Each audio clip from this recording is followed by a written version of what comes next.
this lo-fi girl gotta shut up.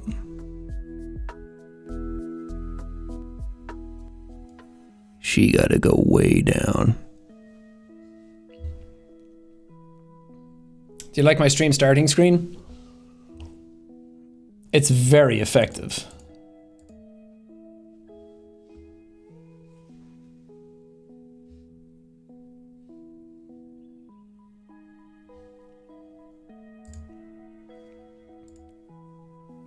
Hello.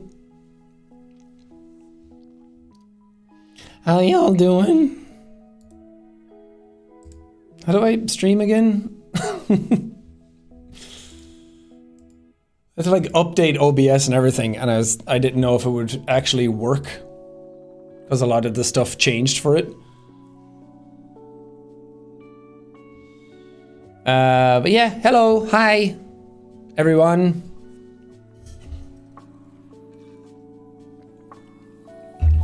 Hope you're all having a wonderful day. What time is it in other parts of the world right now? It's like 10 a.m. Pacific time. We did daylight savings time here recently. So everything's kind of topsy-turvy now.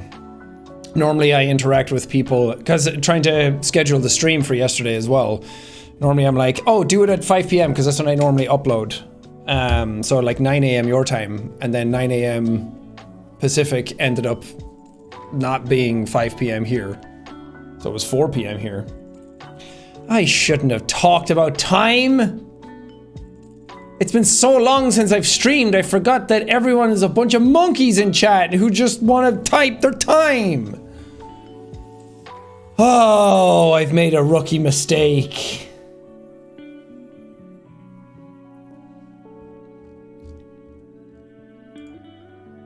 Anyway, give it a bit for everyone to jump in.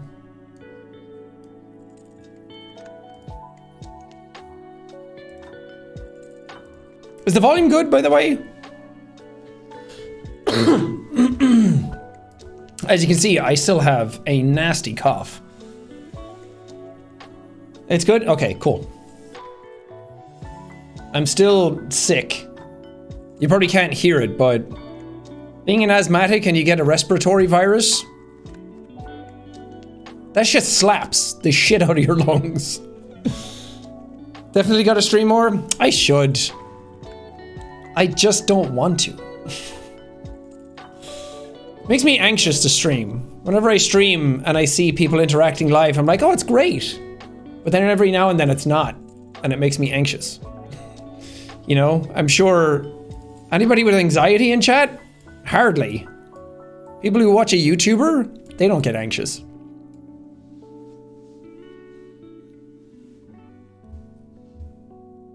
Voice and video has a bit of a gap. Yeah, because it's a DSLR camera and I don't test this shit. And if it has a tiny gap, it's not that noticeable and who cares?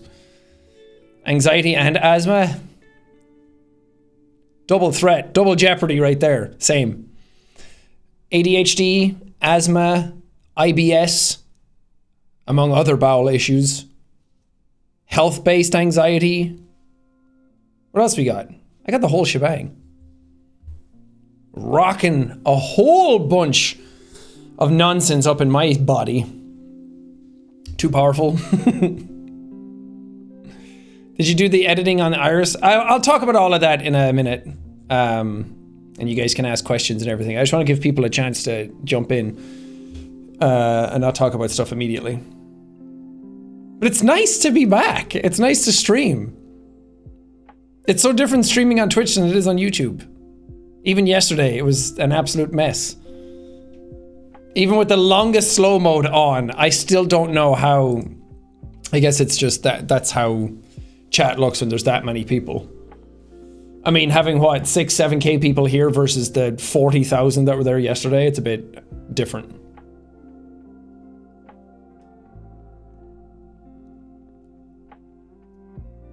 We don't talk about the pipes. You only don't talk about the pipes because you hate the pipes, because you're bad at the pipes. What's up, Dan? Dan, how far are you into Persona 5 now? Have you played 50 hours and got 10% through the game?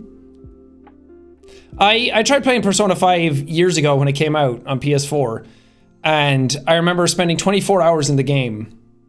I didn't just sit there for 24 hours. I remember checking the time and it said I had like 23 to 25 hours played. 34 hours in, beat the second boss. Yeah. That's kind of where I got to. I was 24 hours into the game. I was about to take on the second boss. And then I was like, how many of them are in the game? And I looked it up and I can't remember how many there are now. And I was like, no. I go back to work in like a week, or it was like 3 days. I had taken time off for Christmas at the time. I was like, I'll finally play Persona 5. And it was just way too long. It's a great game, don't get me wrong, but I'm not a teenager with infinite time anymore. And I tried playing it again recently because it came out on PC and Xbox and everything, and I got it on my PC and I was trying to play it there, and I got past the first boss and I was like, I can't. I think what gets me with that game is, and this is probably why people love it, is that the pacing for me is a bit all over the place. It's like if you want to play it properly, there's no proper way to play it, but if you want to do like, you get all like the social links, or you get all the materials and all the charisma up and all that kind of stuff, then it's like, okay, you spend a whole bunch of time doing that and talking to your friends and getting your social links up and increasing your personas and everything, and then that takes such a crazy amount of time, and then you get into the dungeon and then it's like, okay, finally, here we are, dungeon time, let's do it all at once. And then I do it all at once, and it takes me so many hours to get through it, to get everything, because of course I'm going to get everything. And then I beat it, and then it's just all back into all social stuff again. I think the way I need to play it is to go back and forth between the two areas more, to kind of keep my brain going. Because otherwise I just get too much into one and then too much into the other, and I'm like, I kind of miss just walking around Tokyo. I'm like, I kind of miss fighting things. Really, I'm the problem. The game is amazing. The game is one of the most stylish games I've ever played. And I'm just... yeah. Dan, you get it. You're playing it right now. But that's just the aim of the game. That's just the way they are. They just have so much in them. And to be fair, for the price you pay for games these days, you're getting 100 hours out of it. Probably more with the Royal Edition. Wheelie Bin, thanks for the subs. Oh, thanks for the subs. I haven't said that in a while. How's Gab? She's great. She's chilling. Getting ready to record, actually, I think. If I finish it by Christmas, I'll take that as a win. Good luck, Dan. I don't think you will, but you will have completely ruined your career in becoming an anime-only streamer. And everyone will be like, remember when Dan played other games? He's been playing Persona for like 4 years now. Bring back the Sam plushies? No.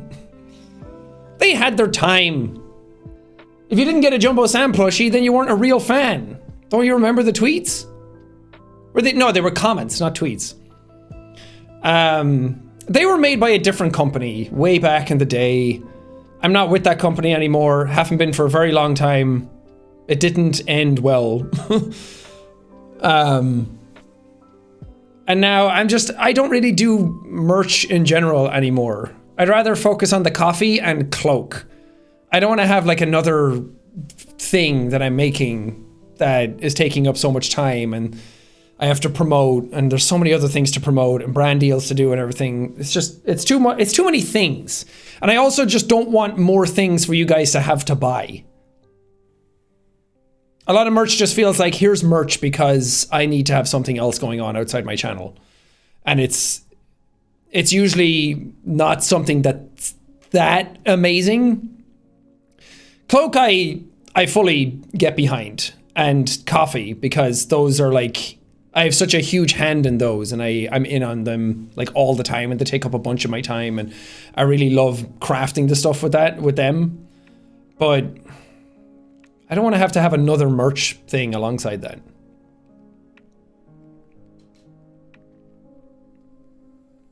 And U2s? Yeah. I have another one coming. I would say it's a spoiler, but I haven't said what it is. And YouTubers are like the things that every time I have one coming out and I'm like getting ready to drop it and the YouTube's people are talking to me about it, it's like they've leaked it on their Discord, or they leak it is people find it in files somewhere, or it leaks somehow. I'm like, how do people all know what the YouTube's is before I've even announced it? How does that even happen? So I'll just say I'm doing a new one and not say what it is, and that'll be the surprise.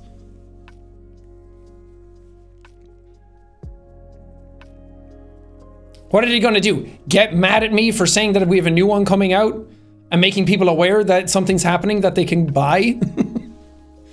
Oh no! Your coffee is and it was asterisked out, so I'm just gonna take that as an absolute win. Who helped out in the project? Okay, now we can talk about it, because I think people are filtering in and have filtered in, and anyone that cares is here. Let's talk about the Iris stuff, because I've been working on it for a really long time, and it finally came out yesterday. If you haven't seen it, or don't care about what's in it, as in like the spoilers aren't gonna like get you. Camlight, thank you. Midnight Oil, just dark enough. And I wanted to go even darker with it. That was the darkest blend they had, and I still wanted to go darker, but I'm glad you like it. If you haven't seen the Iris stuff, we did a stream yesterday. That was a whole interactive experience. I've been working on it for 6 months with Hyper RPG, and we put together a game in Unreal Engine that you could interact with through YouTube chat. So you would put in a command in YouTube chat and it would actually change the game live. We ran into some issues that we weren't aware of until we actually went live, which is that it was twofold. One is the latency issue, which YouTube has 3 latencies that you can do. It's normal latency, low latency, and ultra low latency. And I thought, well, I don't want to do low latency because the normal latency is normally fine anyway. Between when you guys type something in chat and I see it. Like if you type something now, the last comment I saw was top of the morning Jack by Blue2. So that'll give you a sense for how much delay there is. And on YouTube, it's normally pretty fine if you're like reading out donations for Thankmas or you're just interacting with chat in general. But for something like this, it's like you want the commands that people are putting in to actually have an effect on the stream live then and there immediately. But I had it on normal latency because I thought, well, low latency might make chat a bit too fast for the bot that's reading chat to change the game. And apparently YouTube tried to avoid it with like massive amounts of viewers. So if we had like 1,000 viewers or like, well, we have like 8K here now. If it was like that, I think it probably would have been fine. But there was like 44,000 of you at one point on that stream. And I think ultra low latency would have messed it up. So we had to avoid that. And I was like, it'll be fine. And then we went live. And then when you guys actually typed something in chat versus when the bot behind the scenes read it versus when it changed it on the game versus when you saw it, it was like 20 seconds. Which, I mean, 20 seconds isn't a huge amount of time, but for something like that, it started to really add up after a few hours, especially with some of the games, because it was like by the time you guys saw the game, the timer was already running down, and then by the time you started interacting with it and trying to figure things out, like the timer was like halfway done, so it got a little tricky.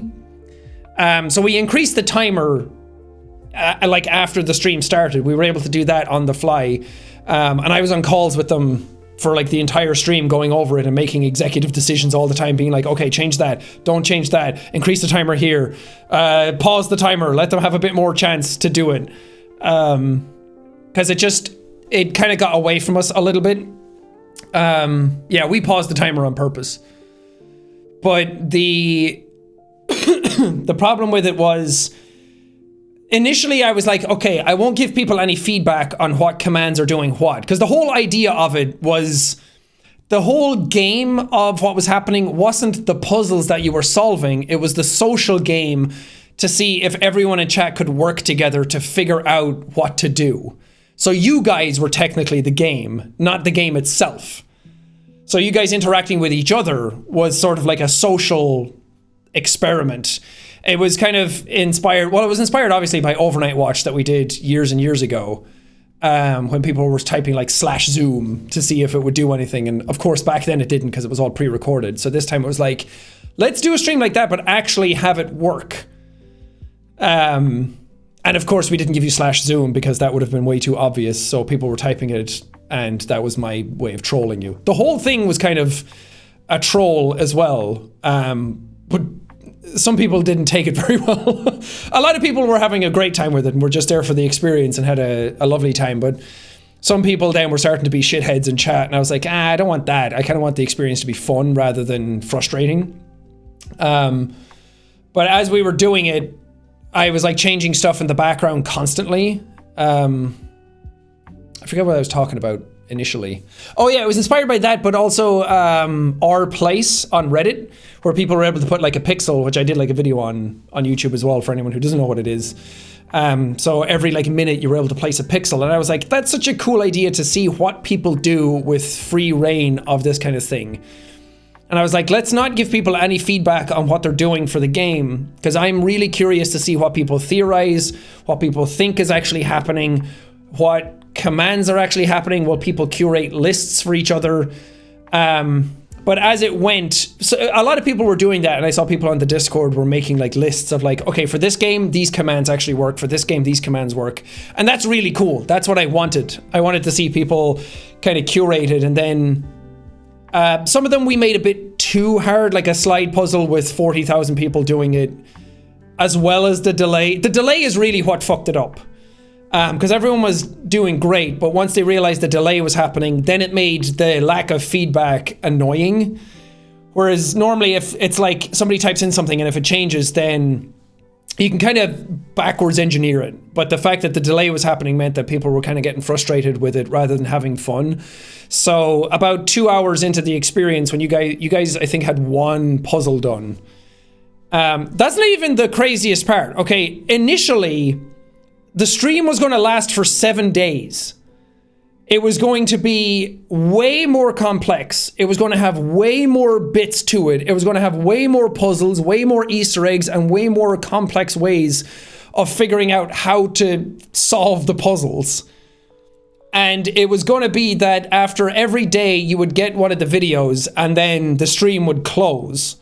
And then it was like, okay, you got this video of Chase today, stream closes down, you guys are hacking in, Iris are aware that you're hacking in, close off the stream, firewalls are up, and then it would come back the next day. And for 7 days you would do that and get a different video every day. And that was supposed to show like the passage of time for Chase, so that it was actually happening in real time. So Chase is in the Iris place for 7 days. And each video is like a separate day that's happening. And it was supposed to be like that. And then I was like, that's fun in concept. To say that out loud is really fun and crazy and complex. And it's like, whoa, you fucking madman. But when we were thinking about it, it's like, that's just going to get annoying. After like day 2 or 3, people are going to get really annoyed and bored. And it's not going to be happening fast enough. And the video is just... It wouldn't really matter what the videos are, unless it's like hour-long videos. It just wouldn't have been satisfying enough for people. So then we settled on 3 days, and we still didn't even do that. It was the one you guys actually played, the finalized version of it, was supposed to be 3 days until we were 2 hours into the stream, and I was like, okay, that's not going to work. So it was going to be day 1, you would do it however far you got. Because we didn't know how far people would get. It was either going to be you solve everything in an hour or you don't solve anything the first day. And it could have been anything in between then. And I got really worried wondering how that was going to be. Because then if you do all one day and you get like 6 of there was 8 videos total.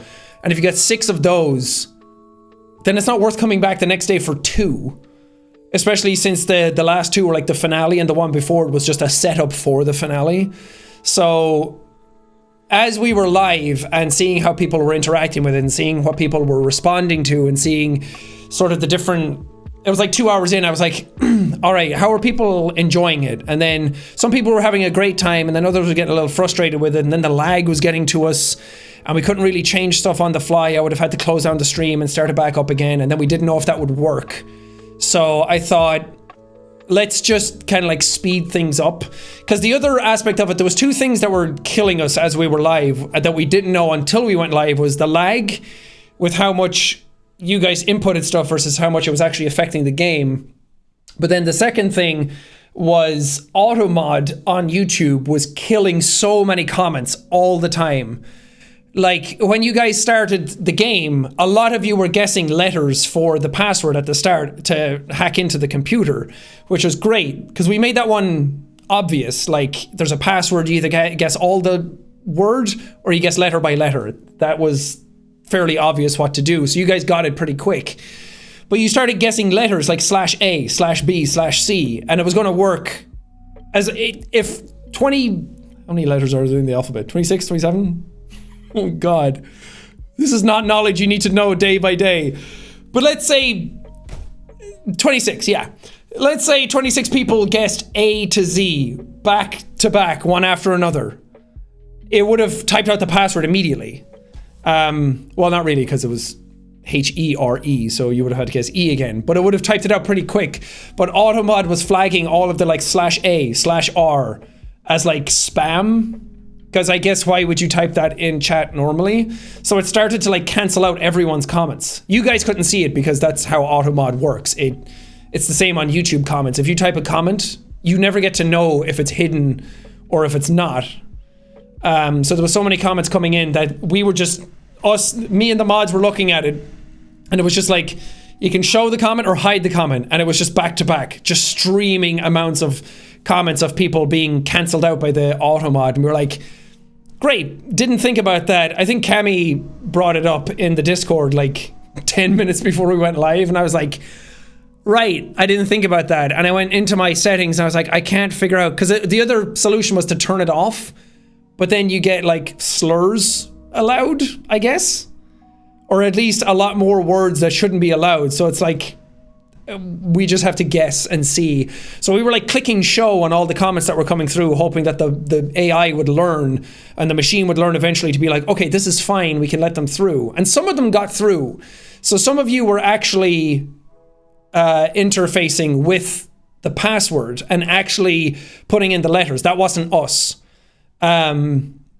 Sometimes it would, like, I think the very first one, because we had to restart the game behind the scenes, that we had to type in a couple of the letters in the beginning because we saw them come in, but the system wasn't registering them. And then it started to register them afterwards. So we gave you a couple of them, but you guys had already guessed them. So we didn't like give you anything that wouldn't have shown up anyway. And then once you got into the game and it was like words like /zoom or /A1 or C3, it seemed to be fine with those. So it was only a problem for the password ones. And even then you guys still got through it fairly decently, but that's why we paused the timer sometimes, because it was like, it should be working, but it didn't. And that was one of those things that we didn't know until the system was live. And then it's like, it works technically, it's just a little more tedious than we expected. So we weren't going to take down the stream or the game or anything like that. We did have fail safes if like the internet went out or something. Sadly, OBS crashed. That wasn't intentional to split the streams in half. Although, again, I made it all foolproof so that whenever anything happened, it looked like it was in universe and it was in narrative, because it happened right before the finale and we had like server maintenance come up. But that wasn't intended. I was just like, okay, think smart.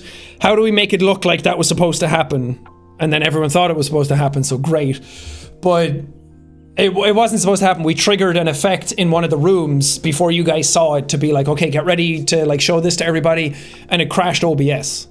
So there was like the 1920s filter that showed up on one of the puzzles with the Silent Night music, that we triggered that at one point to go through the rooms, and it just, the second time through, it just crashed OBS. So we were like, okay, fuck, what do we do? Let's just back out of the stream, get it going again.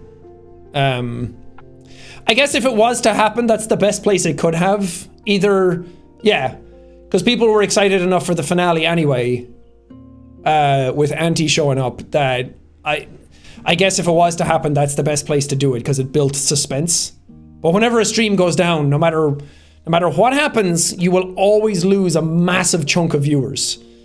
Like if my stream now went down, I would come back and it would be like half the viewership.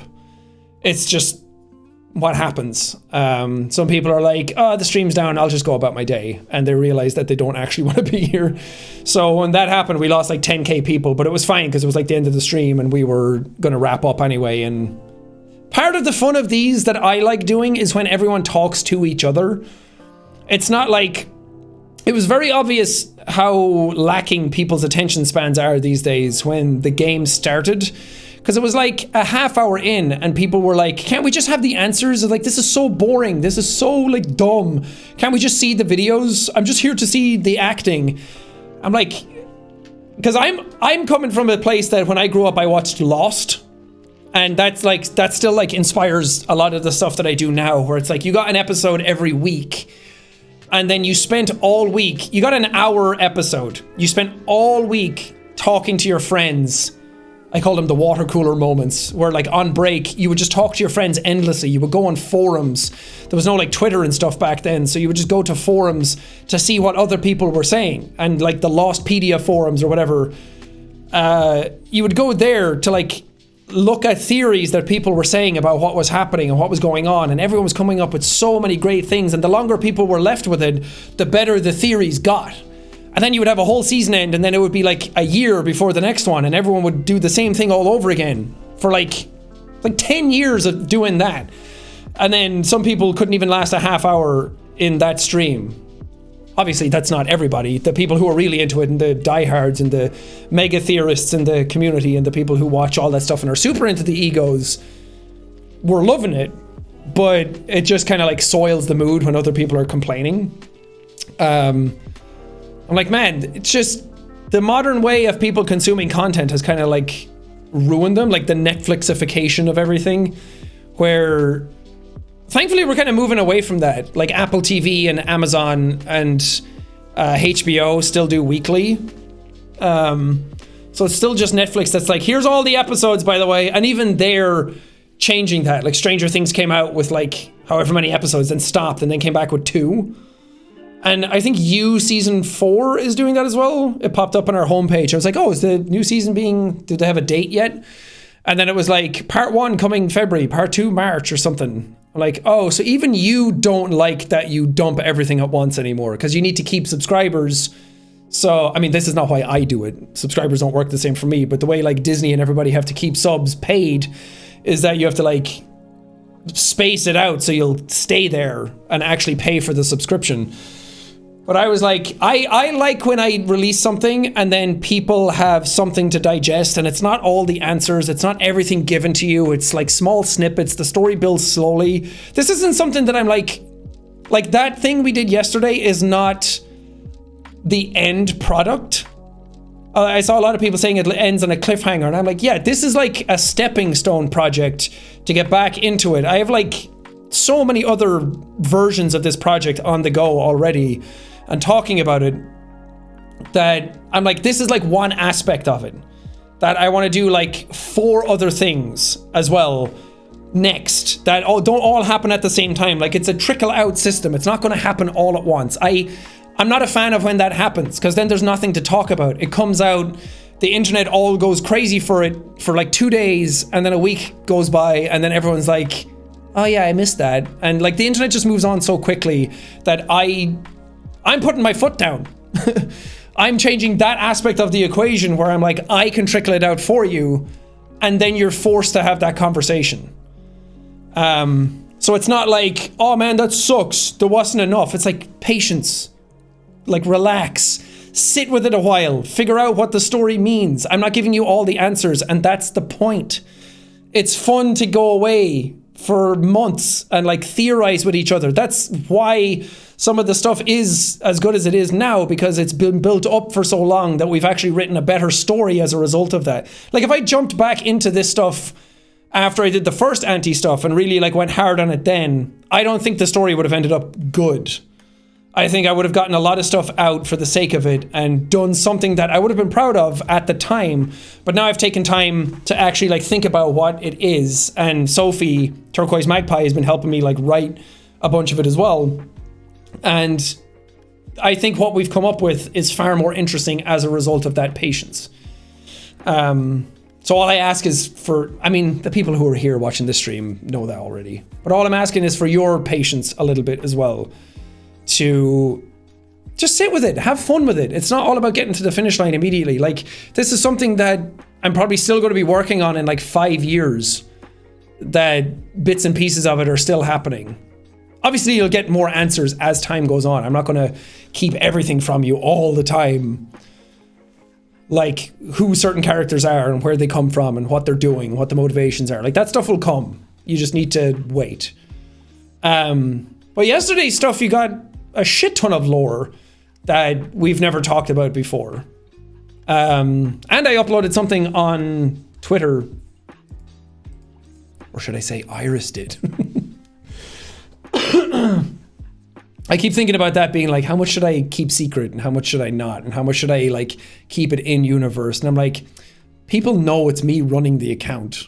Like it's fine to say it and still have people, because it's part of like pulling the curtain back and being like, haha, it was I behind the Iris account. And then everyone's like, no. It's like, people know already. It doesn't really change the fact that people are still going to role play along with Iris anyway. But it's fun to trickle stuff out through there as well.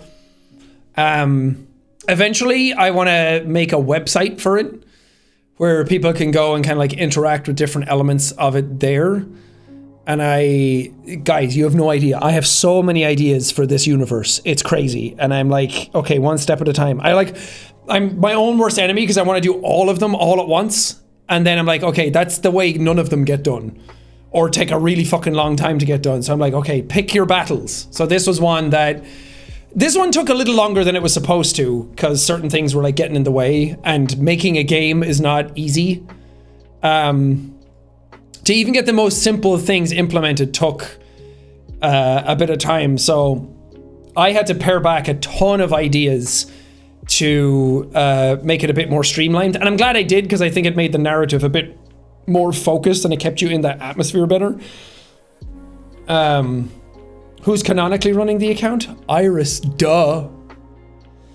But yeah, I guess I should go over some of it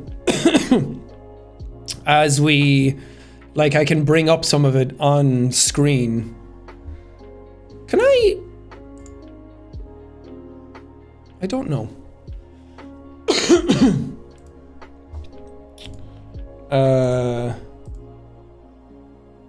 Ho-ho! The Anomaly Found Chase Brody video is number 13 on trending. That's awesome. Thank you. I'm really happy about that, because these are the types of projects where I'm like, they're so different and so out there that when you put them out to YouTube, it's like, how is this going to go down? I have no idea. Is YouTube even going to send this to people? Are people interested in it at all?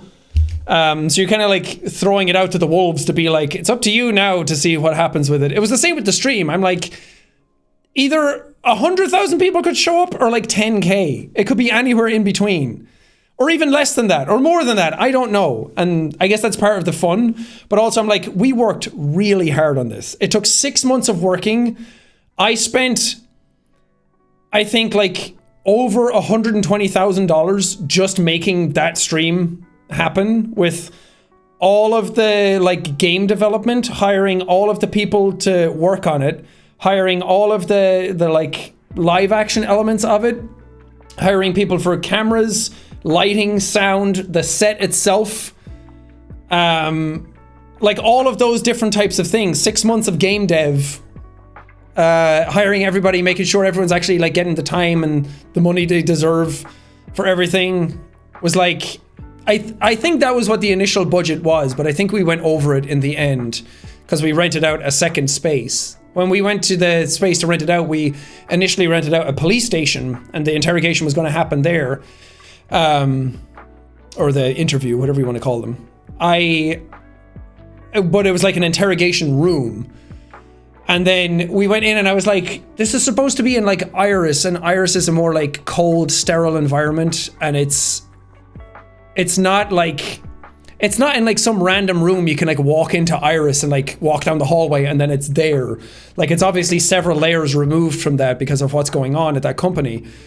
And I wanted like a more sterile environment. So luckily, right next to that, where the interrogation room, right next to that, the wall touching it was a different set for a hospital. And we went in and I was like, this room is perfect. Because it's square and it has no windows. And it's just 2 colors on the wall and it's cold and it's dead looking. And that's exactly what I wanted. I wanted it to be like really uninviting and uncomfortable to be in. And the other room had like a window with a blind on it. And I was like, I guess we could hide that in camera. But it had like a 2-way mirror room in it, or like on one of the other walls. And I was like, no, I don't want to have to like hide stuff. And then the other room felt perfect. So I was really happy with that. But because we rented a second space, we had both of them for the entire day. And I think just the 2 sets alone for the entire day was like $16,000. Just so you could, or not the entire day, for 3 days. We filmed the whole thing over 3 days, just those live action elements. So, and like hiring a producer to make sure everything's in check and organizing budget and organizing like everybody behind the scenes. Like this shit costs a lot of money to make. And obviously you're never ever going to make that kind of money back on anything because the live streams don't make any money. It was interesting seeing that people thought members were the only ones that were able to interact with the live stream, which wasn't true at all. But I didn't want that narrative to like continue, that people thought I did it to like make more money to get more members. So that's why I tweeted out about it. I'm like, I'm not letting you guys say that and like put words in people's mouth. And I even turned like super chats off because I was like, this is going to be really popular. And I was like, we could maybe make some of the money back on the stream. But I was like, I don't really like how that looks though, because that looks like you're trying to just make money out of people as well. So I like turned that off as the stream was going, or before the stream happened. Because I was like, I don't want people to think that. So it's funny how people thought I did certain things to make more money, when in actuality, I pulled stuff away and lost an absorbent amount of money on the project. But it's fun, and I can make it back with like YouTube videos in general. So please go watch them. Like the Anomaly Found one. Well, I uploaded that to get, like, everybody can see all the live action elements, and the stream quality has to be lower than a YouTube video. So they were so nice looking, I didn't want to like butcher the quality. So I was like, everybody should be able to see them in their regular format. And it's just fun to see them all back to back, I think. We spent a lot of effort doing them, and I was like, it's fun. I want to put them out there and have people see them. It's also easier to just go through it, because technically that's why you're playing the game. To get those videos, like that's the reward for finishing the puzzles. But yeah, what else to talk about with it? I'll go through it and like break down how everything was done and give over as much information as I want to about certain scenes, but that's about it. Will you sell tea as well? I do sell tea. We have 3 teas and hot chocolate up on the website as well.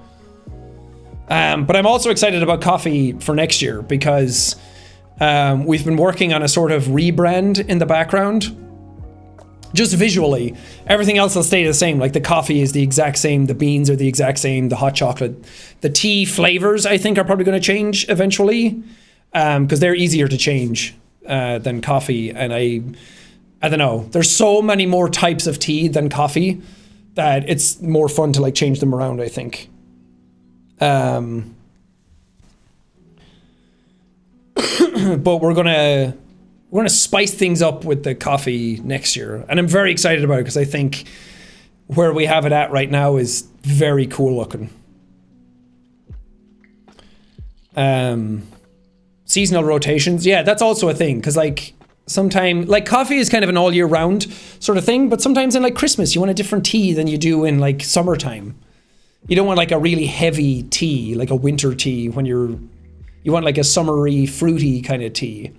It's also just an excuse to try out more teas. Tell Aaron about Aaron and ours. Oh yeah.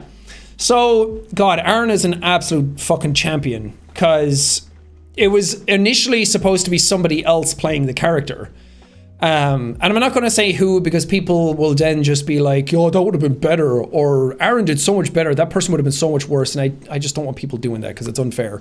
Because Aaron did a fucking awesome job, and I'm very, very happy, because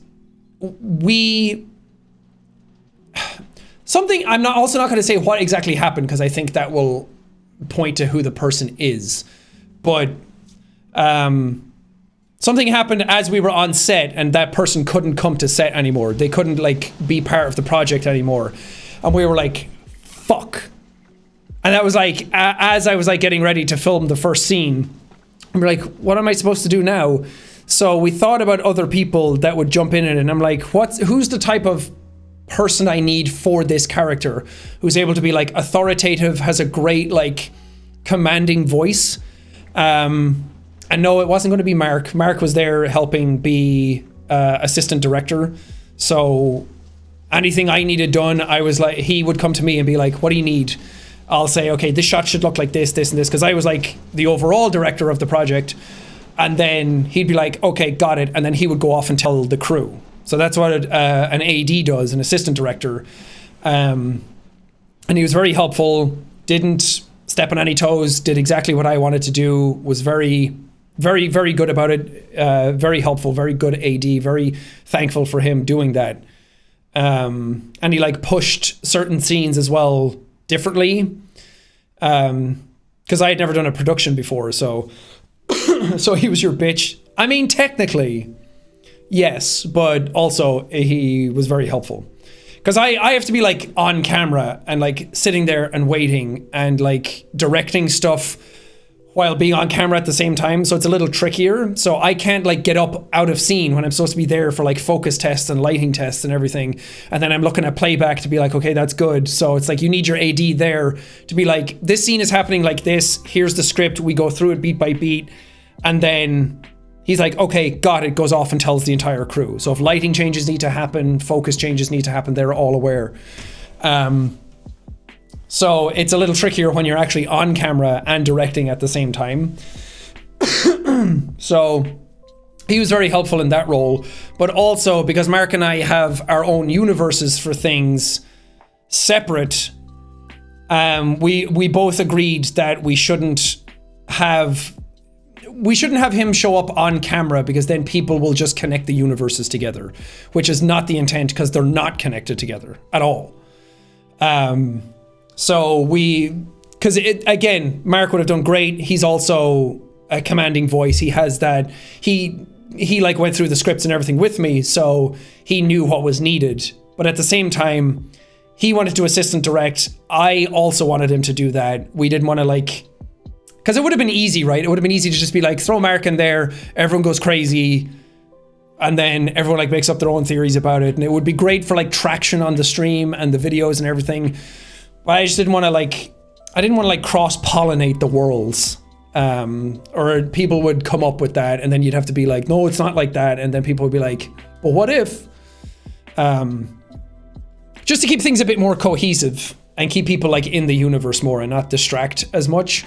But also, how many people are going to show up on 2 days' notice? So I messaged Aaron, and he immediately said yes. And he was an absolute trooper, and very, very few people would say yes in a situation like that. And then he got the scripts like that morning, so he didn't like know the lines by heart. So there's some, I mean, he did fucking awesome, and you can't even tell. But some of them were like, because we had more room with him. Like for my scenes, I did all start to finish with no breaks. Because I wrote the bloody thing, so I knew the lines and I was able to sit in it. And it's a little trickier to like act out the emotions when you're like cut, like after every line. And it's also, if you're doing a proper production, it's like you set up camera, you set up sound, the lights are all ready to go, you clack, and then you go. But then if something goes wrong, you fuck up your line or something, it's like you either keep rolling with it or you reset, and then you have to do all of that again. So sometimes it would be like, okay, let's do another one. And then you would reset, and it would take like 5 minutes just to start a new one. So it's like you want to stay in the zone as much as you can. But for Aaron's lines, we had more room because it was cutting back to him a lot more. Because for the Chase one, I was like, it should hang on Chase more because he's the focal point. He's the emotional center of all of this. So he needs to have the camera on him more, so we can't cut back and forth as much. And I wanted people to like stay in the moment more and like be locked in. And then when stuff gets a little crazy with like the flashing lights, and him like getting disoriented, like that's when you start moving the camera around more and getting a bit wackier with it to like reflect the sort of frame of mind. And you'll also notice there's like scenes where it's like up close on Chase and the camera is handheld, and then for Aaron the camera is like dead on and like on a tripod, because his frame of mind is not changing. His frame of mind is the same, but the Hopkins assessment is affecting Chase, so the camera should be moving to like let the audience sort of like swim in that a little bit more, which is all like, it's all like really basic filmmaking 101 kind of stuff, but it's all the stuff that really matters and really like sells the sort of moment more. So those camera movements are very on purpose. If you go back and watch it again and like take note of when it's moving and when it's not, and when it's kind of like in Chase's face versus when it's supposed to be the one you see in frame. Like we have one in frame on set, and then obviously that's supposed to be the one you're looking through, and then it moves to like a side profile, which it never would, but it's all about like getting the theme across and the mood across. But yeah, I'll go through it actually, bit by bit. But yeah, very, very happy Aaron took part in it. I'm proud of him, first of all, because he did an amazing job, but I'm so unbelievably grateful to him for being in it on such short notice and like really playing ball with us as well. Like not just showing up and being like, we're here again with Chase Brody, like getting shit done and then going home. Like he was into it as well and he had fun. But also Aaron and I get along so well, and we both have the exact same sense of humor, and our ADHD is a mirror image of one another. So we would sit there between scenes when they were like getting cameras ready, and we would be popping jokes to each other and making each other laugh, and then they'd be like, okay, you guys ready? And I'd be like, haha, yep. And then just go straight into like acting mode. And it was really funny. But goddamn. But also really happy for Mark helping out, really grateful to him for doing that as well. Because again, I had also never done productions before, so he was also there because he's done a bunch of them by now. And this was like a smaller production, so he was there. Like, don't be afraid to like ask for things, because that's me to a T. I'll be on set and it's my project and I'm paying everyone to be there and we have 3 days to do it, but I'll still be like, whatever you guys want, because I hate making people do things. Like, I want the light to be like that, and then the guy has to go and take it down over there and then put it up over here, and I'm like, I'm so sorry, I'm bothering you so much. But I like got into the zone and I was like, no, it's my project. I want it to be good. I want it to be well done. And Mark was like, yeah, just ask for whatever you want. And I was like, gotcha. And then I did, and it worked out really well. But also Ethan was there. Ethan was on camera and he did a phenomenal job as well. Not only did he do exactly what I wanted and like brought my vision to life, but he also came up with some like good ideas himself on the spot that made it even better. So I'm really proud of him for doing that, and he fucking killed it as well. He also, the fucking sweetest ever.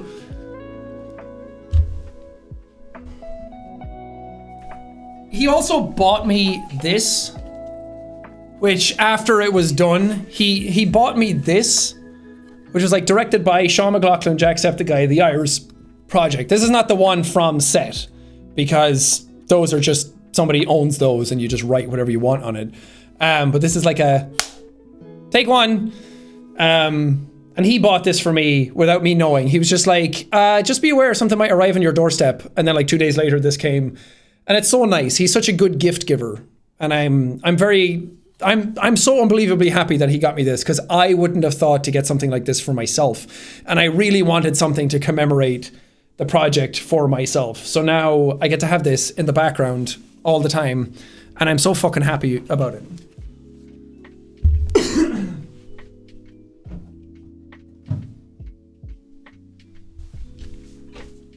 So yeah, I'm not only thankful for him helping out on the project, but also for that, because that's so incredibly sweet, and he's very thoughtful. But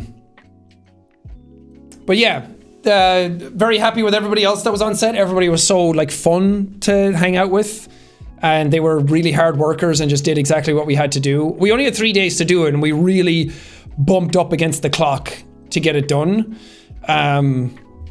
Like right up until the very last minute we were supposed to leave, we were doing a scene, and then it was like, okay, pack up, immediately cut, no time for celebration or anything like that. So we just immediately got out of the building after packing everything down.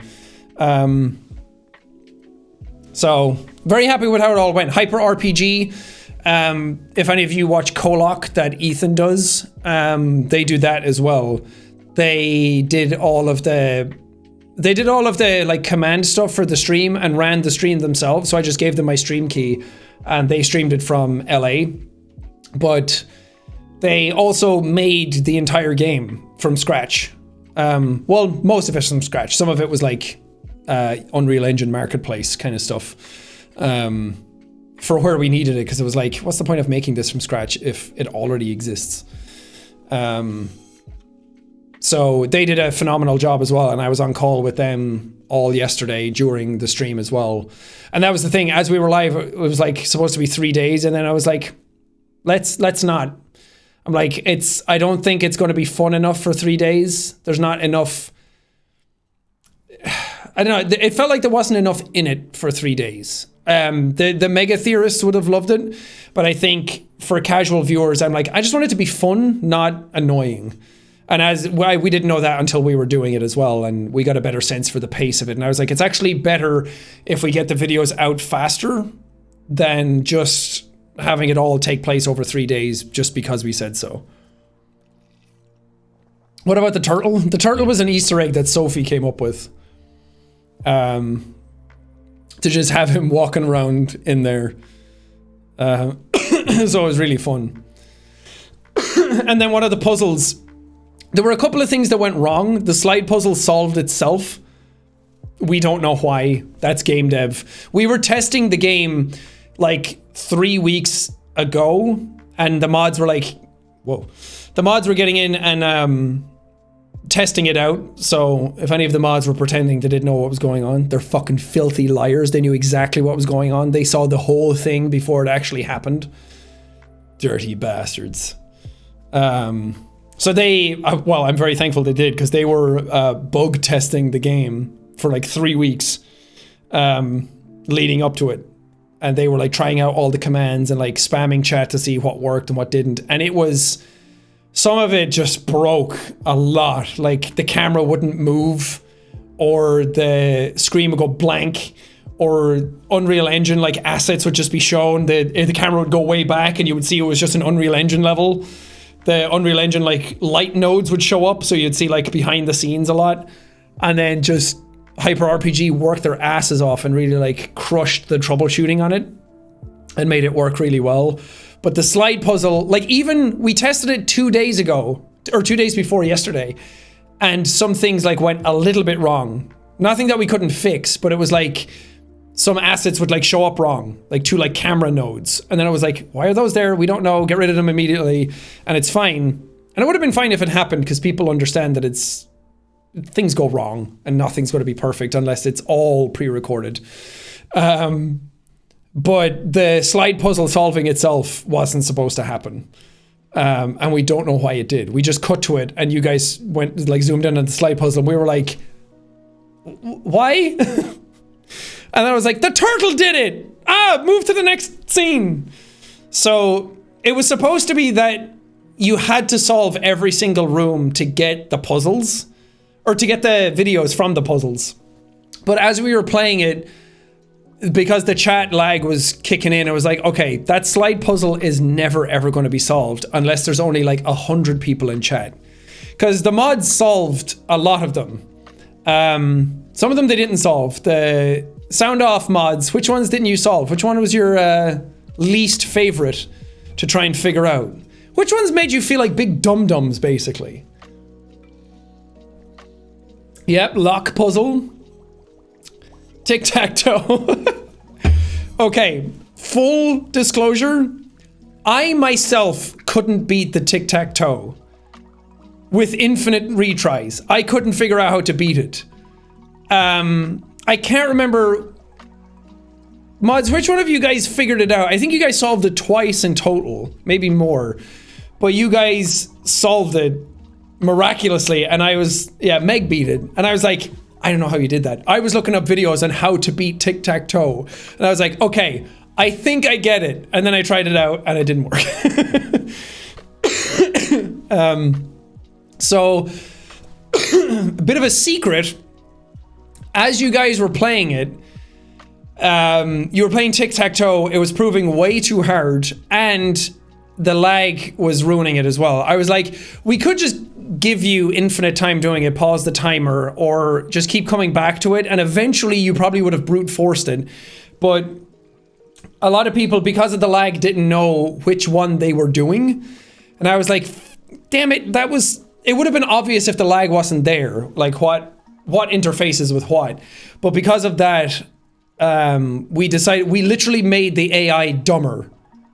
When I said, I believe in chat, and you guys were like, right before you solved it, like 20 seconds before that, we made the AI dumber. Like, brought it all the way down to its lowest difficulty, and then you guys solved it first try.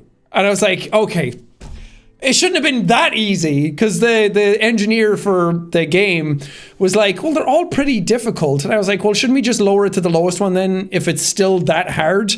And we were like, yeah, I guess so. And then you guys solved it immediately. And I was like, I thought it was supposed to be difficult. But it made it more fun because, again, it's more about the experience. You guys knew how to play it. And again, that was what the game was. The game was like trying to see if, A, how long it would take you to figure out that you were playing a game. And it took like a good 20 minutes before people even started trying commands. So I was like, okay, cool. And then what the commands were took a little longer. So that was like the trickle effect that I was hoping for. That was like the game itself, not the solving of the puzzles. So I was like, you guys know how to play tic-tac-toe. Finding the puzzle and figuring out what the grid was the game. And then like, eventually you're just going to beat tic-tac-toe. So I was like, I wasn't too annoyed that you beat it first try after we lowered it. And it was the same with the password ones. I was like, once you guys knew what the word was, we would like pause the timer to be like, just solve it. Because it's just not that fun if you know what it is and then the game is kind of like fighting back against you. No one likes that. So there was a lot of stuff like that we were changing on the fly and letting you repeat certain puzzles, like doing the password ones multiple times and the rat in the maze. Because we were like, everyone knows how to play rat in the maze. It's more fun than some of the others because chat is way more coordinated on it. So I was like, let them solve that one like twice instead of having to go to the pipes and the lock. The code for the lock was 1405, by the way. And a lot of you got it. And a lot of people knew why, because the QR code that was on the box linked to the Iris Twitter, which I put out a coded sort of message that wasn't that coded. It was pretty obvious. But it was like just to kind of like go down the rabbit hole a little bit. So people figured that out, but again, the lag made it impossible for anybody to either get through to each other, but also to put in the right numbers. So that, and then the pipes. The pipes proved harder than we expected it to. Because I knew it would take a while. Because again, it wasn't like bad design to be like, oh shit, like we should have made that a little differently.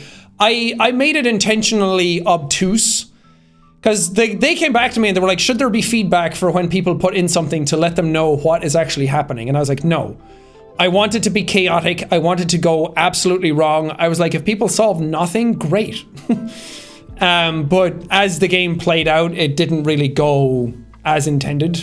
Again, the lag just kind of ruined it. So the chaos was part of it, and like not giving you the commands and having the commands be different per puzzle was all intentional to make it kind of annoying and to kind of like troll a little bit and make it chaotic, because that's what the ego content is all kind of about. And the hope was that everyone would band together either like on Discord or through the chat or like on Twitter or the community tab or on Tumblr or something like that, somewhere that people would start branching off into like their own pockets and like figuring things out. But again, trying to work that back into the actual stream would have proven quite hard. So basically you guys failed. Basically, you guys were big dumb. You couldn't even figure out pipes. You guys couldn't even beat tic-tac-toe until I made it stupid. You guys had no idea what to do. Slide puzzle? Pfft. Big dumbs. Oh, look at everyone in chat typing right now. Every single one dumb. Yeah. Capital D colon. The D stands for dumb. So stupid. Feel bad about yourself. Go find a mirror. Stare yourself in the eyes and think about how dumb you are.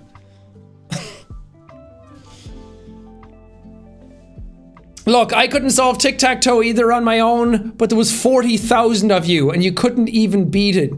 Why were you even in the bathroom doing tic-tac-toe next to a urinal? You're fucking weird. Stinky dumb weirdos. Why? Why were you in the boiler room? Why were you downstairs? What even was that? You guys are weird.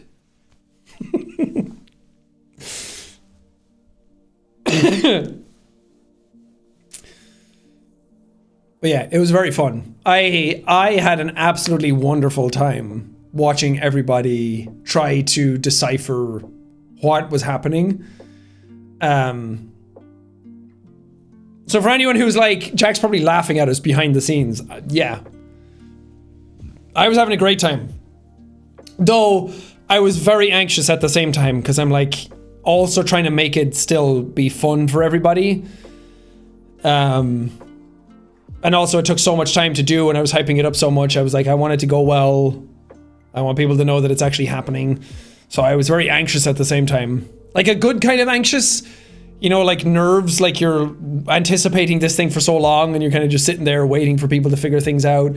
And then when you found the first video, I was like all giddy and everyone on our call, like behind the scenes, everyone was like quiet and watching people react. And I was watching the Discord live chat and the community tab on Twitter like fly by and seeing people's reactions in real time.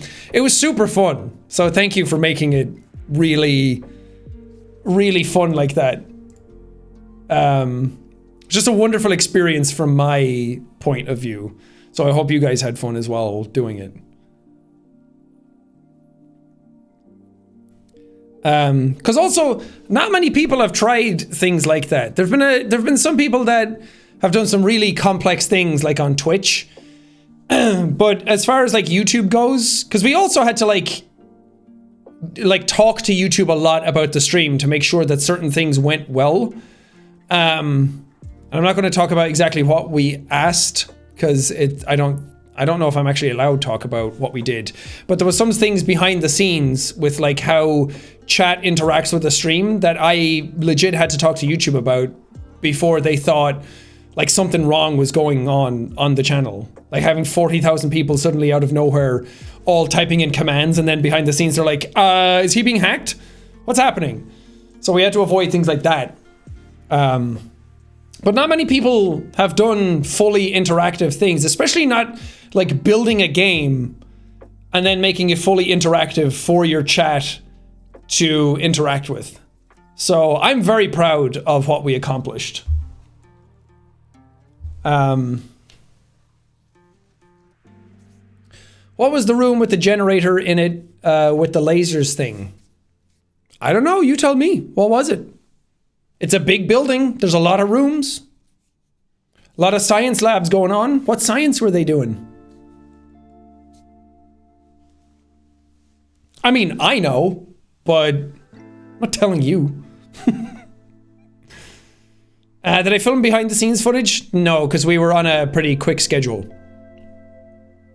But there's no bloopers or anything like that. Again, this isn't like a massive project. I mean, it was, but this isn't like the big one that I want to do. This isn't like, well, YouTube Originals doesn't exist anymore, but you know how people have like, I'm doing a show with Netflix or YouTube Originals or something. That's not what this one was. This is like the stepping stone to get to the bigger ones. So for like the really big ones where we have like fully acted out like a full fucking movie or show or whatever it ends up being, or another live stream, like those big ones with tons of content in it and tons of story where it's like, this is exactly what the story is, here's the conclusion to it. That stuff will all have bloopers and everything, of course. But I want to make it all, man. I want a fucking movie. I want a TV show. I want a podcast. I want comic books. I want figurines. Like, I'm not dipping my toe in and then being like, that's it. I'm not going to do it again for another 6 years. Like, I'm all in. It'll probably take a while to make all of these things because it takes a huge amount of time and effort and money to make things. Especially like animation. God, trying to look into like actual animation for how long it's going to take. Granted, it should, because if you want it done well, you have to pay a lot of money for it because you don't want to underpay anybody or crunch them or anything like that or take advantage of them. But if you also want to make animated stuff that's like longer than like 2-3 minutes, that shit costs a fuck ton of money. Like, if you want to make, let's say you want to make a 20-minute animated episode of something, you're talking like hundreds of thousands of dollars just for something that is like decent. Not even like the best of the best. You know when you see stuff like a Jujutsu Kaisen and you're like, holy fuck, that animation is out of this world. Or that Levi scene in Attack on Titan where he's like flying across the rooftops and it's like a whole extended 3D maneuver gear scene. That shit costs thousands of dollars to do for like 20 seconds. And I'm not saying I wouldn't pay for that. I'm not saying that I wouldn't like burn a hole in my pocket to actually get it done. Because I have money to be able to do things with, but it also just takes a considerable amount of time to do. So it's like if I had a story where I'm like, okay, I want a 10-minute animated video of an ego to be done. I think the closest you would get that out is like a year and a half from now. So it just takes a really long time if you want it done properly. You can probably speed it up, of course, or cut corners here and there. But I don't like doing that. I like things to look the way I want them to look.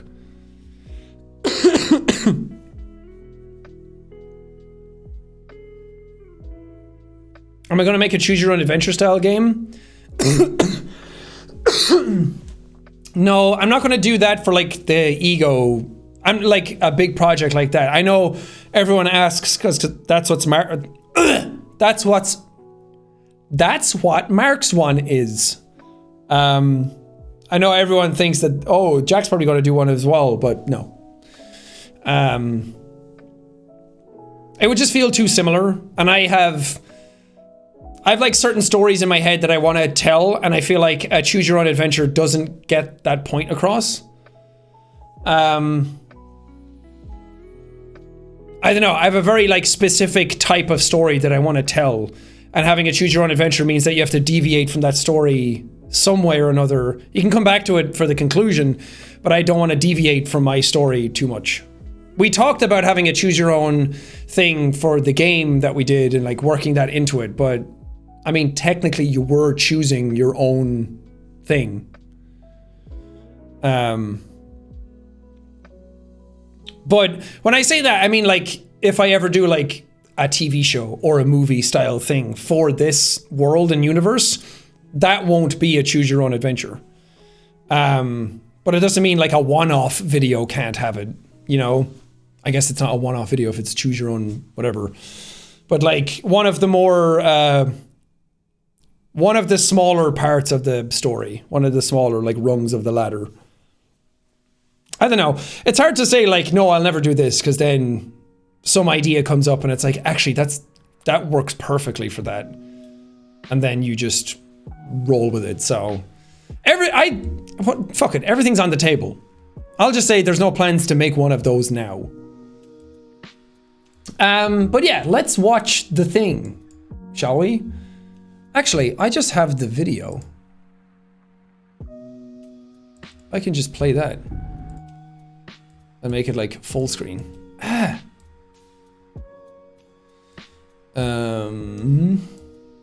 Let's move chat. This is you, chat. Hold on. Let me move this over here. And this over here. Shows my desktop and it just has big secret ego project. And it's like, 4,000 documents.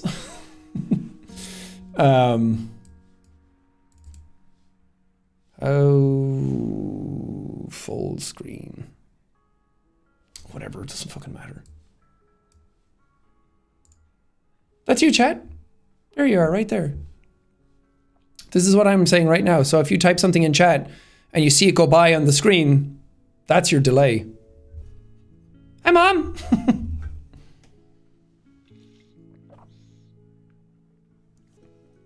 I'm always paranoid about showing my desktop because I'm like, what if I accidentally show Discord and it's like all the stuff the mods talk about and I've invaded their privacy. Quick, mods, say something in the Discord channel right now, just in case I show it and it's just like farts, boobies, butt cracks.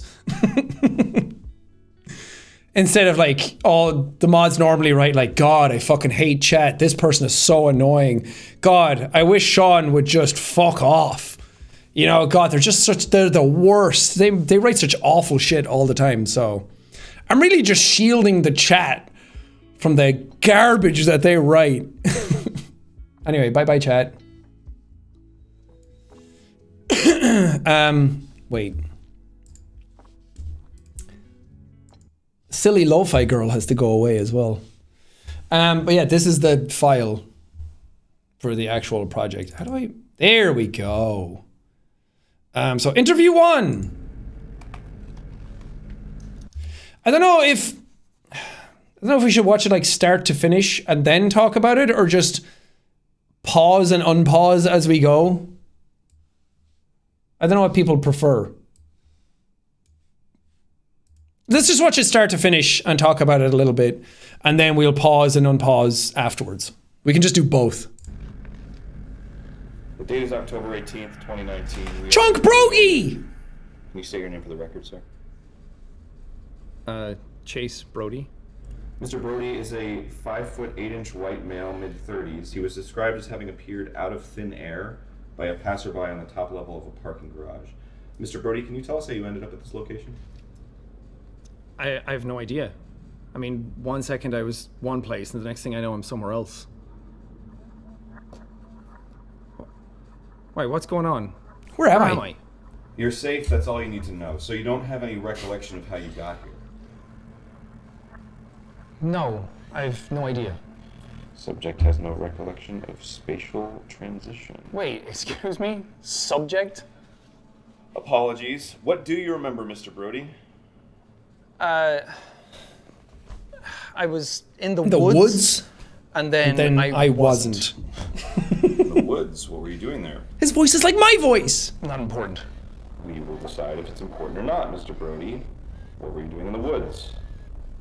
I was taking a walk, trying to clear my head. Do you recognize this facility? Well, I don't recognize you, but this building is familiar.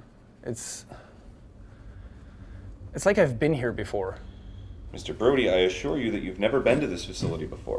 We have no records of you even stepping foot in this building. No, it's not like that. There's an energy here that I've felt before, but it's probably just deja vu or something. Have you experienced other instances of this? Like what? What do you mean? Like feelings like deja vu, like something's happened before. Yeah, of course, but I mean, everybody has. It's just the mind playing tricks on you. Have you had any other similar experiences, like seeing things that aren't there, strange objects appearing out of nowhere, losing track of time? No, I don't know. It's hard to tell. Of course. Mr. Brody, have you ever heard of Alter 114209? Shout out! I have no idea what that is. Wait, what's going on? Why am I here? You're here, Mr. Brody, because we deem it necessary. Note, indicators show subject is lying about knowledge of Alter 114209. Use of the Dr. Hopkins assessment might be needed going forward. Wait, no, I'm not lying. I told you guys, I have no idea what that is. Don't worry, Mr. Brody. We here at Iris will get to the bottom of this. Get to the bottom of what? When can I go home? We're afraid that's not possible right now. Well, you can't just keep me here. Try to get some rest, Mr. Brody. Tomorrow will be a big day. This concludes our session.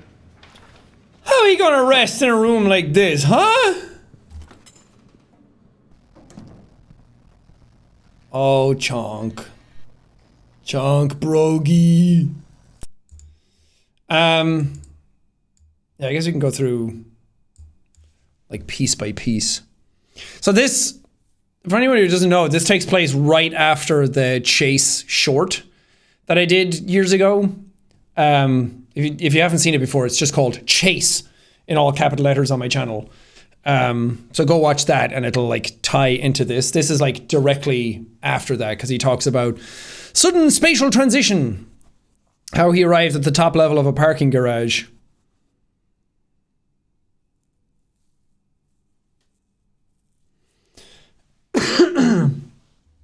Were some of these parts removed from the anomaly found video?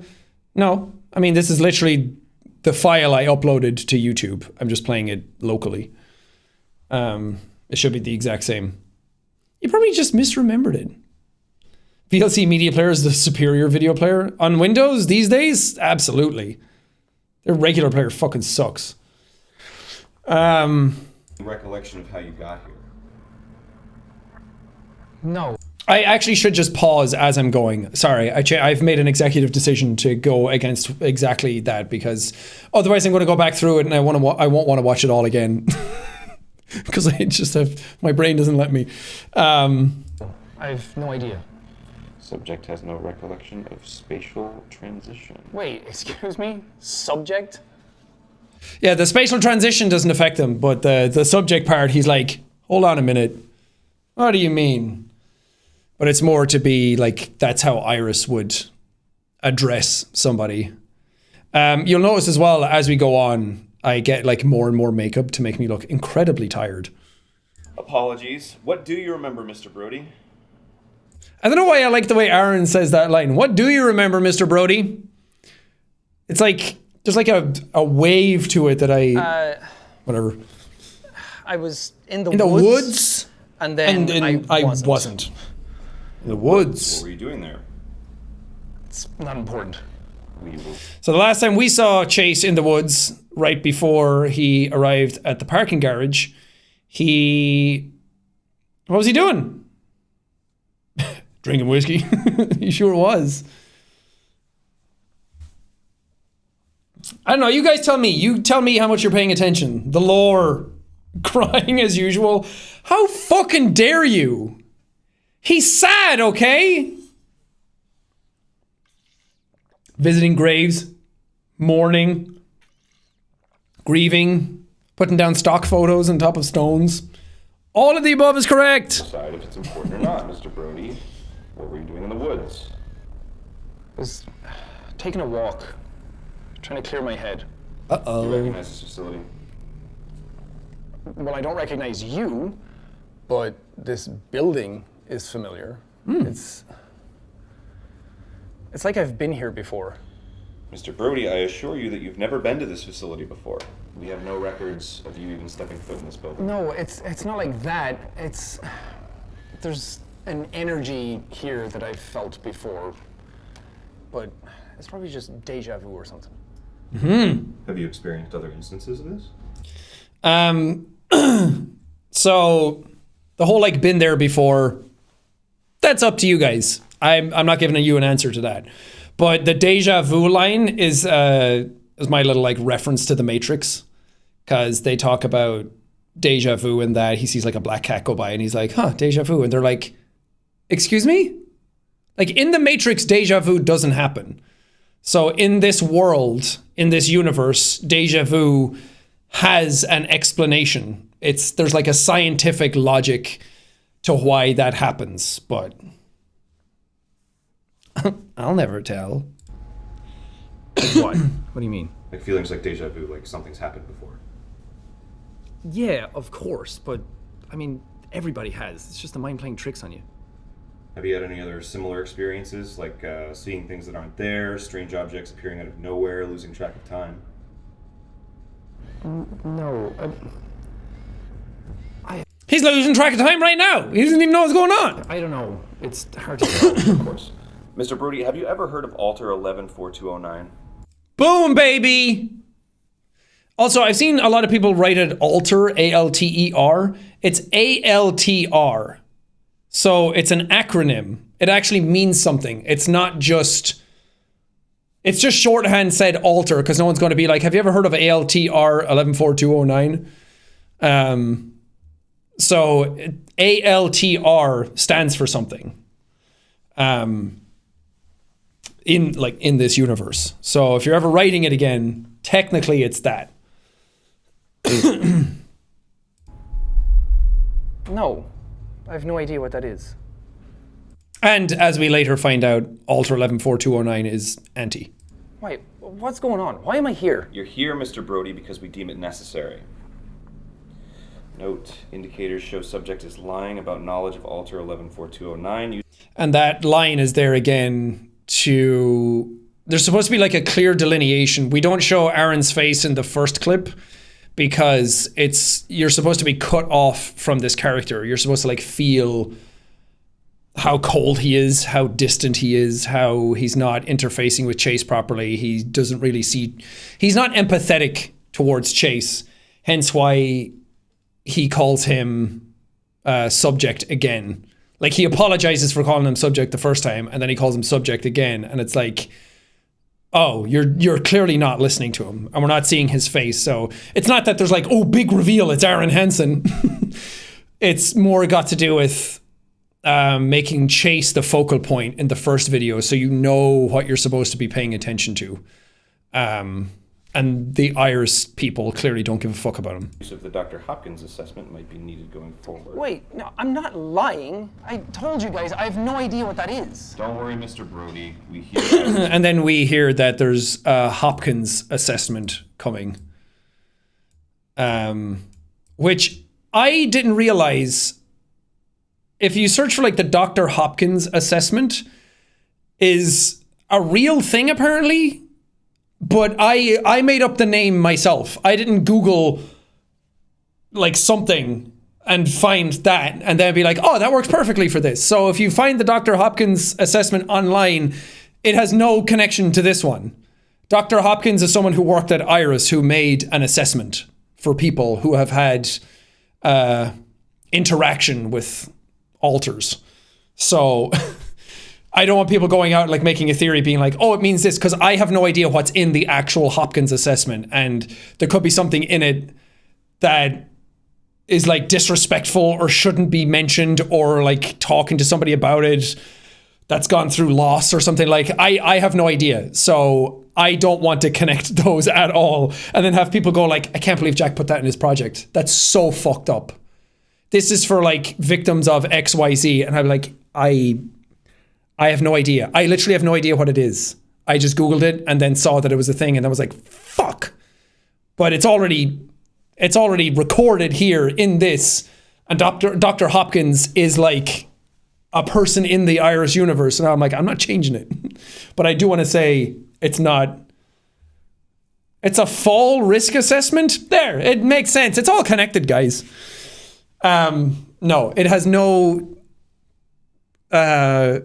It has no bearing on what's happening with this. Can't just keep me here. Try to get some rest, Mr. Brody. Tomorrow will be a big day. This concludes our session. Bye! Spoiler alert, he didn't actually walk out the door. He just walked into the corner, and all of the sound effects are added after. That's how Foley works in the entertainment industry. I don't know if this is like ruining some of it.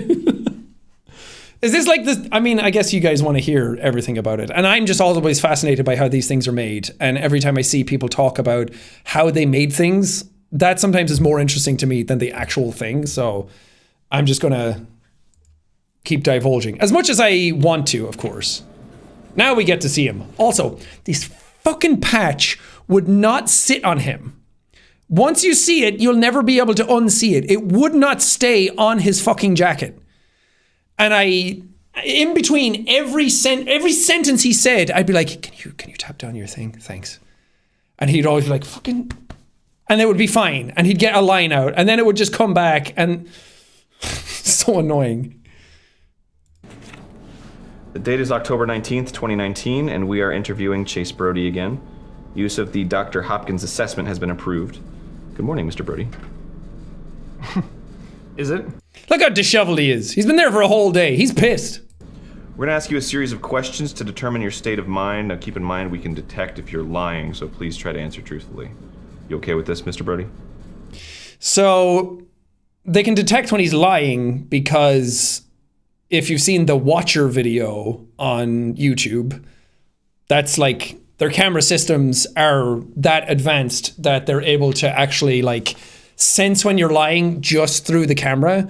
Because the whole narrative behind the cameras is that obviously Iris make a lot of stuff, one of them being that camera with certain antimatter technology, but I wanted it to be sort of like what would cameras in the future be like? Because we already have like Face ID on our phones that's able to like scan your face. And I'm like, how long is it going to be before we have deep fakes already where people scan faces for hours and hours and hours and can supplant it onto something else and it looks real. How long will it be before you're able to scan someone's face through every gamut of every emotion, and then your phone is actually able to detect what emotion you're going through? And then the phone's going to be like, oh, it looks like you're sad. Do you need assistance? like it feels like a weird dystopia that is on its way to happening. Like, you look sad. Here, have some pills. Be happy. So that was kind of like that's where I was like extrapolating out the Iris cameras, the Watcher cams. So those cameras are able to like check Chase. And if you're able to detect like emotions, then why wouldn't you be able to just detect when someone's lying? And like they're able to detect heart rate. And I was that's a fun thing actually. Originally, all of this, like 1984, exactly. That sort of like Black Mirror-y, sort of like Big Brother's watching us sort of vibe, that dystopia. I'm just a fan of that kind of stuff in general. But originally, this whole shoot was going to take place from that one camera angle. So when you see it in interview 3, that camera angle from top down, the security cam, originally the whole project was written to take place from that perspective. So all of these interviews were going to take place from that one point of view and not change. And we were going to have stuff on screen that showed like Chase's heart rate beating. And when he got like uncomfortable about the assessment, the heart rate was going to go up and like go red. And when he said certain things, it was going to say that he's lying and telling the truth. And then people behind the scenes were going to be looking at it and being like, yeah, like a polygraph test. But when we got on set, I was like, well, that was also to kind of like cut corners, to be like, I don't know how this is actually going to look on cam. The room isn't right, so we can kind of like hide certain things that way. But when we saw this room and we were talking about it, me, Mark, and Ethan were like, we could do like reverse shot like this, like an actual production. And I was like, okay, I guess I gotta like really act now because people are gonna see my face. Because it was also kind of interesting to not be able to see Chase's face with the hat sort of blocking it, but I'm so glad we didn't do that because this worked out so much better and is way more interesting, and having everything from one camera angle would have been way more boring for a gimmick of stuff going up and down. And because that's why we released the Watcher Cam video first, to be like, originally that Watcher Cam video was going to be in the stream, but it didn't fit in because why would that video just show up out of nowhere? Maybe you guys hacked into the system and found this video somewhere. So we just scrapped that entire idea, and this was way more interesting to do it this way, and gave way more emotion and way more involved, and I think it paid off. And then it's more ambiguous what's lying and what's not, versus what Aaron says versus what the audience thinks is a lie, versus the back and forth and the Hopkins assessment. And making it more ambiguous makes it far, far, far better. Do I have a choice? Is your name Chase Brody? Wait, shouldn't I be hooked up to like a bunch of wires or something? I assure you, like our a polygraph technology is quite capable. That won't be necessary. So he thinks it should be a polygraph because he doesn't know that Iris's cameras are that advanced. I will repeat the question. Is your name Chase Brody? Yeah. Are you 34 years old? Yes. Are you taking the Dr. Hopkins assessment right now? Yeah, I guess. On a scale of 1 to 10, 1 being the lowest and 10 being the highest, how... So in most like polygraph tests or lie detector tests, you need like controls. So you need to ask like obvious questions first, like, are you Chase Brody? Yes. And then it's like, oh, truth. And it like calibrates the system. So it's like to ease you into the test. But I feel like Iris wouldn't need that, but for you, the audience, it just gets you into the zone to be like, oh, it's like a lie detector test. Baselines, exactly. Is it a polygraph? Variograph test? Would you describe your current mental state? Why do you need to know that? Please just answer the questions. I don't know. A 4. Have you ever felt an attack of fear or anxiety? Yes, of course. Do you feel safe? Have you ever had an attack of fear or anxiety? Oh, there it is. Oh, brother. If Chase Brody was a sitcom. Looking good, brogy. 4. He could have said fuck. Let Chase Have you ever swear. felt an attack of fear or anxiety? Yes, of course. Do you feel safe? Right now? No. Do you regret your decisions? What? Do you regret your decisions? About what? You're gonna have to be more specific. Do you know where you are? And he doesn't get more specific. God, look at that handsome man. If only my hair looked that good. Oh, baby. But yeah, a lot of these questions are actual, like, legitimized questions from actual, like, various different tests all around. They're not all from one specific test, but some of them come from, like, there's, like, mood tests or, like, psychological evaluations. There's, like, I looked up a bunch of different tests for, like, different questions. And some of them are that, like, have you had a attack of fear or anxiety? And then I think one of the tests actually had the do you believe in God question. And I myself reacted to be like, that is a weird question to ask somebody in a examination like that. So that's why I put it in and had Chase react legit like the way I reacted in real life. Somewhere in Iris. Do you know where you're here? No. I keep telling you guys, I have no idea. Have you ever heard of Alter 114209? No, I told you yesterday. I have no idea what that is. What was the first time you came into contact with Alter 114209? Are you even listening? How many times do I have to tell you, I have no idea what that is? So they keep poking him on it. Almost like they know that he's been in contact with him. Basically, Iris are very technologically savvy, so they know a lot more than you think they do. Also, people are asking, why is it a different hat from the Chase short? I didn't have that hat with me in LA when I filmed Chase, and I also found it again recently in a box from when we moved. And I was like, oh, hell yeah, gotta use that one again and keep it this time. So, canonically, it's this hat all the time, okay? Shut up. All right, moving on. It's Mr. just a Brody, how snapback. many pictures have been shown to you so far? Pictures? None.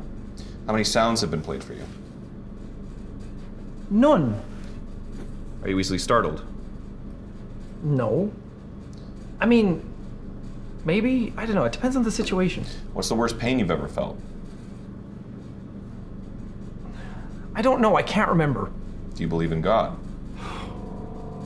Bit of a loaded question, don't you think? Please just answer the question, Mr. Brody. No.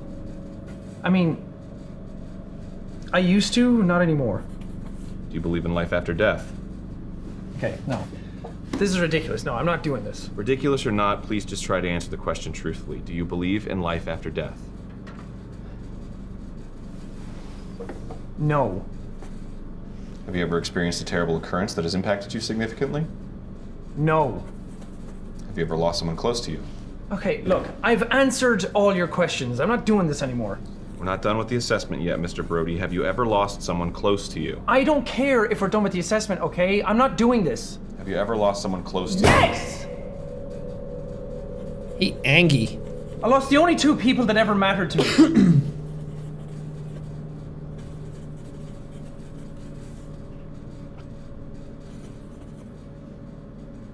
Thank you, Mr. Brody. This concludes our assessment.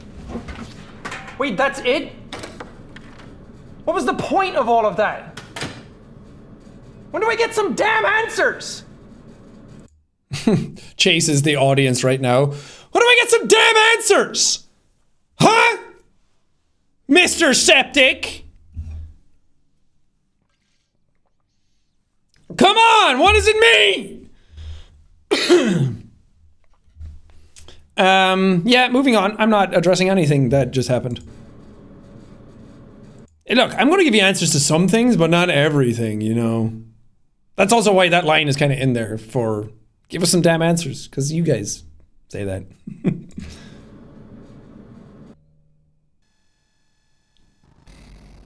Yeah, so this was originally going to be the entire project. This was how it was like written initially. I'm so glad we didn't do that. Hello? Come on. Don't tell me you're giving me the silent treatment now. It was just getting fun. So this whole thing is that he's been here for 3 days now, and Iris have come in at like the same time every day. So he's like, okay, X o'clock, they're going to come in again. And now he's sitting here and they didn't show up. So that's why he's like, where are you? What's happening? So, what? Am I supposed to just sit here and talk to myself? Oh, Iris, you're so amazing. It's like only yesterday we used to talk. I miss you so much. It's probably just me though, right? Should we see other people? So sassy. Yeah, this kind of got lost in the filters and stuff. So a hatch opens and a ball comes rolling in, but you can see like these big long shadows of everything that I was a real big fan of on set. Like you can see the legs of the table, the chairs here, the camera. But because everything is like through a VHS filter and through a camera and through like this kind of tech, they just didn't really read as well on camera as they were supposed to. But they're there. You can see it when it's pointed out though.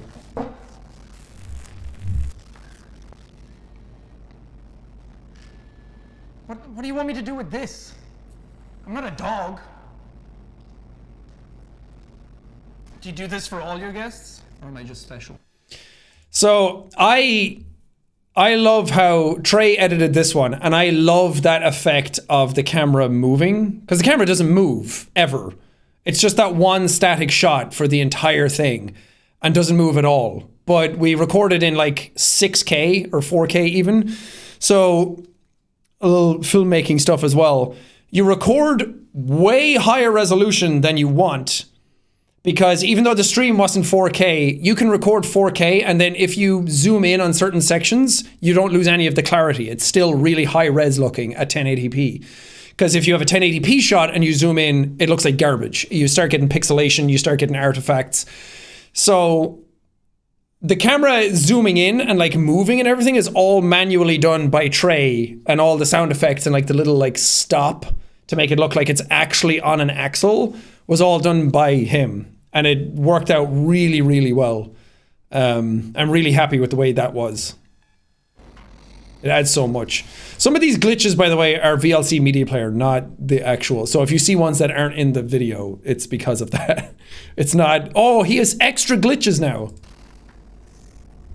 Like that one.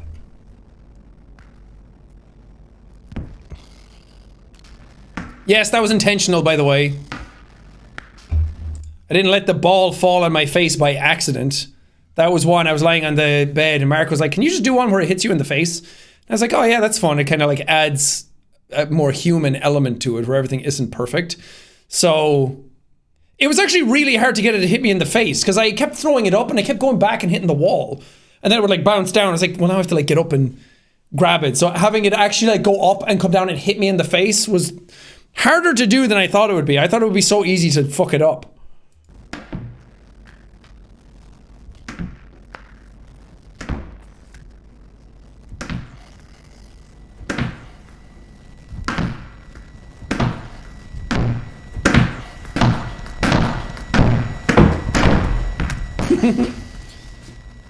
I threw that ball so hard. I can throw a ball really hard, by the way.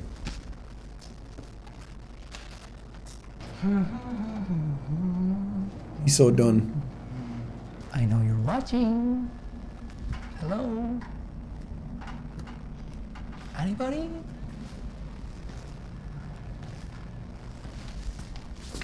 Hello? Anybody? Come on. I know you're watching me. The light's on. I'll break your camera.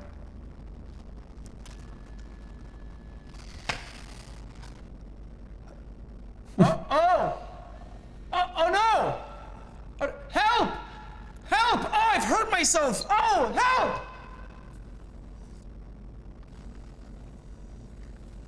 Fuck. This is what you want, isn't it?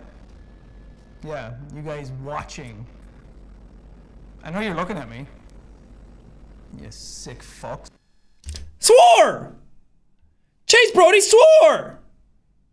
Mom told me that he was family friendly. He was just doing trick shots a minute ago.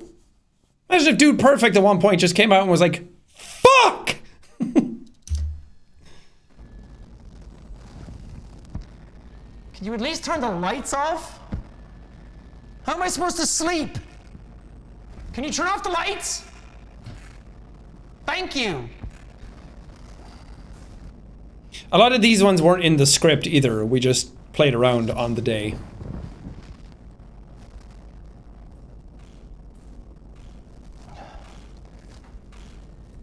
Come on, this isn't funny.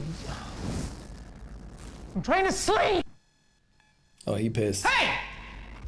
Look, when are you guys gonna let me out of here? All right, it's starting to get really boring. I answered all of your questions. I told you everything I know. What more do you want from me?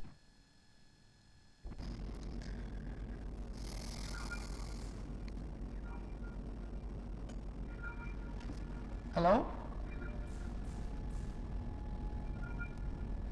Is this some sort of sick joke?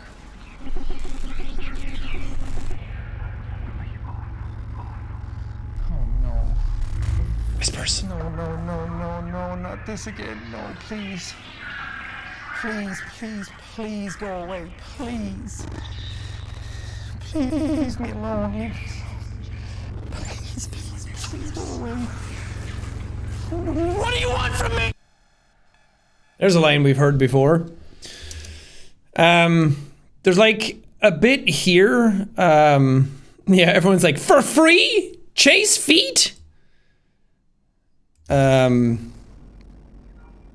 When you can hear like the whispers kicking in. Hello?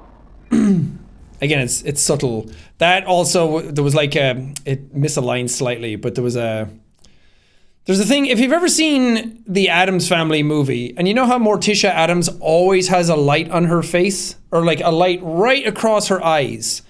That's called like the Shatner light, or the Shatner something, like William Shatner from Star Trek. If you ever see him in certain shots, if you look up like the Shatner light, you'll see a light on his eyes to like increase intensity.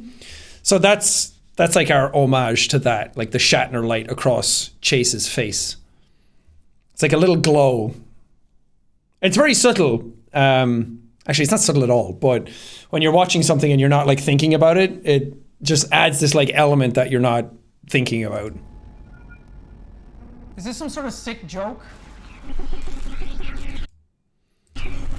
And here, you see it a second ago, the shadows on the wall were moving. Oh no. No. Like here, this is like the table leg, and it's like ever so slightly moving across as they like, sort of like to just visually symbolize that like something's like coming and like reaching for him, like the shadows are encroaching upon him. Not this again. No, please. Please go away. Please. Please, me alone. Leave me alone. Please me alone. Please go away. What do you want from me?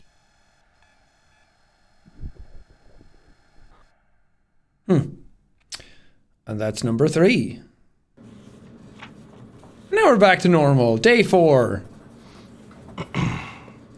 Oh, he pissed. He pissed. Iris didn't come back yesterday. Shit went wrong. Oh, he pissed. Chong Brogy. The date is October 21st, 2019. We are interviewing Chase Brody once again. Welcome back. I thought you guys forgot about me or something. Mr. Brody has experienced elevated exposure levels since we last spoke. Levels in the room have also been increased. Wait, what do you mean? I've just been sitting here. What have you guys exposed me to? Mr. Brody, there are powers in this world that would seek to harm individuals such as yourself that we are trying to protect you from. Bullshit! You think you're doing all of this to protect me? He won't stop swearing. He's allowed to. He's been cooped up. Shit's been going wrong. Believe me, Mr. Brody, we are. We're gonna carry out the Hopkins assessment again. Oh, great. As before, please try to answer every question truthfully. Is your name Chase Brody? Yep. Are you 34 years old? Uh-huh. Are you taking the Dr. Hopkins assessment right? Yeah. Just ask the questions. Honest. It's like doing the baselines again, but this time he's like, I fucking, whatever, yeah, get it on with. Because he thinks it's just going to go the same way again, like they're going to ask the same questions. Scale of 1 to 10, 1 being the lowest and 10 being the highest, how would you describe your current mental state? Well, I'm pretty pissed off right now, so rock bottom. What was that? Do you feel safe? No. So now we've like taken the camera off and like moved it around. That made Aaron a bit more intimidating. Are you enjoying your time here? Yeah, no. How does this image make you feel? Very confused. Do you know why you're here? No, I keep asking you that. Are you comfortable? No. Do you have any experience with Alter 114209? No, I keep telling you, no. When was the first time you came into contact with Alter 114209? I haven't. Do you know why you're here? Wait, didn't you ask me that already? Have you ever lost someone close to you? Yes. How many pictures have you been shown? I don't know, 4? How many sounds have you heard? 2. Do you regret your decisions? Yes. Do you mean that? What? Have you ever experienced a terrible occurrence that has impacted you significantly? No, Yes. Do you believe in life after death? No. Have you ever experienced a terrible occurrence that has impacted you significantly? Stop. Have you ever experienced a terrible occurrence that has impacted you significantly? Ever experienced a terrible occurrence that has impacted you significantly? Stop. Please, stop it. Have you ever experienced a terrible occurrence that has impacted you significantly? Stop asking me. Have you ever experienced a terrible occurrence that has impacted you? Stop. Please, stop it. Have you ever experienced a terrible occurrence? Stop!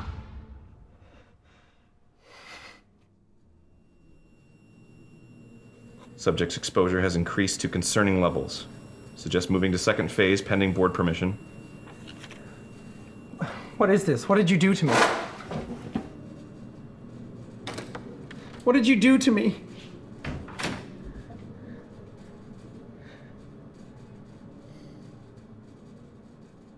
Nice.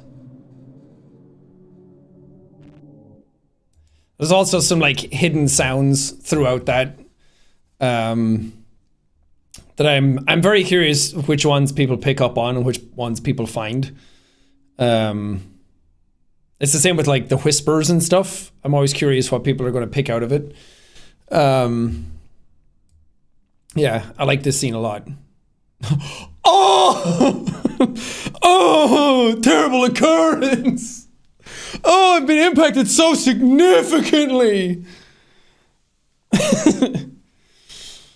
There was yelling Mark. No, Mark doesn't appear or have any lines in this entire thing. All of that was Aaron. They just have very similar voices. All of the yelling was Aaron. We had him sit there and just say the line over and over and over and over again. And then I was like, okay, can you yell it? I was like, can you like cock your head a little bit and say it? Just to like have so much coverage that then you can just pile them all together and make a creepy thing like that. What's funny is that Aaron, he had a hard time saying that sentence over and over again. It's like when you say something often enough and it doesn't make sense anymore. So he was like, have you ever had a terrible occurrence that has impacted you significantly? Have you ever experienced a significant occurrence that has impacted you significantly? And I was like, terrible occurrence. To the point where he would like say significant occurrence that has impacted you significantly so often that I would just be like, terrible.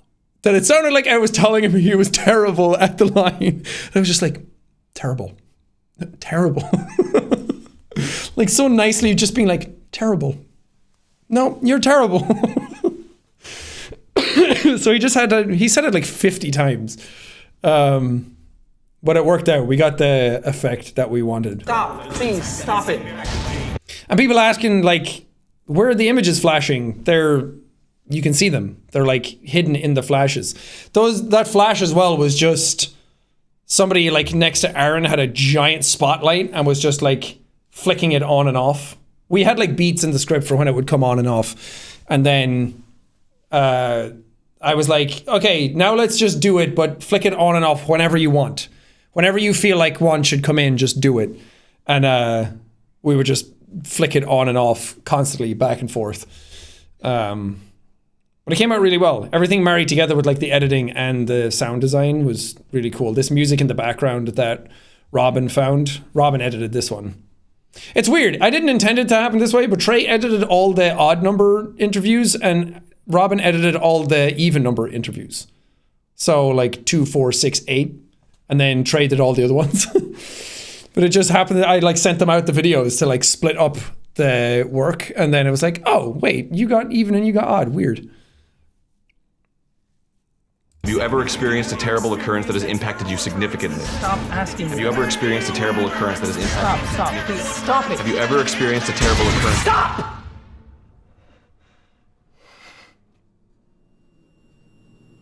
That as well. It was like we had lights like flashing all around us. We had like 2 people overhead with 2 lights, red and blue, going like this to add to the effect. And I was like, when I yell stop, like cut out those lights completely.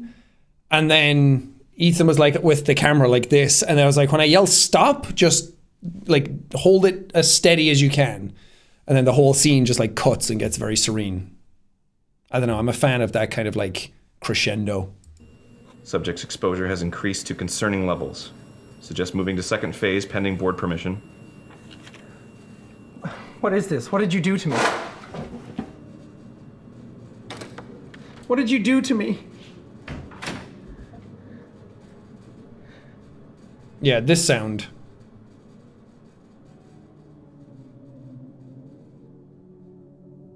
Curious if anyone knows what that is.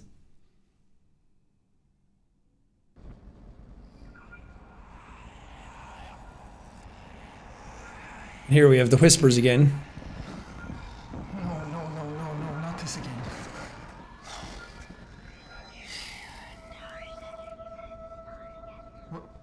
Wait, no, this is different. So now it's like whispers, but it's not the same ones that like drove him mad earlier. Those +1 biceps though, yeah, Evelyn said the same thing. She was like, she saw the scene and she was like, hello? And I was like, what? Like, makes my arm look massive. Oh God, that's the fucking chonk right there. That's the chonk brogy. Yeah, Auntie comes in this room, Chase is gonna fucking deck him. Look how swole he is. No, not this again. What a himbo.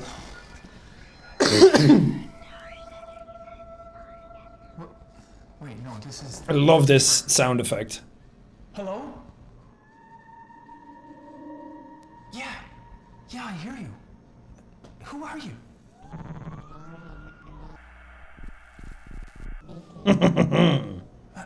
I'm Chase.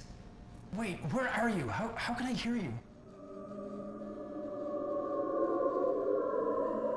Help how? So cool. Can you get me out of here?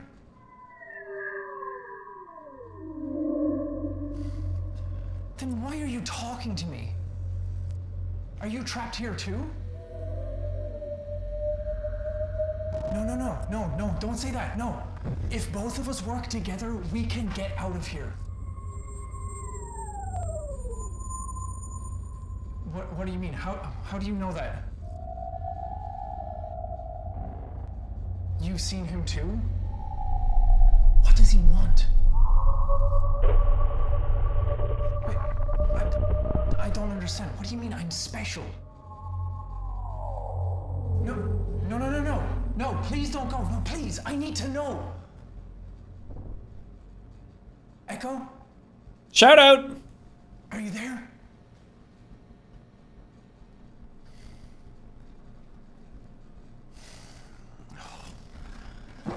Oh, come on, please. Don't leave me alone here.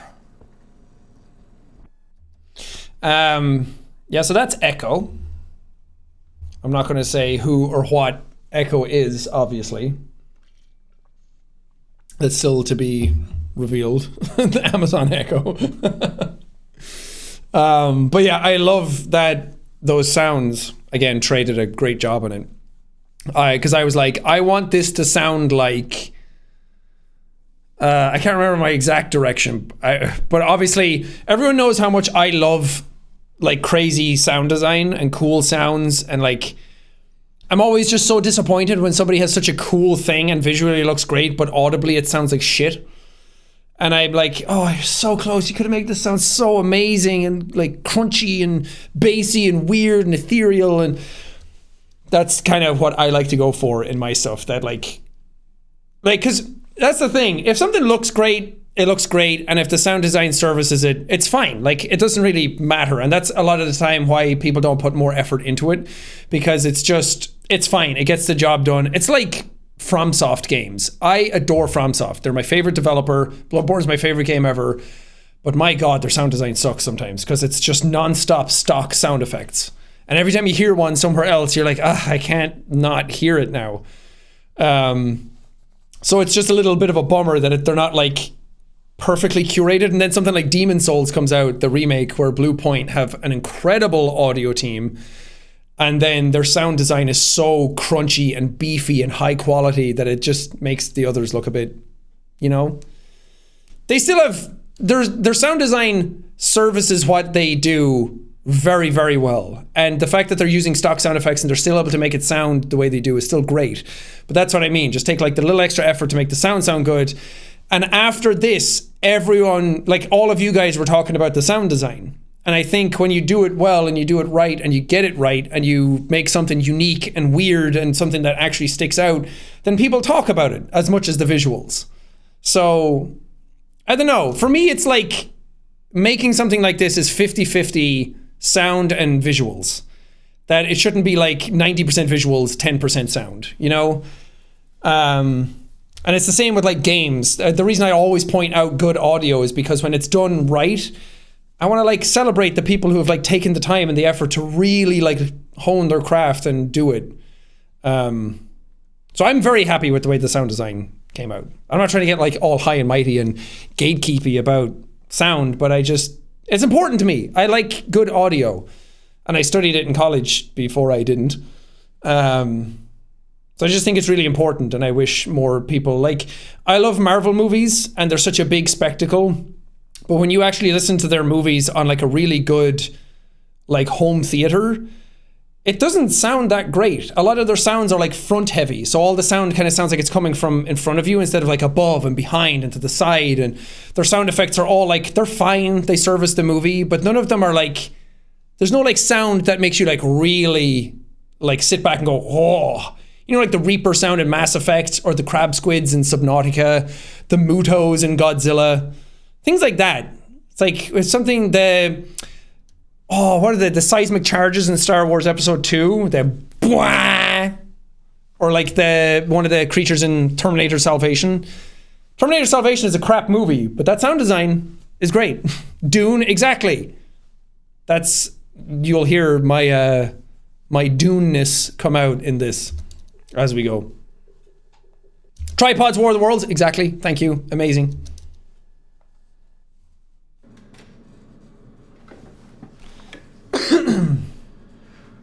Hello, Chase. How are you doing today?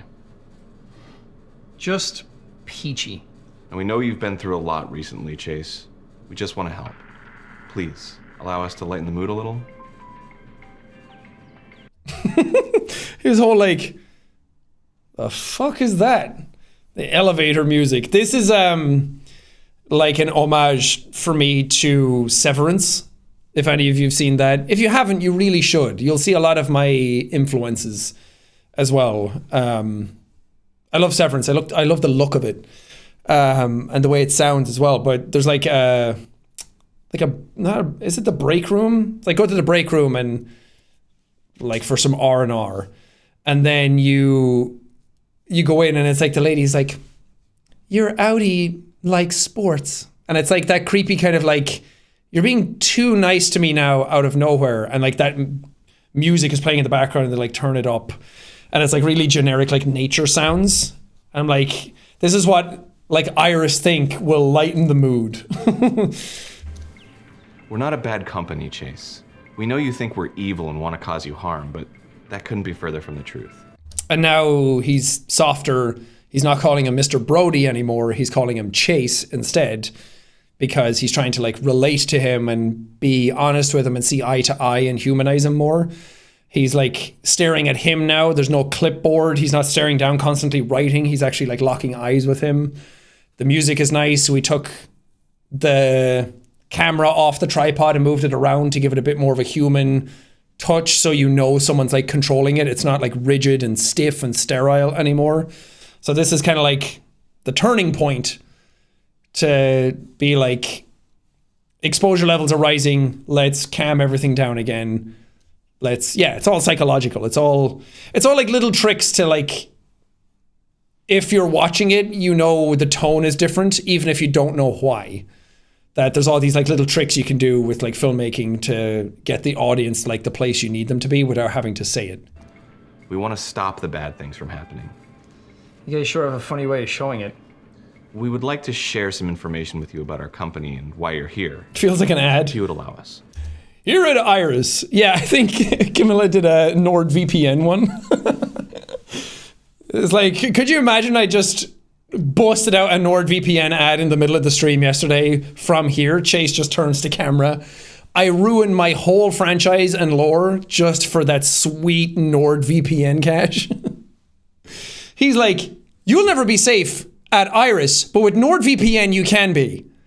Do you have Auntie chasing you down? Well, you can hide your IP address so he'll never find you. God, it writes itself. Let's go back. You guys sure have a funny way of showing it. We would like to share some information with you about our company and why you're here. If you would allow us. So now he softens. Okay. Now he's not antagonistic because now he might actually get answers that he's been hoping for. 2 years back, there was an incident in a small town in the north of England. An item was discovered that had a considerable influence over the people who lived there. An item? What kind of item? A small stone slab. It seemed harmless from the outside, but this item was affecting lives of everyone in this town. They had no idea, of course, but many of the residents there had talked about getting severe headaches that wouldn't go away, getting nosebleeds much more frequently than normal, and some started hearing voices. Voices? We're not entirely sure what these voices were saying, but they evidently had an impact on the people who experienced them. Many lost their minds, were completely unresponsive, while others, sadly, turned a darker path.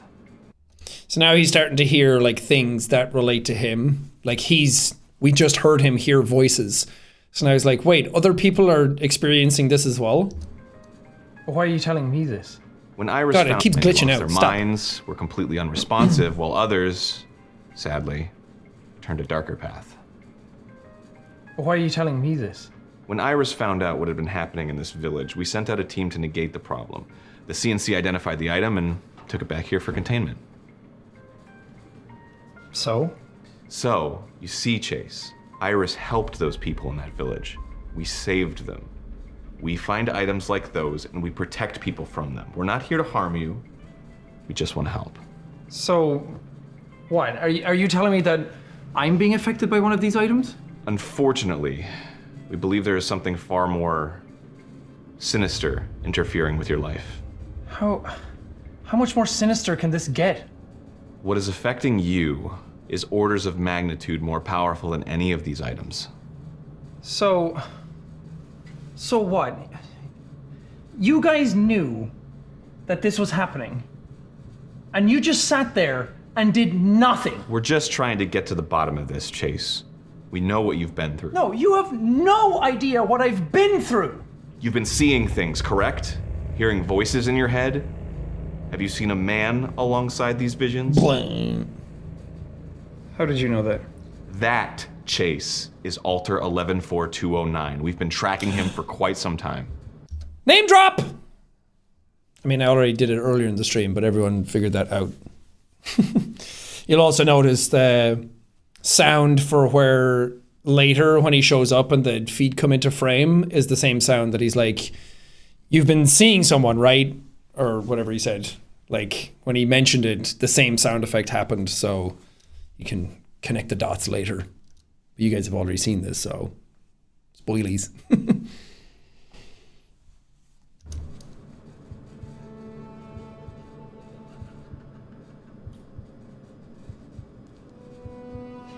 He won't leave me alone. He shows me such awful things. What I did. We know what was taken from you, Chase. That you used to be a husband. A father. Didn't kill them. I'm sorry? I didn't kill them.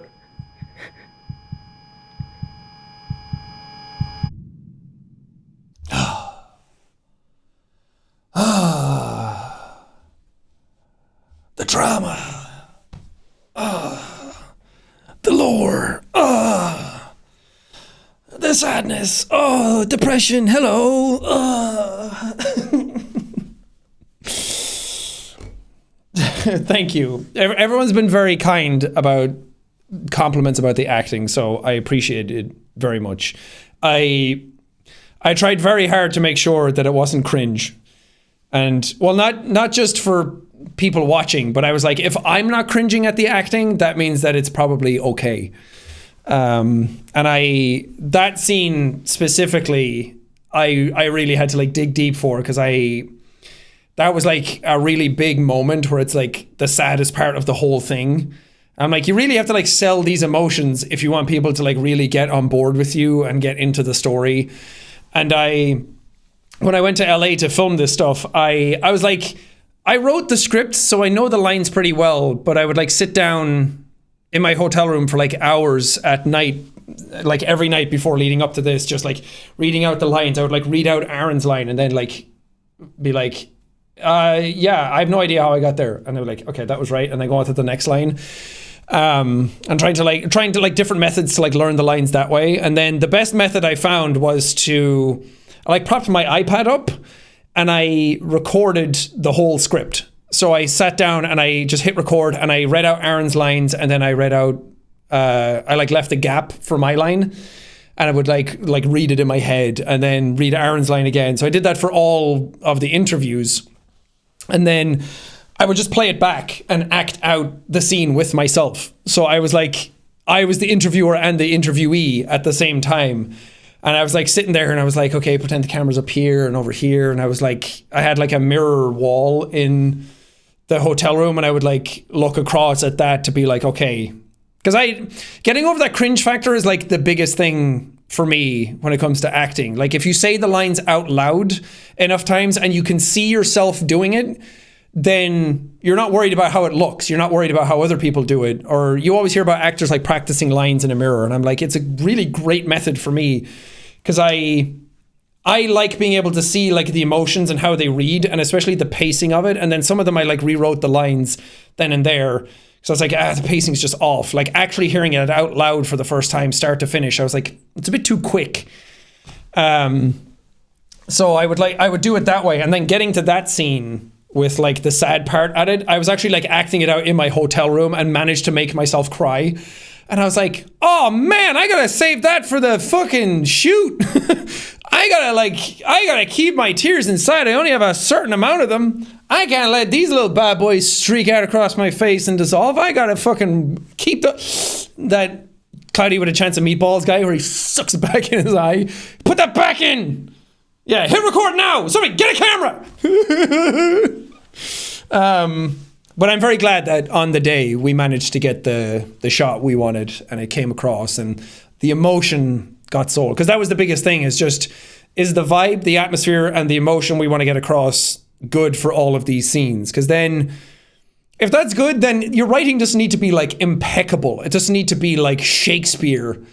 I'm not fucking pulling Shakespeare out of my ass. I'm not a writer. But I can write good enough for this type of stuff. And I think as long as you're selling it well enough and you believe what you're saying, then the writing doesn't need to be like fucking expert level. I feel like anybody can get in and do it then and just play around as long as you're like really living in it. But yes, I'm a writer, director, actor, technically cinematographer as well. Nah, it was very fun. I had a great time. This is like in my element. I like the craft of everything and it was very fun. But that was interview 6? Yeah. I'm very sorry, Mr. Brody. We need to take you somewhere more secure. So, fun fact about this one, Aaron's not even in the room. Aaron wasn't even there.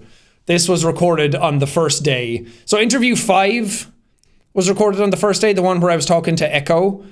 That was the very first thing we shot. And then we didn't have Aaron until the 3rd day.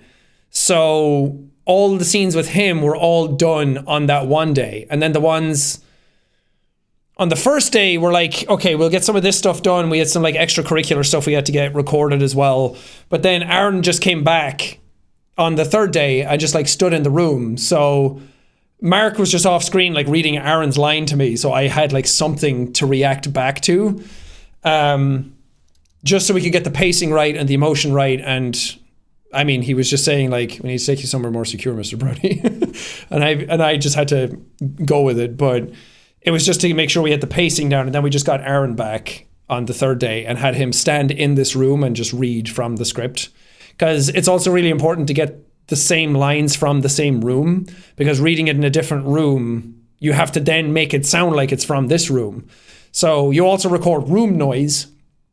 So the very last thing we did was just sit down for like a minute, 2 minutes, and just have the microphone in the room and everybody stays dead silent and you just record the white noise of the room so that you can put it back in later into the shots. So you actually have room tone to be able to match everything. And then we put it in the game as well to make it seem like everything is like the same space. Because when the sound jumps around without that, you start to notice that it's different scenes, it's different rooms, it's different environments, it's a different building.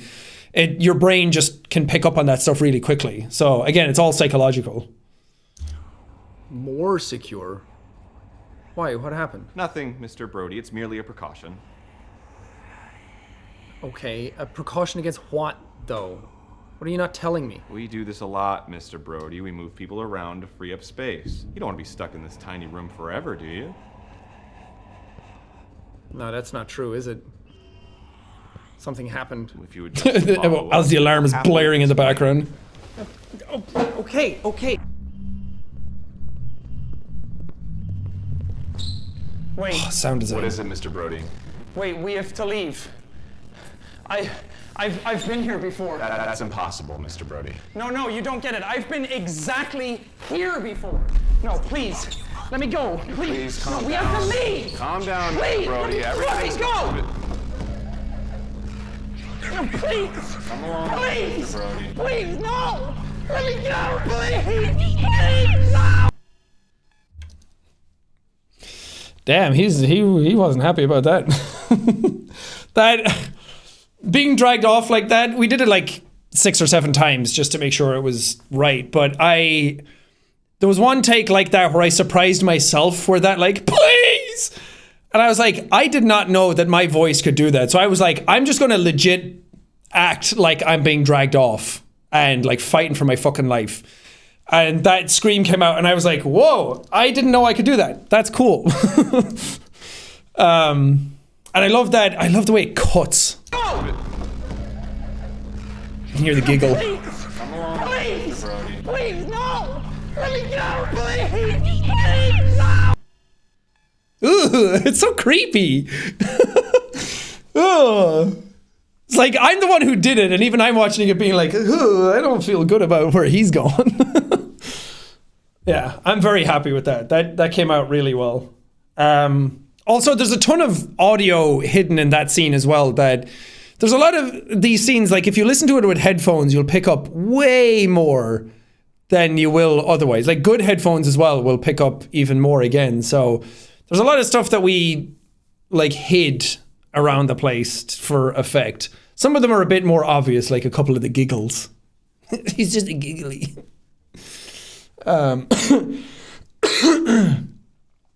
But yeah, it was very fun to do.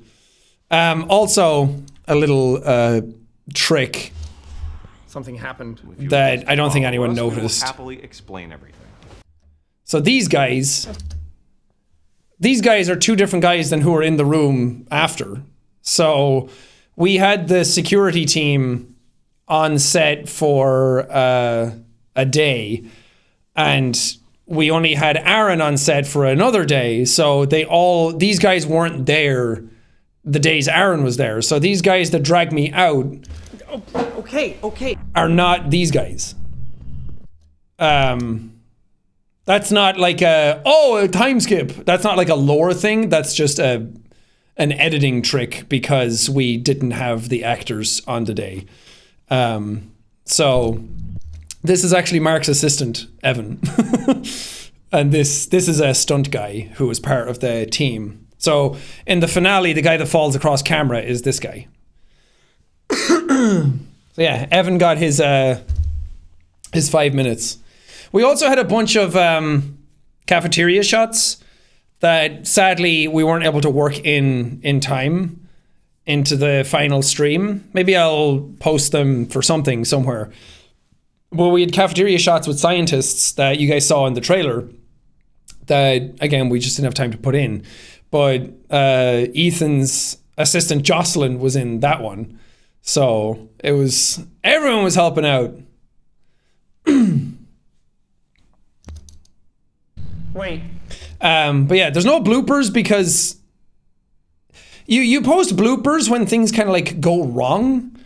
But this was like so quick and the scenes were shorter and like I knew my lines. So like I wrote the thing and knew my lines, so I didn't flub any of them. So there's no like bloopers of me fucking up a line, really. I'm like maybe one or two, or like a sound went off in the background. I was like, what's that? And then we just cut the cameras anyway because we were on such a tight schedule that we couldn't really like waste time and keep stuff rolling because we had to reset often.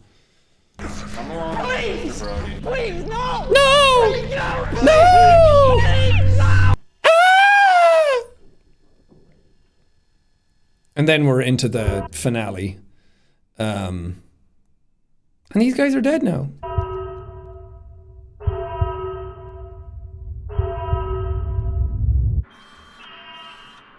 I fucking love how this transition came out. Very Matrixy.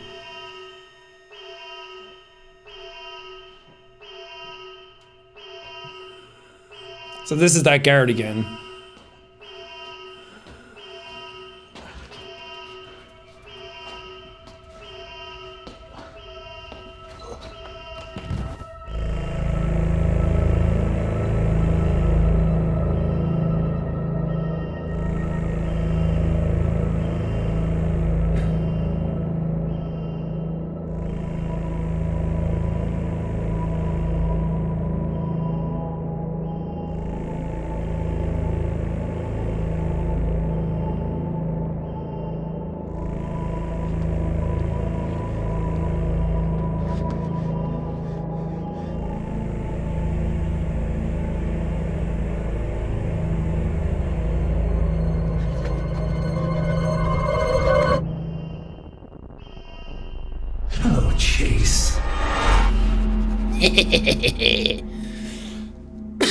God, I love that whole finale. That is, chef's kiss. So these are some of the other guards. Okay, we're going to get deep on the intent behind a lot of the stream and what is actually happening here. So the whole thing I also wanted to be sort of a meta play on social media. So, you know how in social media things happen, and then the more people interact with something, it almost inevitably always goes bad. Like, drama starts, people shit on each other, people yell at each other, people start going weird, and fucking bad shit happens all the time. That's kind of what I wanted to do with this, was that, like, the people who are like chronically online all the time, and when something happens and there's drama happening and they get so involved in it, they just can't take their eyes away from it. They just have to get involved in it. They have to have an opinion. Everyone online always has to have an opinion about everything all the fucking time, when really it's like, maybe you should just stay silent and let things blow over for the majority of things. So for this, the whole idea of the stream was that you guys were interacting so heavily with it, and you were getting so involved with it, that you didn't realize that you were like driving things to happen. So by the end of it, we took all control away from you. So there's a reason that at the end we cycled through all the rooms and none of your commands worked anymore, because now it's supposed to be like a snowball effect, that it's like gotten away from you. You were so heavily invested in this thing, like people get with social media and the internet in general, that now consequences can happen to things that you didn't intend, but it's too late to kind of take any of it back. Like people who cancel someone who could be innocent, or any, like, that's a bit of a cringy way of saying it. But things like that, where it's like, maybe don't be so chronically online all the time, because bad things can happen, and get so heavily invested, like parasocially with things, because maybe somebody doesn't want that to happen and you don't know what that person is actually thinking. I think I saw it. Didn't something happen? Oh, I don't know the show or the actor, but somebody was outed as being bi. Somebody can give me the name. Heartstopper. Yeah. The actor, Kit Connors. Yeah. He was trending yesterday, and people got, I don't know the whole story, so you're going to have to look into it more. But that kind of, I was sensing some of that from that, where like people just get so heavily involved in other people's business that it's like, can't you just sit back and enjoy what's happening? Like when I make stuff, great, it's all fun. Everybody can come here. We can hang out. We can all have fun. We can set up our boundaries and just get involved and have a great time all together. But when it starts coming into like, where does Jack live? What's his like relationship status? What is he really like behind the scenes? Like all of that stuff is like boundaries. Let's just enjoy the content. Let's entertain each other. Let's have fun, and let that be that. So I wanted to kind of like have a sort of meta narrative going on with this, where we had a bot listening to all the chat commands to interface with the game. And then right before the finale happened, we turned the bot off. So everyone was still writing in chat, but it was too late. Whatever you did is now about to happen. And you just sat there and watched while this happened, as the anti-quote goes. So you just kind of sit back and you watch what's about to unfold, which is the finale. And this transition here is, so Anti's sort of like the symbolism for that. That's not what he is. I don't want people going away being like, Anti is social media incarnate. That's not what it is. This is like the really subtle underlining of everything that doesn't actually play into the narrative, but it's sort of like the theme that I was going for. So this is like Anti's way of like pulling you off the wall. So you've been an observer through the camera watching Chase this whole time. And now he pulls you off the wall through the lens down onto his level to be like, now watch what I'm about to do. So it's like him taking control as he always has. Like I said in the Chase short, that in the scene with Anti in the back of the car, he's looking at the camera. He's looking at you. He's not looking at Chase. So there's an element of it going on that, again, this is like stuff that isn't like, Anti's not going to show up at some point and be like, oh, social media is bad. Like that would just be fucking stupid. But it's just like, it's a fun little extra element that I wanted to do, that I thought if there's a way of like fitting a meta element into it, then why not? So it was also just a really fun idea to get a one-shot take. Because initially this was different on the day as well, and as we talked about it with the scene, to be like, could we actually manage this? Because we weren't intending to use this room at all for the shoot, and then we just managed. I wanted a hallway anyway for this scene, and then this hallway ended up being perfect for it.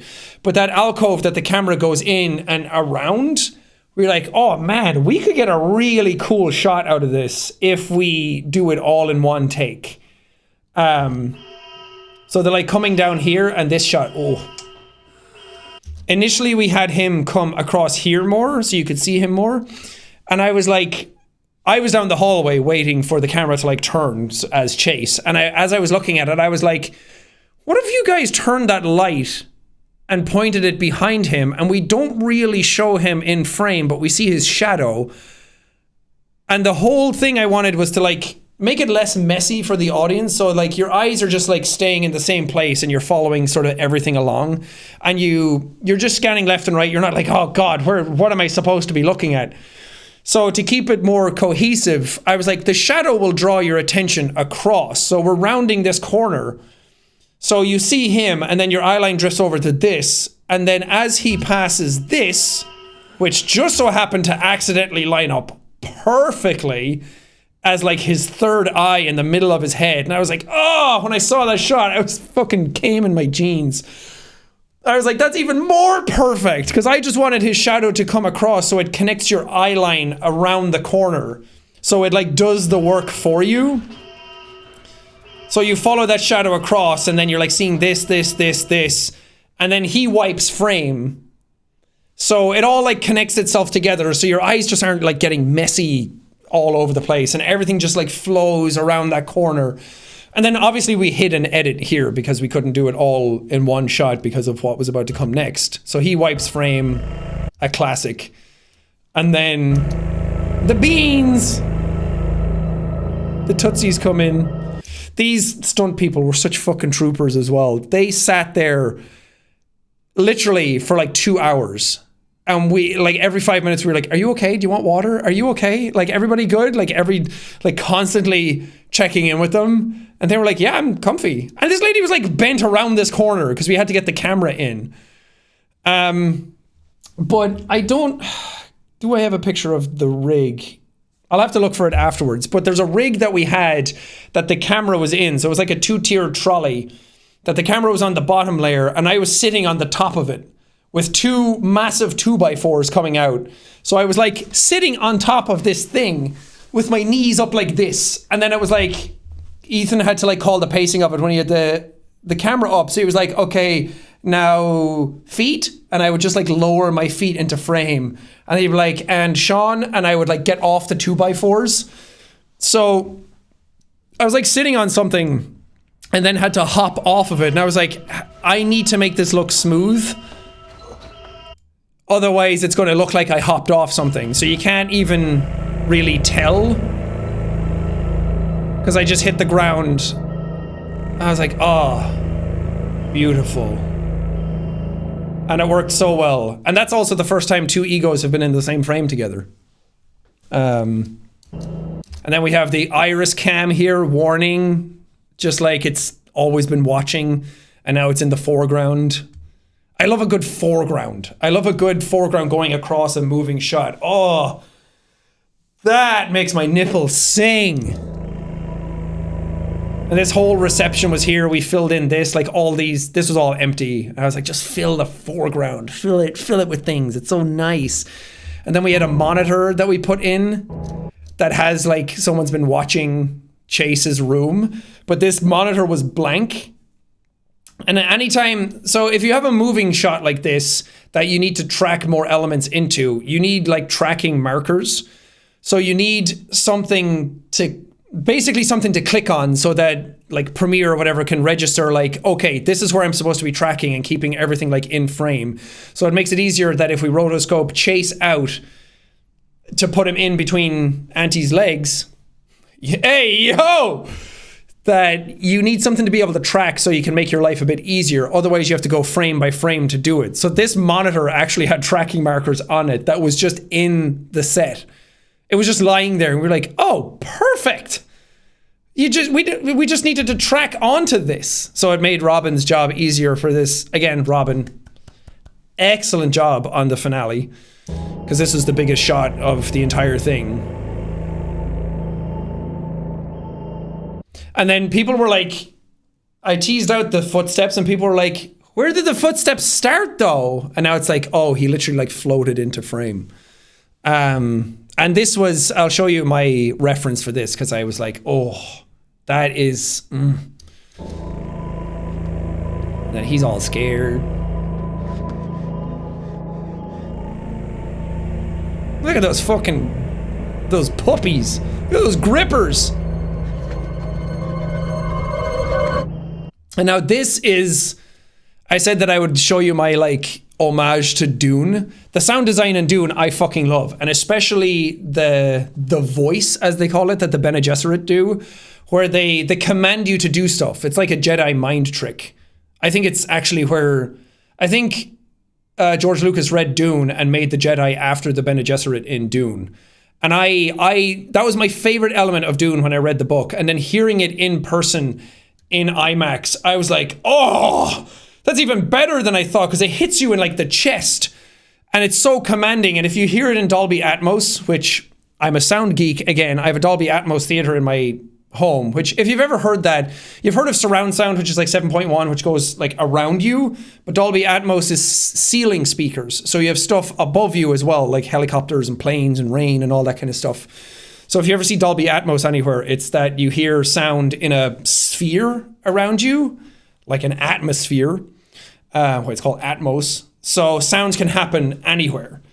And it really adds like a whole layer to stuff, because then you can blend speakers from the side to the ceiling and have like a sound between them and like in the middle of your head. And it's not just coming from those speakers. So sound design is just so cool.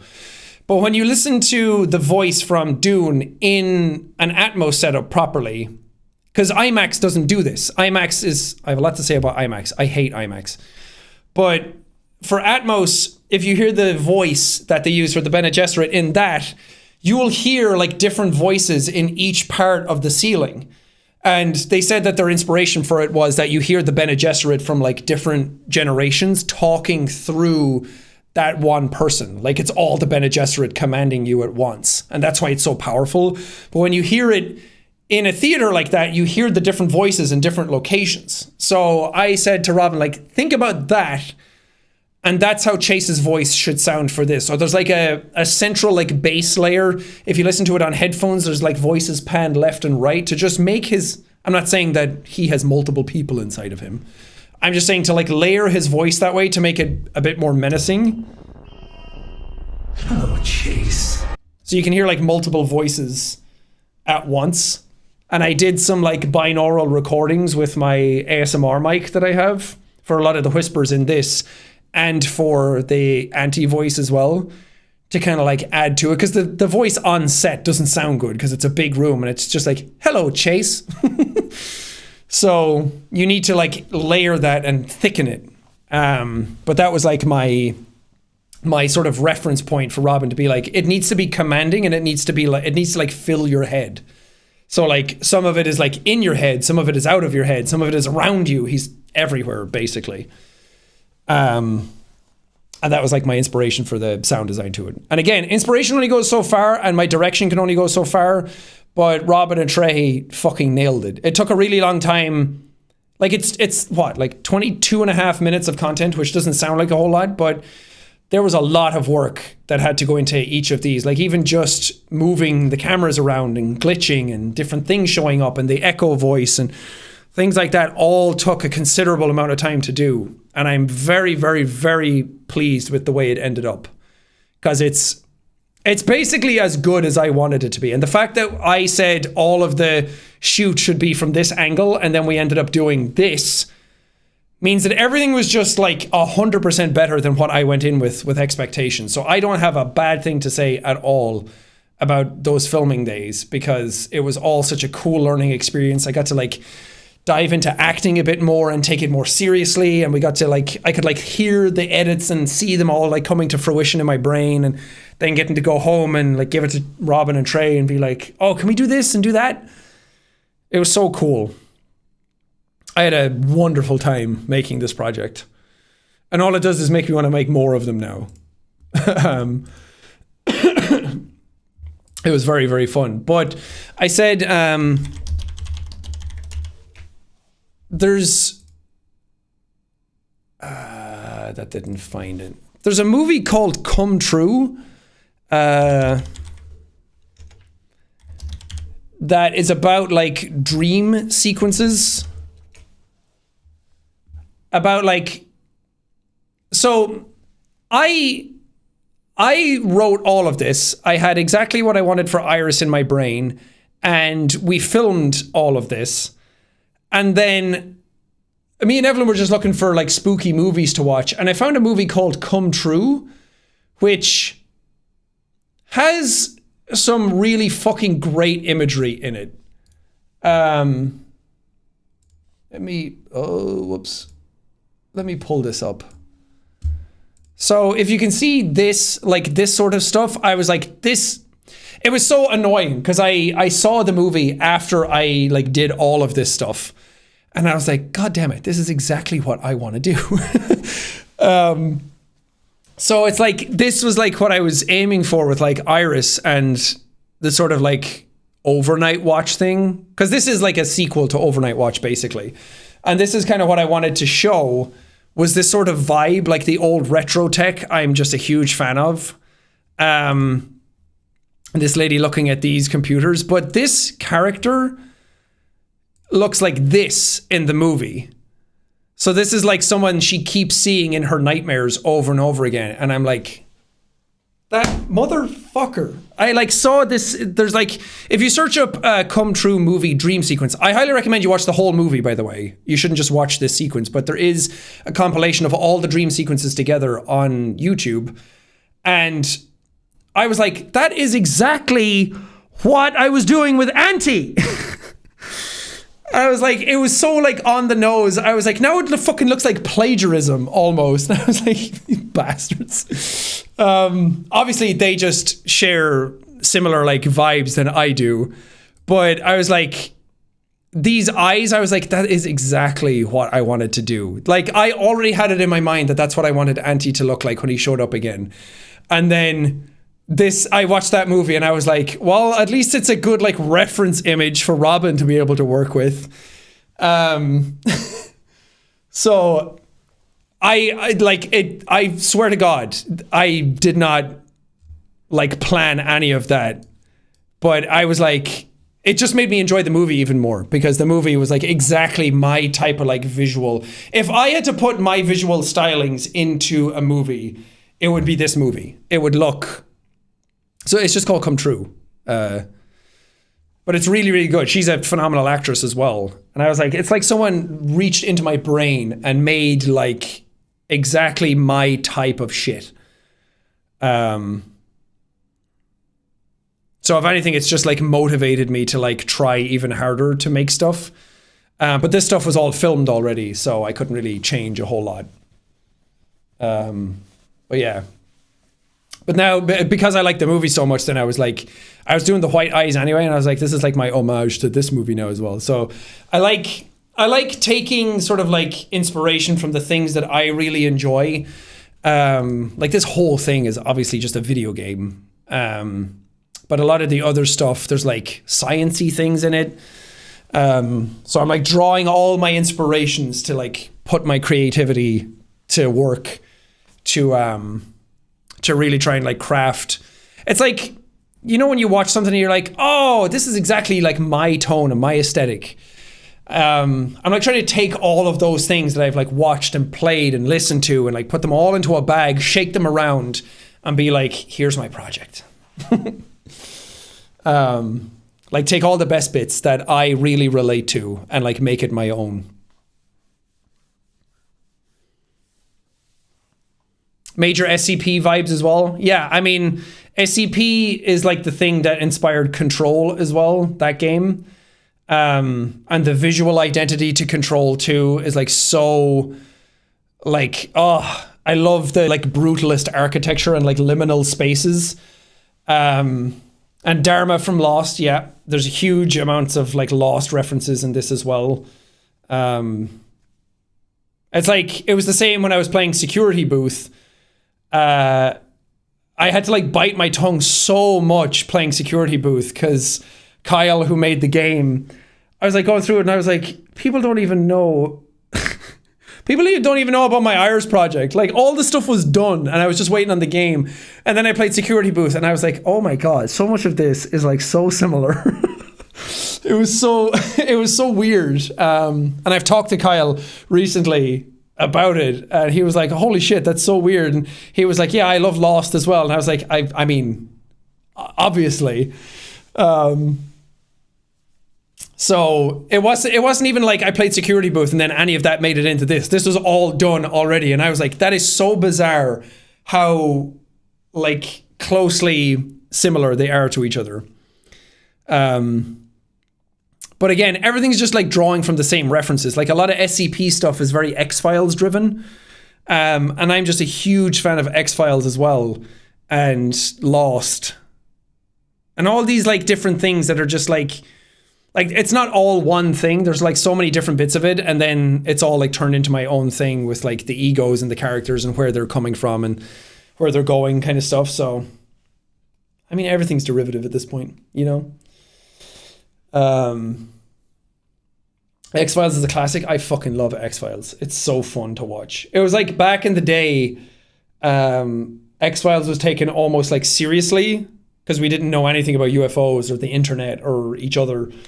And now everything is like so closely connected that some of the stuff in X-Files is like, well, obviously that's not true. But now it's just like good cheesy entertainment.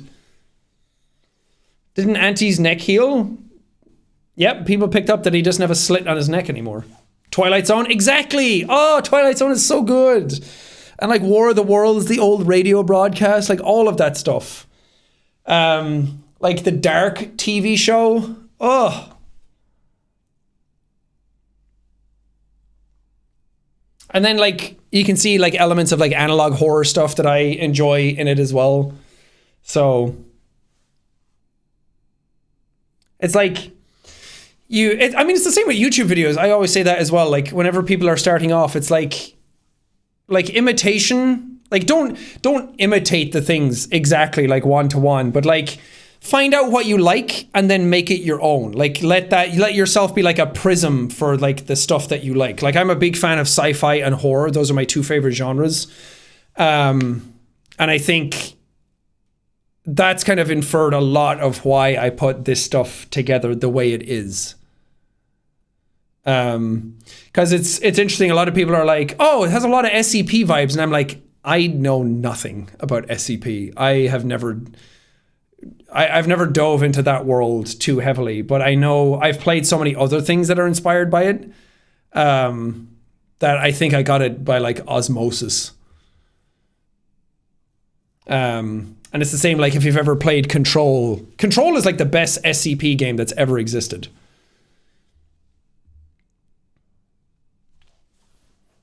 Poor Chase just wanted trick shots. He's evolved.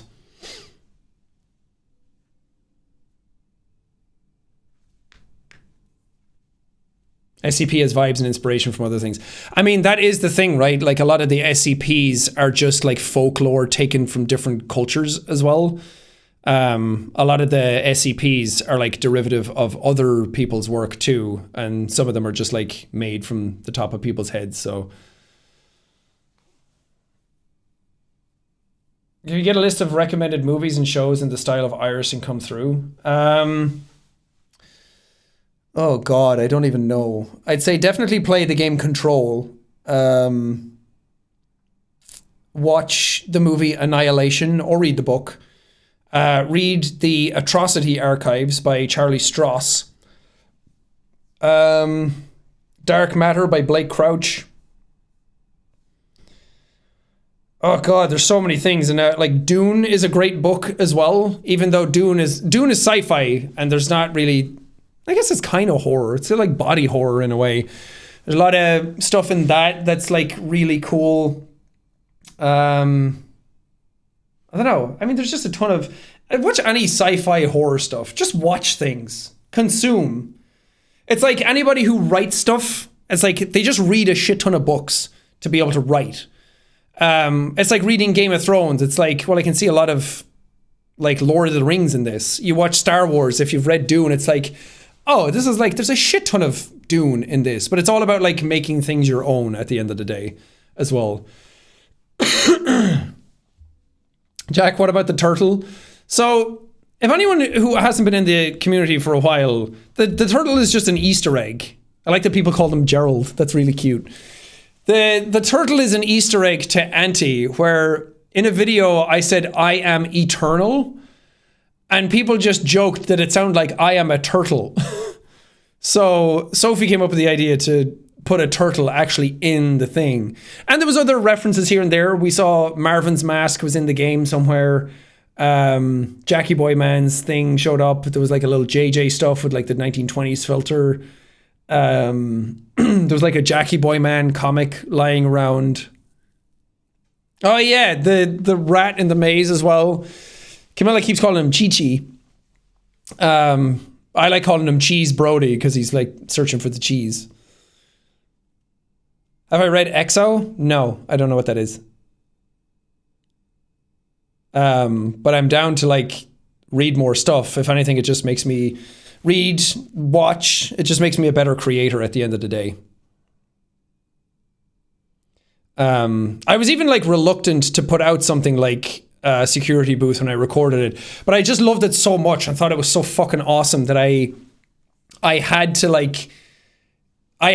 still upload the video, but I was like, this is, I didn't want anybody thinking that I played that and then made Iris, because clearly that's not the case, because it took fucking 6 months to make this thing, and it's been done, most of it has been done for like a month, if not, actually, this Chase Brody stuff, all of this stuff has been done since August, and it's all been written since May, so it's like been done for so long. But I had a really long conversation with Kyle about stuff, who made Security Booth, and we both aligned so heavily on all the same references. It was like, man, I love this thing too, and I love that, and I love this, and this, and this. So we both like aligned very heavily on like what we both enjoy and where our references come from. So hopefully we can make something together at some point. Whoa, crazy thunder. Security Booth is amazing. Everyone should play that game. It's so fucking good. And it was made by one guy, and he made it in 6 months. He made that whole fucking thing in the same amount of time as it took us to make this. Now that's talent. I was like, how long did it take you to make it? He was like, well, the original one, which was like 10 minutes long, didn't have all the endings, took like 2 weeks. And then I was like, oh, so how long did the like director's cut take you, the version that I played? And I was like, I was expecting like 2 years. And he was like, yeah, about 6 months. I'm like, are you fucking kidding me? What a talented man. You have thunder down there? Yeah. Because we're a coastal town, we get a lot of storms. Sean, can I do a stupid poll? Go for it. I can't wait to see how stupid it is. Can't wait to see how stupid you all are again. I can't wait to see how dumb. Is Control made by 505? 505 are the publisher, but Remedy make it. The same people. Whoa! Did that come through on mic? Damn! That scared the shit out of me. That's cool. It's Iris! Oh! It's still going. Holy fuck. That legit jump scared me. I've never been jump scared by thunder before. Oh, that's probably a lie. I probably have been. But yeah, Remedy make Control. They made Max Payne, Alan Wake, Quantum Break. Iris controls the weather. Yeah, someone wrote /thunder in chat and it went nuts.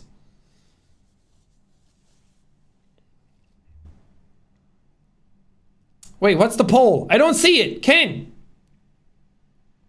put it up. Whoa.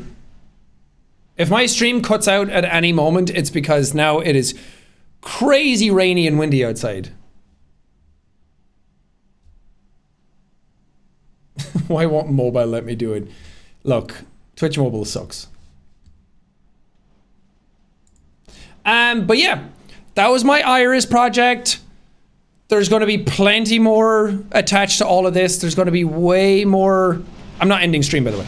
There's going to be so many more things to come. There's going to be so many more Iris things. I'm going to build out this universe, and it's going to be really fun, and I'm very excited for it. This is just a taster. This was just like an hors d'oeuvre, an aperitif, a little sprinkle of salt on your steak before you dig in. But it did cost quite a huge amount of money and took a really long time. So please go watch the videos in the stream. I want to make the stream public on my channel so people can like watch the game and everything. But if I do, then it just looks like there's 3 things gone up. Like it looks like that video as well as like the anomaly found as well as the other 2 stream parts just all kind of blend together and then it confuses people. So go watch the anomaly found video, please. We put a lot of time and effort into it and I'm very proud of it.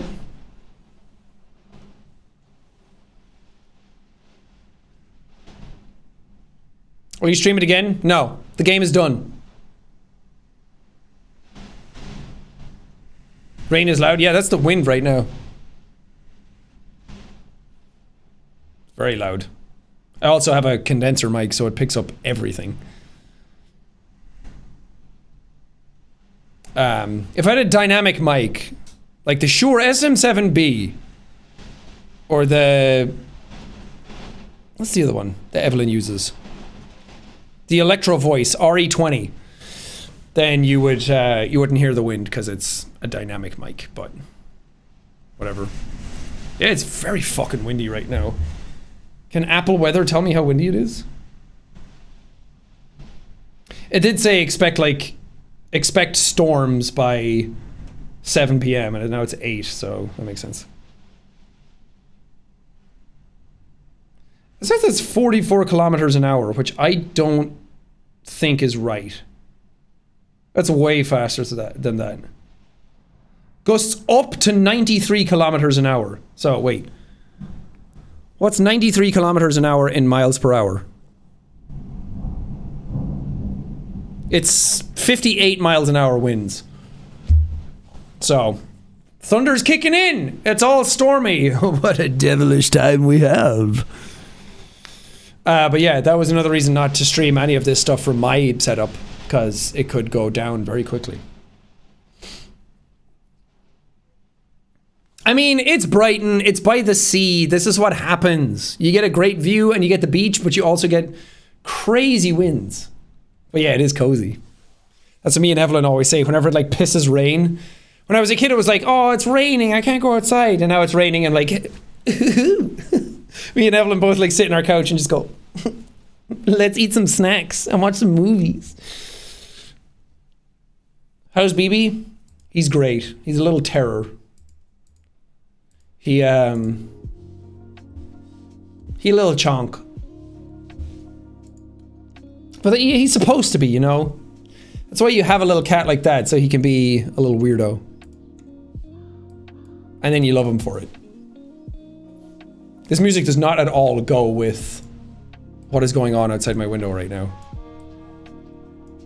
It woke me up last night. We went to bed, and then at like 2 a.m., a massive gust of wind hit the house and it like shook me awake. Now I see the poll. Who would win? The collective chat or a silly little pipe? The 7% of you, the 84 of you that clicked the collective chat are fucking liars. Because you guys were awful at that puzzle. Remind me to never hire you guys as plumbers. It was awful. It was like watching monkeys bash pots and pans together. I even gave you like the commands of what to do and you guys were like, oh, I'll put a cross piece everywhere.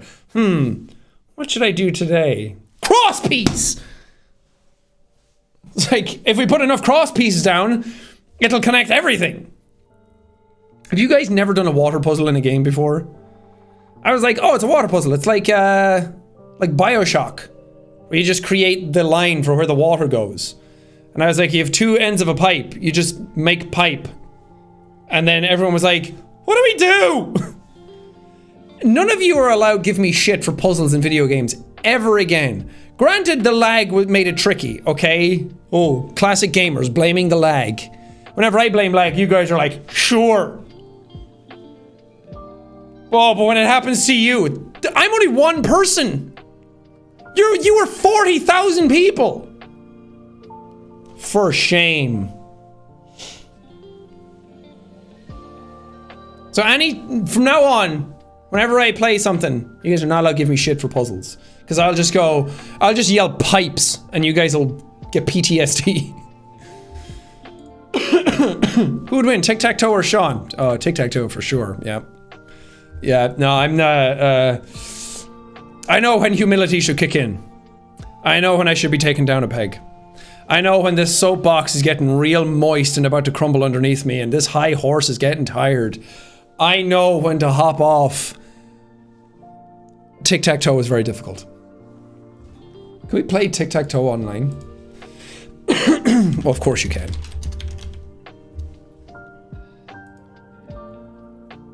Oh, you can just play it on Google. That's very small though. How can I make it bigger?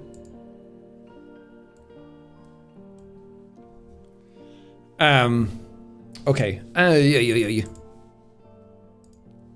Okay, we're gonna play. Where are we going? Am I just allowed... Okay, X. I've already fucked it. I should have started in the middle. Okay, this is a bust. Whatever. Restart game. Okay. Chat.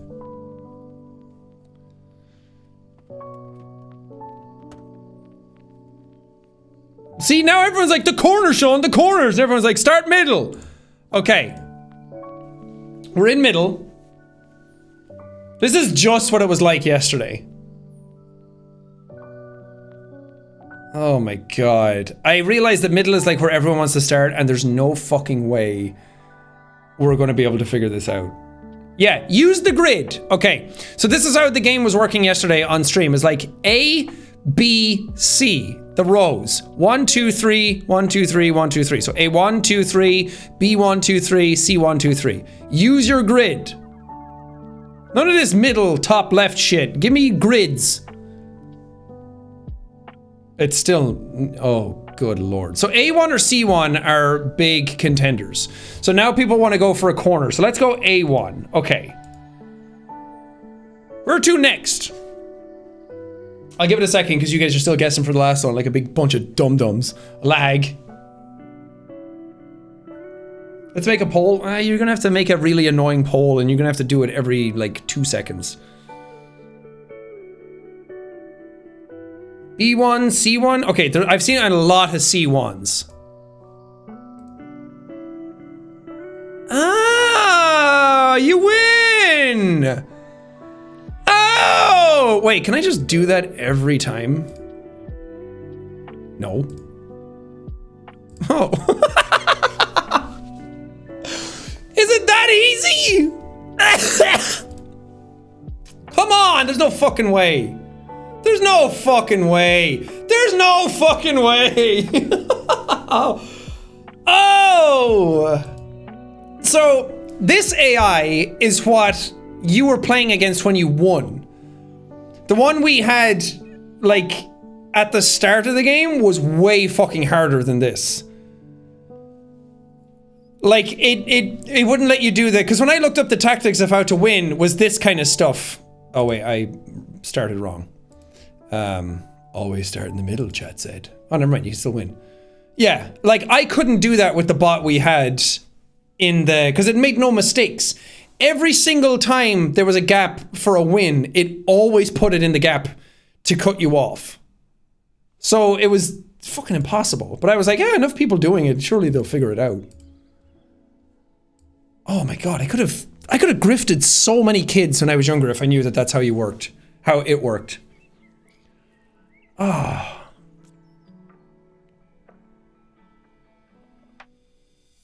Tic-tac-toe is a bullshit game. No wonder chickens are able to play it. You know, when they're like, there's a chicken on Route 509 that's able to play tic-tac-toe. You're like, uh-huh. There's a monkey that eats its own shit as well. That was a Friends reference, by the way. He says that there's a chicken that plays tic-tac-toe on a route. Pipe game. Well, it's fucking easy when there's less of you. It's literally just put the pipes down and then rotate them until they're in place.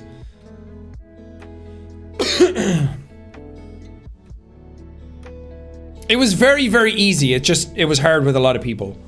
There was some games like even with the hard-bought tic-tac-toe probably would have still been too hard because there was too many people. But I think the puzzle for the lock, you guys had the code, so you would have done it if there was more coordination. And obviously the lag wasn't there, but the pipe puzzle, I think you guys would have gotten if we give you more chances at it, and the lag wasn't there either. Because I think you guys were getting it, and I think like 3 or 4 more runs at it, you guys would have started getting really coordinated with it. But it was also like we were getting towards the end of the videos, and I was like, I kind of want to like ramp it up and like keep the momentum going. So I didn't want to like slow down the puzzle. So there was a couple at the end that we were basically giving to you. Like we were teeing up some of the easier puzzles, like the rat maze again. Because the rooms were all cycled randomly. But like the first time through, we were like, let everyone see all the rooms first. And then figure out what each of the puzzles are and then come back and try again. But then towards the end, it was like, let's just start teeing up some of the rooms because people are like really into the narrative. So let's start like giving them more. So we give you a couple more chances at like the pipe one, but it started to be, the lag was just clearly an unforeseen circumstance. So we decided to just speed things up. Speaking of momentum, got any more ego treats in the works? Oh yeah. I have 2 other things that I'm like working on that one isn't as big as this stream, and the other one has the potential to be pretty good, so. No, it's gonna be fucking great. I shouldn't say pretty good. It's gonna be awesome. But I'm very excited for it. Am I gonna play God of War Ragnarok? Oh yeah, baby. Absolutely, that's my most anticipated game after Elden Ring this year. And I'm so excited to play it. I don't have a code for it yet though. I was hoping to get it this week.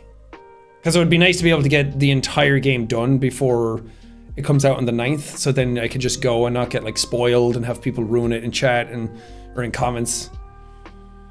So we'll see. I'm very excited for it though.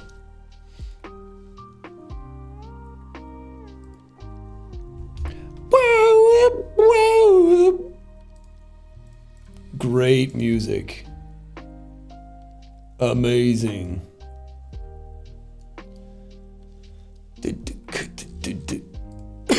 And we also have Thankmas coming up.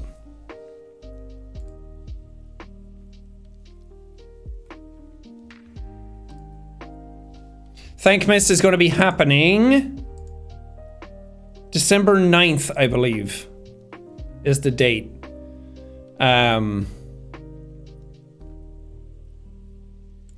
But I gotta get like announcements and that out soon about it because I'm so behind because this Iris thing took up so much of my brain power over the last 6 months that I'm like behind on a lot of stuff. So I mean, I do it every year, but a lot of people only know it's happening when it's happening. And I've reached out to like a bunch of creators and none of them are like responding or like talking about it. And I'm like, other people are doing projects for charity and don't know what charity they're doing. And I'm like, you could just, Iris, Thankmas is there. You could just funnel it into Thankmas. Like I've picked a really good charity. We're doing it for World Central Kitchen, who send people out to like the front lines to give food to areas like war-torn areas, and they're doing big stuff with Ukraine this year. So we're doing it for World Central Kitchen. They basically like send chefs to the front lines to cook food for people. So they're a really great charity, and I'm excited to be working with them. I'm like, we can do so much good if everyone will just answer their messages and play ball a little bit, you know? It's because it's not, you need to like entice people enough. Like you can get some clickbait out of it. You can get some virality out of it or something like that. You need to give them like, you can get a good video out of it or something like that. Because right now it's like, you'll do good for charity and everyone's like, whatever. So it's like I need more incentives for it. But again, I've been so busy all year, not only with like coffee rebranding, and having lots of calls about that and like, which are super fun. It's been really fun to like get in, like stuck into the coffee stuff and like really like, it feels like when we made it the first time again, because the coffee's like 2 years old now. So it's like, let's get in and like spice it up a little bit and spruce it up and make it look a little nicer and cooler. Because now we know who our audience are. When we made the coffee first, it's like, I want to like get in, make the coffee, have everyone take it seriously. It's not just some YouTuber trying to make a quick buck out of coffee and the coffee tastes like shit. Like, no, I took it seriously and made like a really good coffee and my name was nowhere on it. I just used my face to promote it, but it was just a really good brand and I was really proud of it, and really, I've gotten like glowing reviews about the coffee constantly.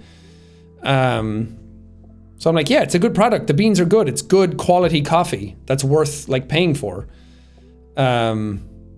My mom is very skeptical about the coffee. Now it's her favorite. You will not believe the amount of people who have told us that their moms love the coffee.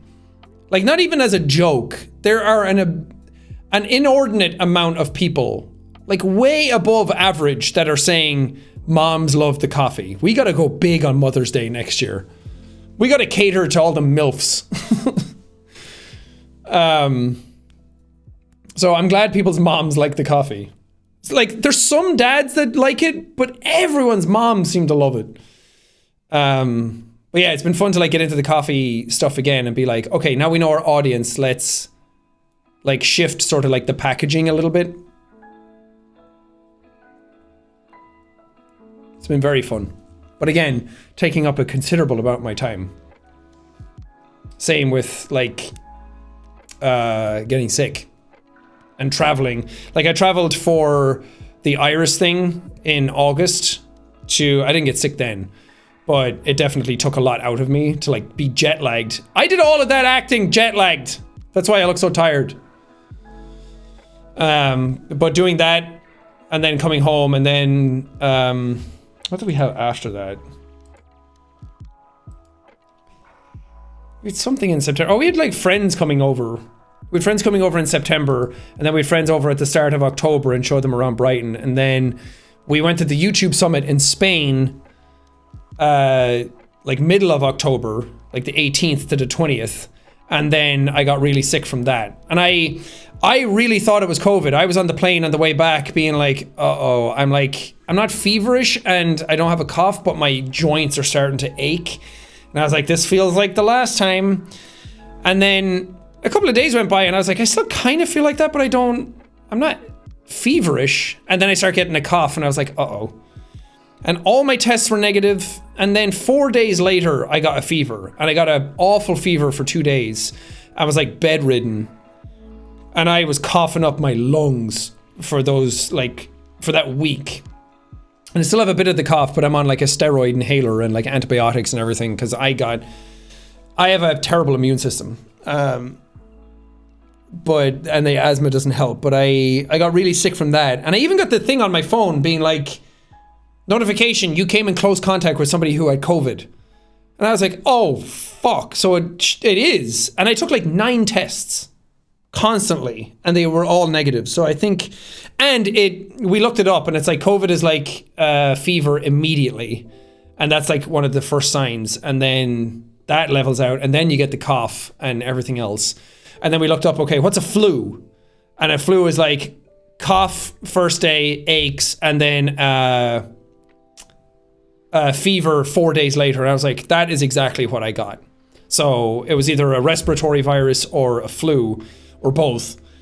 And all the tests were negative. And I was like, man, I have only ever had like one flu in my life ever. And it was when I was like 10 years old. And it was when I like hallucinated that Robert Downey Jr. was in my house. And I remember having a really bad fever. And I've never been that sick since. So that's the sickest now that I've been. It was so much worse than COVID. Like COVID was like, oh, this sucks for like the first 2 days, but I wasn't that bad, and I had like a bit of a cough, and it lasted a while. But the flu, that cough was fucking terrible. I was on like non-stop paracetamol, or acetaminophen, as you Americans would call it. I don't know why it's different over here. But I was like taking that as much as I was allowed to by like the recommended dosage on the box. And that was a godsend. Yeah. Brand name Tylenol. But we've like soluble. We have Panadol here, which is paracetamol, which is acetaminophen, which is Tylenol. So they're all the same thing. They're just a painkiller that are good for reducing fevers. But I have like soluble ones because my stomach gets fucked if I take pills. It's almost like if I take a pill, my stomach like explodes. You prefer ibuprofen? People with asthma aren't allowed to take ibuprofen. So I couldn't take that either. You can, but it's ill-advised. Because I took it before when I was younger. And I took it as an adult for like a migraine. And then I went to the doctor and he was like, you're not supposed to take that. Let me Google it, because I think ibuprofen and asthma, NHS.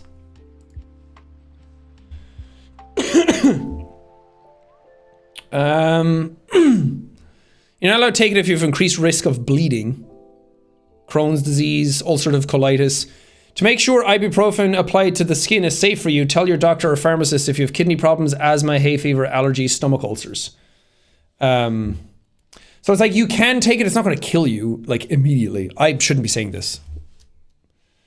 But it's because ibuprofen affects your blood. Obviously, you just shouldn't be taking anything that can fuck up your asthma. It's the same with there's like beta blockers you can take. Like Evelyn's on propranolol to like as like a beta blocker to block adrenaline for like anxiety and tension. And I talked to my doctor about it. He's like, you can't take that because the adrenaline response is really important for asthma and it can give you like asthma attacks.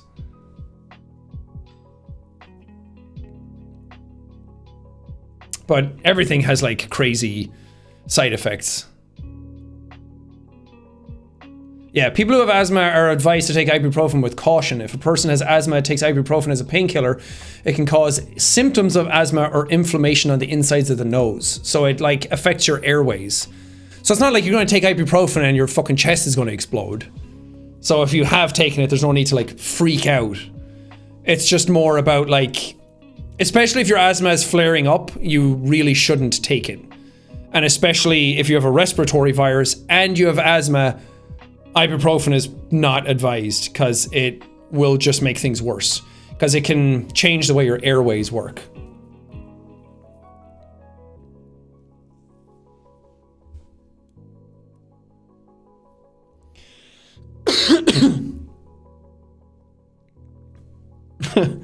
I mean, these are all the things that probably should be told to people because last year I got the first migraine that I've ever had. I thought I had migraines before. Anyone who thinks a migraine is a bad headache has never had a migraine. And that was me.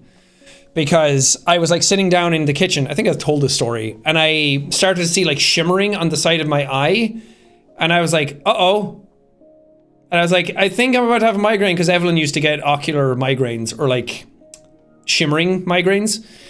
And that they can happen without pain or they can just they're like light sensitive migraines.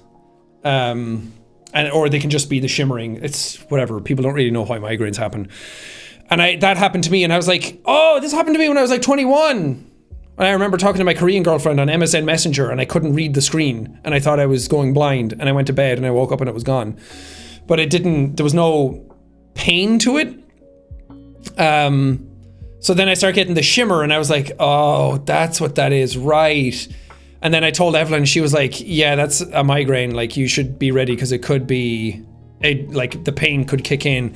And then, oh boy, I felt like someone took a fucking nail and a hammer and just stuck it right in the back of my head. That was so much pain. I had to go lie in we have blackout blinds in our house in some of the rooms, and I had to go stay in a room with blackout blinds with not a single other thing happening. And I just lay there in silence for an hour because I got so nauseous, so much pain.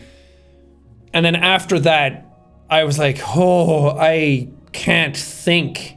I was like, man, this fucking brain fog from migraines is no joke. And it happened again then the next day that I went to my doctor about it, and he gave me triptans, which are like giga chad painkillers that are like specified for like migraines. And I took those, and it like killed it immediately. And I was like, oh, thank God. And they were like, we'll give you a set of these, and if that ever happens again, just take one. I was like, okay. And I was like, man, that's never happened before. And they were like, since this has never happened to you before, and migraines can be a sign of something really bad, we're going to send you to a neurologist. So I got an MRI done again. I got an MRI done for my tinnitus before.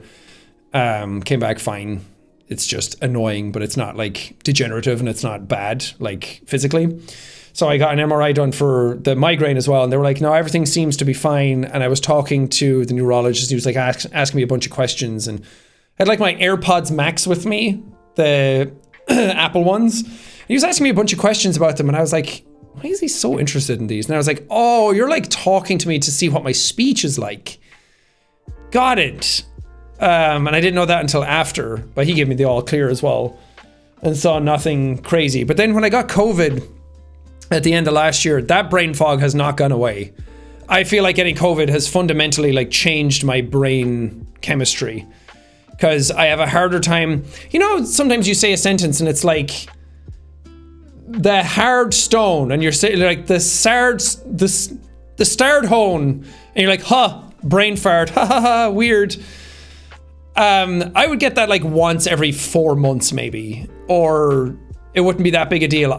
Since I had COVID, I get that like 10 times a week now. So I fuck up my sentences way more, and it takes a really hard amount of time to like think about my sentences now, and I can't like follow. Like reading a book is fine sometimes, but sometimes when I'm playing a game and I'm trying to follow instructions, I just can't. And that's why I got the ADHD diagnosis, because I was like, is this ADHD or is it like long COVID that's happened? And the ADHD meds didn't like change much about it. It hasn't like changed my my brain fog at all.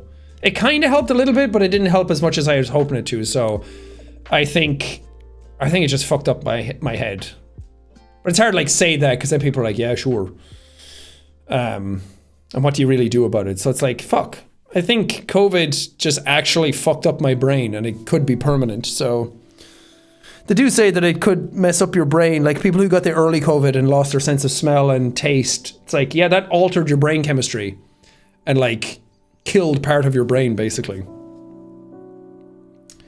But yeah, it sucks. So they happened like so close back to back that I don't know if they affected each other, or it was the migraines that did it, or if it was just the COVID.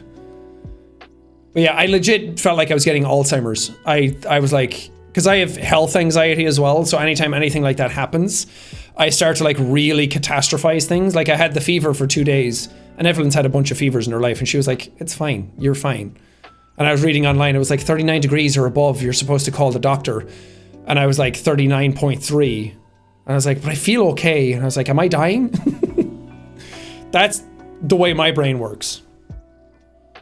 So having brain fog like that and not being able to think about things, and especially like coming up with ideas for Iris and stuff, like it just took way more effort to do it than it did in the past. And I'm like, oh God, I have no ideas today. It's like, just sit back, relax, like take a deep breath, meditate a little bit and let your brain sort of relax. So if any of you are feeling it, it's not like you're not alone in feeling it. Yeah, Googling it always makes it worse. 39 is pretty high. But when I got COVID, I think I hit 40.2 or something like that. It didn't last long. It lasted like 2 hours and then immediately went back down. But I was like, oh fuck, this is like... It's like if you have like 40-degree fever for like a day, I think it's like fear of your organs shutting down. I don't know what that is in Fahrenheit. Let me see. C to F. That was like 40.2. So I got up to 104.3 Fahrenheit for like an hour or hour and a half. And I didn't know. And then everyone afterwards was like, that was like really bad. But thankfully it didn't last very long.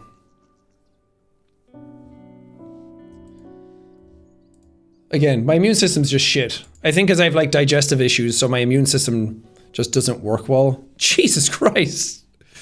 Quackity! Real Quackity? Real one? Thank you for the 25 gifted. Appreciate that. Is it because I was telling a sob story? Should I tell more of those? Should I talk more about how I'm immunocompromised and I have asthma? And I get sick all the time? But thank you, that's very sweet. Quackity, if we ever meet in real life, I'm gonna rip the hat off your head, just so you know. I'm not, but I just want to put the fear of God in you for a second. They were pity subs. Nice. Love that. I love a good pity sub. So half the channels on Twitch revolve around. It's really a business. It's a good business model to have. Big Q in my Jacksepticeye stream. The big man himself. What has he streamed recently? Probably Minecraft. Oh, 10 days ago cooking stream? Alright, well fuck me then. Good job. Good for you. Uh-huh.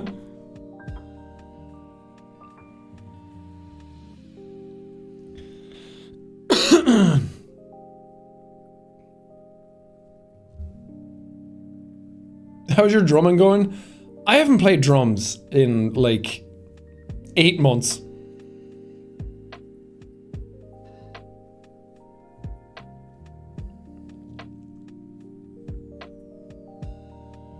What's your flask? Random question. It's Game Grumps.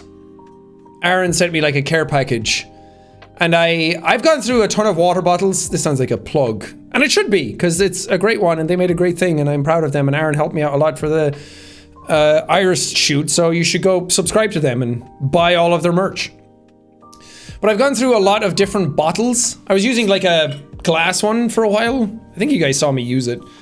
And I liked that one. But I've gone through a bunch of different ones, and this is the only one that I've consistently loved. So, it's like 1.5 liters. It's great.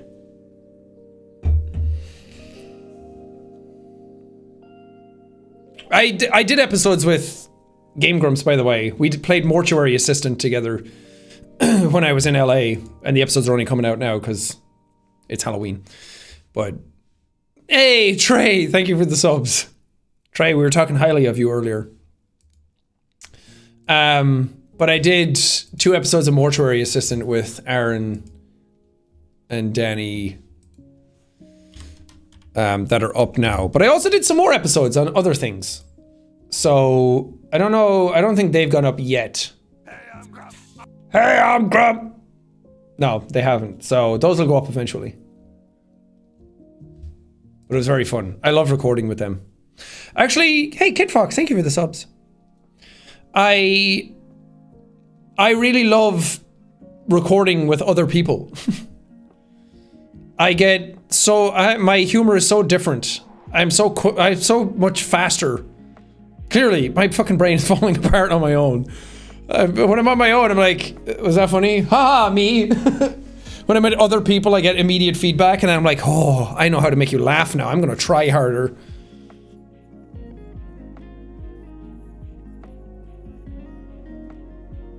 You love the corridor collab? Thank you. That was very fun to do. I'm so pissed. I did so much work for that game in that video, and they cut it all out. They cut it all out because they had to balance the video to be like, oh, it's me versus Mark. But we put in so much more time and effort than Mark's shitty game. He reskinned a game from the Unreal Engine store. We made a game from scratch. We wrote logic code that we wrote like 5 or 6 different logic systems for that to make the shark find us, to make the ass cheeks inflate. Mark reskinned a fucking endless runner on the Unreal store. But they had to balance out the video to make it seem like we were both working just as hard. Fuck that. I worked twice as hard. I really don't care. It was a very fun video and actually ended up better for it, but I wanted more of our game to like be shown. But Mark's looked better. That's what happens when you plagiarize and you just slap different skins on a different game. The game was done. All he did was make it look pretty. It was easy. Yeah, but good job. Think smarter, not harder. There is something to be said for that as well, yeah.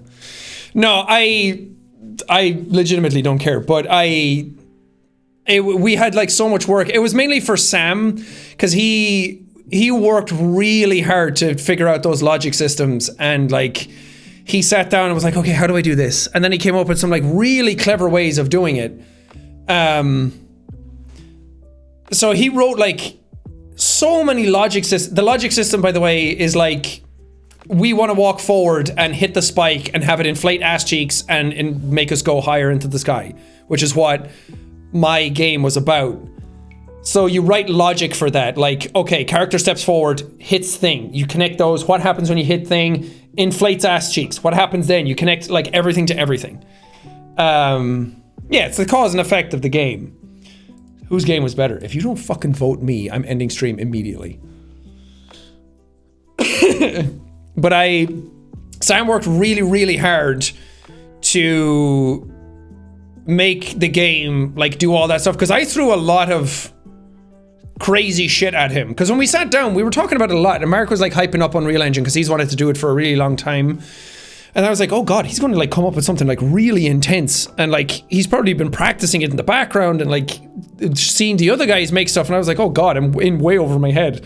So when we sat down, I was like, okay, try hard mode. I was like, what does Mark love? He loves fat asses. Great, got it, do that. And I was like, what does he hate though? I was like, he hates the ocean. So let's make a game about the ocean.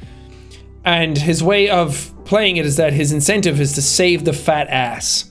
But he's scared of the ocean, so there's a shark chasing him at all times. So I was like making it up as I went along. And I'm really proud that it turned into like a fully fledged like actual game. Like we're like, okay, guide him this way through the maze of the terrain. We like painted out a place for him to like actually walk to it, and he found it first try, and I was like, okay, actual game design. He found it first try. Great, it's intuitive. But it just, Sam worked so hard and wrote so many systems for it, and then they like showed it all off on camera, but then for the video it's just, I guess it's not as like you need to keep the pace of the video going, and you need to keep things interesting and keep it be like head to head, back to back. So the video ended up better not showing all of that stuff, so I completely understand, but it was just, Sam worked so hard in that game, and it was just, I wanted everyone to like see what he did. Because I threw a lot of very complicated problems at him. Because I was just like, I was fucking trolling. I was like, what if we make fat ass cheeks? And he was like, you technically can. And I was like, don't tell me that. I'm going to do it. And I was like, what if we made a shark to chase him? And he was like, oh God, how do I do this? And he managed to get it to work, but we just didn't have much time for like the paint to go over like the polish on it. We tried to put like a different skin on our character, like a really like seductive lady with fat ass cheeks. I was like, Mark is gonna love it. It's like Lady D. And then we put the skin on and it broke the game and I was like, okay, fuck it. Just make it blank. But it was a very fun experience. I'm very glad I got to do it. And people who watched the video seem to really enjoy it, so that's the main thing. Because I've tried Unreal Engine before, or was it Unity? Back in the day, back when I was like 20, and I used like World Engine or something to like build a terrain. And I built like an open world map that you could walk around in, but I have no idea how to do that anymore. It's like anything, you kind of have to just do it a bunch. Thank God I won that poll. Bright Swim, thank you for the Prime. You have to do it a bunch, like back to back, over and over and over again to really get the hang of it, to really like know what you're doing without looking stuff up. And I mean, they even had to look stuff up. As much as I had to ask them, like, how does this work and how does that work?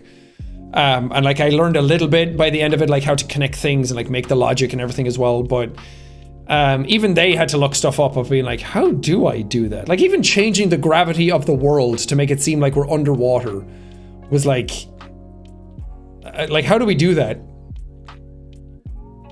So Sam was like, hey Siri, how Unreal Engine documentation kind of thing. Don't listen to that. God. Stinky Siri. What inspired you to make Iris? The overnight watch stream we did years ago. If you search Jacksepticeye overnight watch, there's like highlight videos that people have done where we did a charity stream, and instead of just ending the stream and going to bed and then coming back the next day, we did something that kind of kept the stream going in between, which is people at the Maker office, who is now dead and buried. Not the people, the company doesn't exist anymore, but they were like an MCN that I was with, and they recorded a whole bunch of stuff at their office, like creepy stuff, and my manager was in it. My manager Nicole, who is incredible, but she was the one who had her hair over her face like the Ring girl, so she had fun with that, and they just recorded a whole bunch of stuff, and like random shit would happen every now and then, but it was all like pre-done. But people at the time thought that they were able to interact with the stream. Like if they got more viewers on, they wrote /zoom, it would zoom in on one of the cameras. So there was a lot of stuff like that in it that we were like, okay, well let's just do that, but actually have it be interactive now. You could so easily be an actor with how good you are at it. No, that's very sweet of you, and everyone's been very, very kind about their compliments about it, but I still have an extraordinary amount to learn. But I think that was a great experience and really showed me like how far you can push things and how far I should push myself if I ever do it again, which I will. I mean, I am Chase.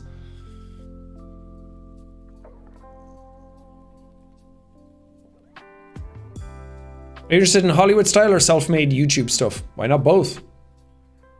I would love to make something for like a Netflix or a Hulu or Amazon Prime or anything in Hollywood. TV show, movie, give it to me. I don't even have to be in it. As long as I can like help make things, I'm happy to do it. It's so fun. And anybody who's watched me for any length of time knows that I love movies and I love sound design and I love cinematography, and I talk about it all the time. Waiting for Ryan Reynolds to react to Iris. Maybe I should text it to him. Hey Ryan, did you see my Iris video? It was pretty cool, huh?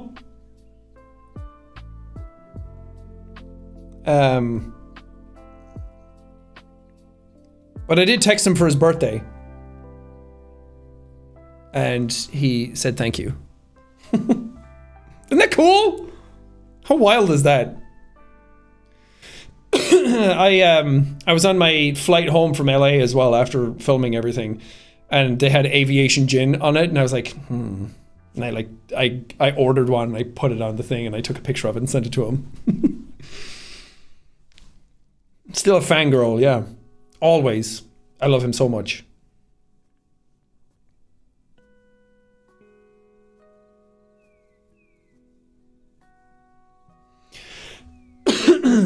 But yeah, if you guys have any other questions about the project that I didn't answer, then let me ask. Can we have a hint to what ego is next? No.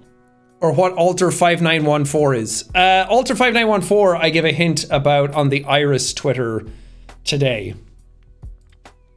Like a redacted kind of document. Oh, you guys have no idea how much I love a good redacted document. I've written like 40 of them. I love a good redacted document. Oh, they're so cool. When you like have the document and you write it and it's like some of the information is scrubbed out and it's like, oh, what does it mean? It never gets old to me. A redacted, a fucking confidential document. Oh. Hell yeah. I love them so much. How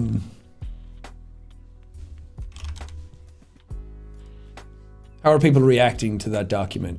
Oh yeah. Look at the likes. So you guys got a peek at... There was a sign on the wall that said Alter 5914 is a time thief. Don't be like Alter 5914. Because there's always those, any company has those fucking time thief documents up on the wall, you know? It's like, don't be a time thief. Don't steal company time. So I thought it was fun to have one of those, but in universe for Iris, it's based around like an altar that basically steals time.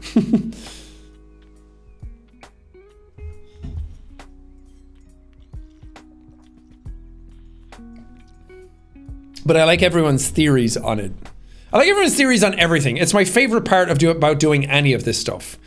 Like, I heavily look up what people are saying about these types of things because I'm like, where are people's minds going? Like, some people come up with stuff that I never would have thought of, but I'm like, that's a decent theory. It's not right, but it's fun. So it's like seeing people make up their own theories about it and where it's going. It's like, I'll never please everybody, regardless of how I tell the story, because everyone just has their own theories. But it's like, hopefully the stuff that I've come up with, I never take like what people have written and then turn it into the story. I guess the egos themselves are kind of like that, because a lot of people came up with that stuff. But I'm trying not to like... I'm trying to like still have my own story at the same time, and hope that people really like it.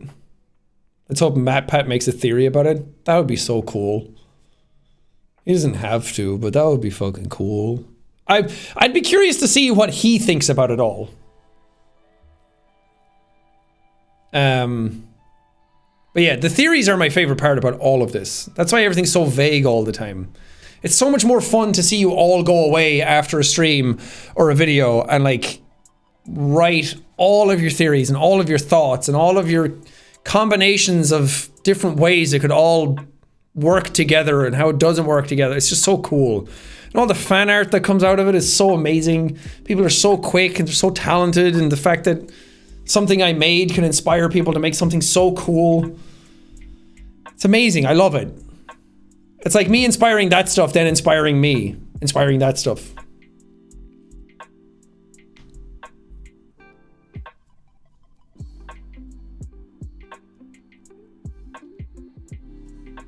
Who do you think killed JFK? An altar. I guess this is dumb, but what's Iris exactly? It's not dumb. You just are. I'm joking. I always thought about that when my teacher said shit, where it's like, there are no stupid questions, just stupid people. I kind of wanted them to say that to me someday. No, it's not dumb because it's like new stuff, but IRIS stands for Inspiring Research of Impossible Science. So they're a company at the sort of center of this whole ego universe. And that's about it. You can kind of like glean a lot of the rest of it from what you've seen. You've seen kind of like the inside of the building now a little bit. You've seen some people that work there.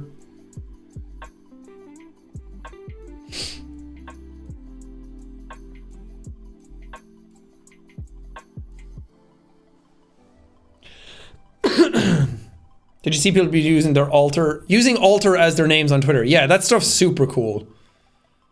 I love when people get inspired to do that as well. Like people make themselves like alter number whatever.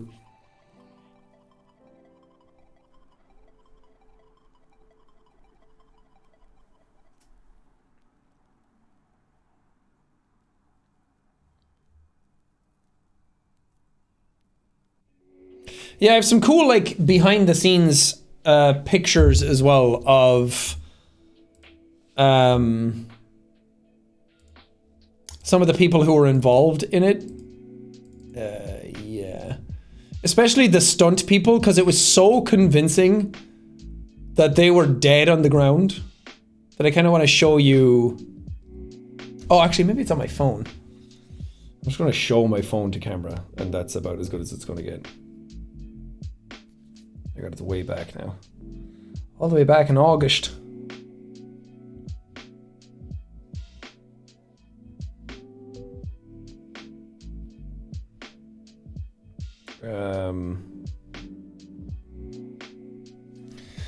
Yeah, this lady like lying on the ground with like a hole in her head. It was so creepy. She was just lying there for ages. And I was like, can you just keep your eyes open for a picture? What's really fun is that this blood that's on the ground is made out of rubber. So it's just like a rubber flap that you can like bend and fly around. And if you just put it on the ground and like polish it off, it looks exactly like a puddle of blood. Because they came in with it on set and they were like, we could use this for your blood. And I was like, what the fuck is that? And I was like, that's so not going to look good. And I was like really worried about it. And then I saw it on set and I was like, oh, whoa, cool. That's blood. Blood. Yeah, I have a cool picture of me next to the other guy. He was dead too, a little dead man. And then look at those puppies. Put those grippers away. Yeah, super fun.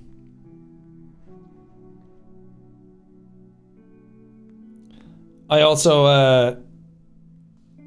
have a video of Chase hitting the floss down the hallway. Scariest thing that has ever happened that day.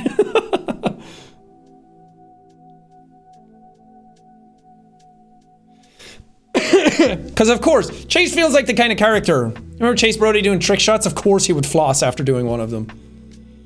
But I was just like waiting around and then like Ethan getting the shot of... This is like the worst way of showing this. I'm sorry.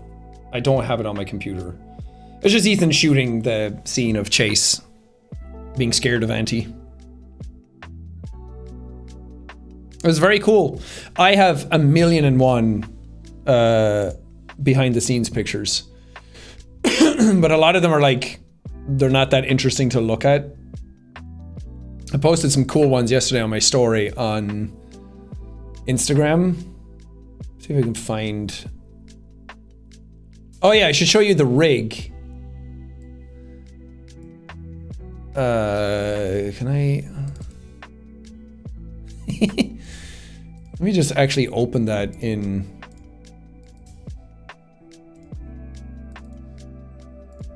in OBS. Oh lord, that's a big picture. What up, Chase? Here we go. Maximum quality. There he is. This is so stupid. That's the rig I had for the floating. So I was sitting on 2x4s here, and then the camera before the feet come into frame is down here. So Ethan was like grabbing the camera here. That's why we had to wipe frame, because we had to get this thing in frame. So we couldn't do the camera coming down and around and then cut to this, because we needed to bring this rig in. I initially wanted to do like an actual wire rig and have me floating like on wires and then actually like float down into frame like that. But the set we were on, there's nothing above this to connect wires to, and there's nothing strong enough to like hold a person's body weight. Fucking calling me fat, thanks set design. So we just decided to improv this. But behind this, 2 guys had to hold this while I was on it, because otherwise the whole rig like fell forward. Again, call me fat. So when I got off, then they had to lift sandbags off it to like balance everything out. So it was like a whole act of coordinating it. And then that shot that you guys saw was the very last one we did. We tried like, I think we did like 20 takes to get it right. And then we were like, okay, we only have 1 shot with actual blood on my feet. Because otherwise we have to clean it off and then we have to reapply it to my feet, and we're running out of time and lunch was kicking in and everything. So we had to like figure it out on the spot, and it worked out pretty well. Here's another one. Is this gonna be massive as well? No. Zen Brody! He's just chilling. He's getting ready for his moment. This was just practice, so I didn't have, we didn't have the rig, like, going at that point. Obviously, because I'm not dressed up as an auntie. Oh, this one's so cool.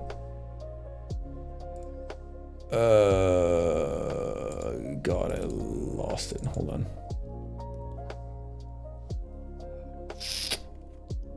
There's so many. There's like 1,400 pictures.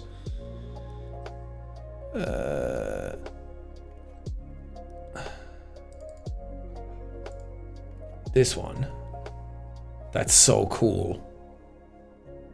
Damn. I like that one. There's some like behind the scenes ones like this, like lighting tests, making sure everything looks right, moving the lights so it's the cap isn't like covering my face with the light too much. There's Ethan working his cameras. There's Mark checking out the camera.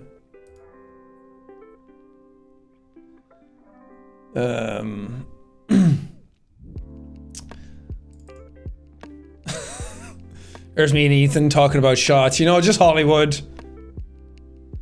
Just Hollywood things. It's hard to see. These previews are so small.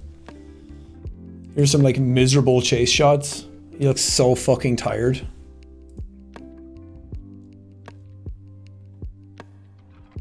Yeah, here's a better look at the rig. So I had to like lower my feet like that and then hop off. And the guys are in the back holding it down to make sure everything's balanced. So when I hop off, it doesn't all fly the other direction. Because we also had to keep the camera in place.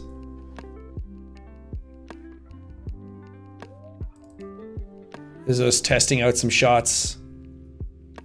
So it was like trying to see what certain things would look like. So instead of like getting the camera out, moving it, and because we needed it for other shots, it was like, let's just use our phone and like move it around, and like that was us testing out the shot wrapping around to get to Auntie's perspective in between takes. We were like, I think that works if you like hand it off. So we like just recorded on the phone to see like, does that look good? Use whatever you can get. Everything works. There he is! Just hanging out in the hallway. It's so weird to see it without like the character stuff. Why are your feet so veiny? Why are you so judgmental? I was traumatized. I was stuck there for a long time.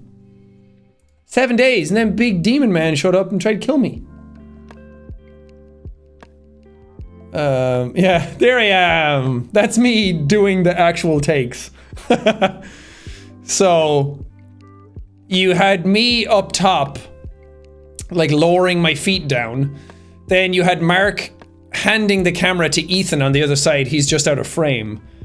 And then Ethan would like walk through that door on the left, on my left shoulder, to like wrap around. And then we had like a couple of cuts to hide the wraparounds, because it's hard to like, unless you have a gimbal and an easy rig for it, which we didn't have, it's hard to do. But like, here's some of the shots, what they look like before any of the editing. So the set itself was really cool. We had like a shit ton of fog in it that you could fucking barely see anything. We did like 5 takes of the camera coming around the corner where I had my mask on. When Ethan like rounded the corner with the camera, and you see Chase down at the very end with Auntie's legs like going. Another thing you'll notice that Auntie's legs go either side of Chase, so he's like between him. So it's like Auntie's like all around him. Symbolism. But we did like a bunch of takes, and because it was so foggy and the camera was like the other end of the hallway, no one knew that I had the mask on. No one knew I had the mask until I was born with it. So, like halfway through it, I was suddenly like, oh wait, shit, and I took it off and threw it to the side. So none of those takes made it in, obviously. There's some cool shit. It's fun.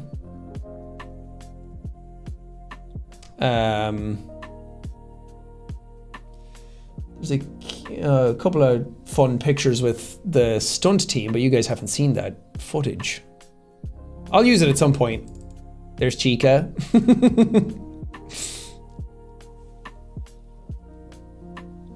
They were the best actors of the entire day.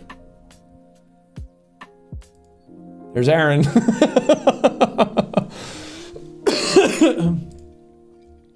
I'm glad Aaron seems like he was having a good time. So serious.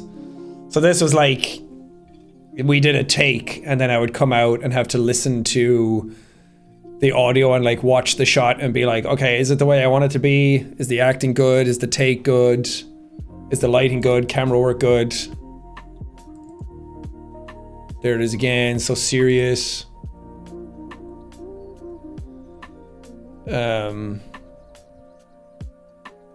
This is what like we were looking at on playback.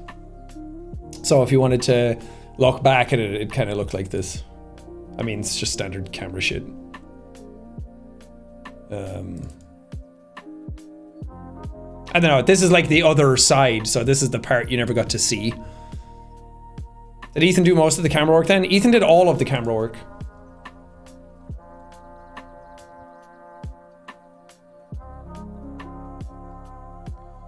Here's me getting mic'd up by the sound guy. What kind of stuff haven't we seen? Here we are going over the script, because everyone in set has their own script to like go through to like see the beats of the scene, because if the camera needs to shift or the lighting needs to shift, you need to see the scene in full. So this is me going over the script with Ethan being like, okay, I'm going to get to here, and then we're going to do this, and then this, this, and this. Basically directing. Sad man. At least he has his tennis ball.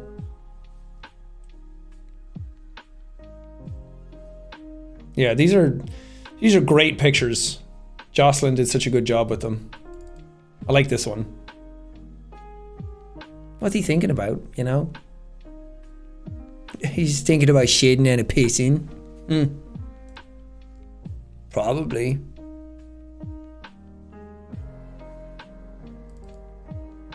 Oh, for free? You bet your ass it's for free. Why would I ever charge people for feed pics? There you go. Chunk Brogy's feet. Oh yeah, baby. Here's me getting makeup. Learning my lines. So paranoid that I wouldn't know my lines, and then I got on set and I was like, oh, I knew all of them. That was easy. There wasn't that many of them. Here's Ethan being Ethan with his fat ass.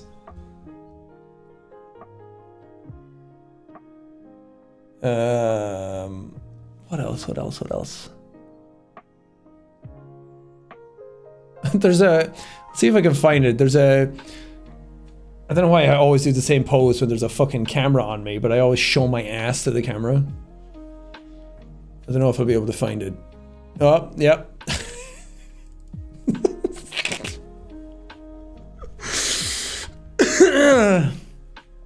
So the guys were talking about the shot and I was like, is this good? And Ethan's like testing it on camera. Giving birth to my creative genius.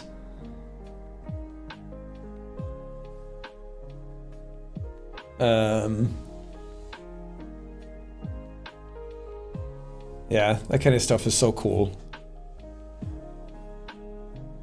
Because I'm always fascinated by the way stuff looks here versus how it actually turns out.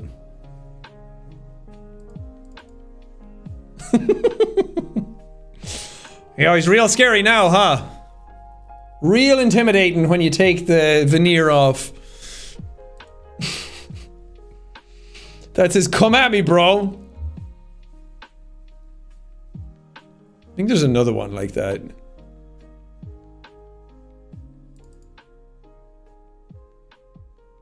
Now he's just stretching. Look at all those dead bodies in the back.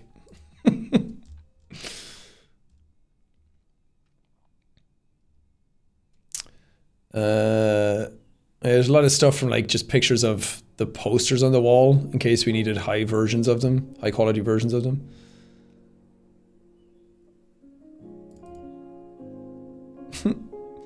There's some like really high quality pictures of Aaron. I really have to send them to him. Here he is, looking over his script. Oh yeah, I don't know if these were in the other pictures, but like the lighting arrangement. So these like reflectors, so it like reflects light back on your face to balance things out. I don't know if I have a picture of that. So like what I was seeing versus like this. So this is what I was like acting to. This big white sheet on the left and then a big black one on the right. Trying to make sure that the lighting is like balanced on your face. But this is me and Aaron making each other laugh. So a lot of the lighting was like just shooting from the hip.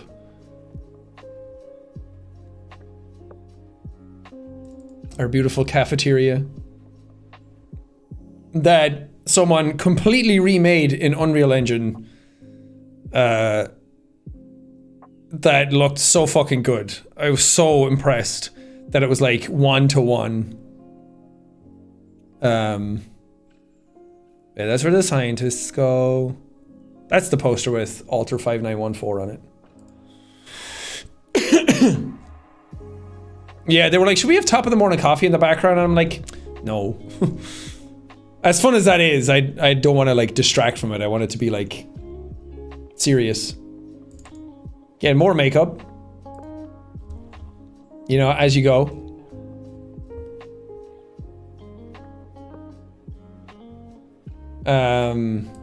This is like that hallway that Chase gets dragged down and is like screaming. That's what it looks like without any of the filters. So we actually had like the red lights coming through and everything.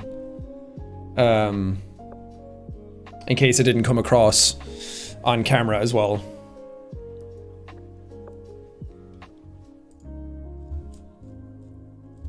Which is, that's the other thing I forgot to mention that.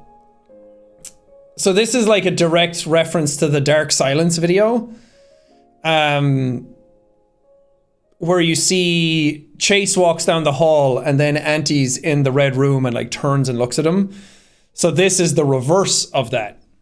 So So now Chase is at the end of the hallway and Auntie walks down it and finds him. And that's why Chase says that he's been here before. So how many people figured that out already?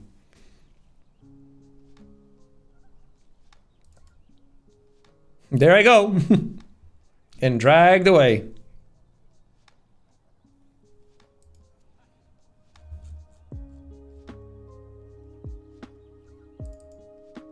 There I am hitting the orange justice. I just love, why is it so dumb to do like Fortnite dances when you're not supposed to be?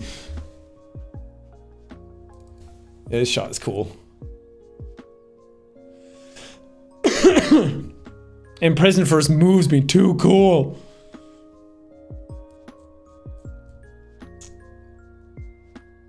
See if I can find another action shot of him. Yeah, being like dragged away.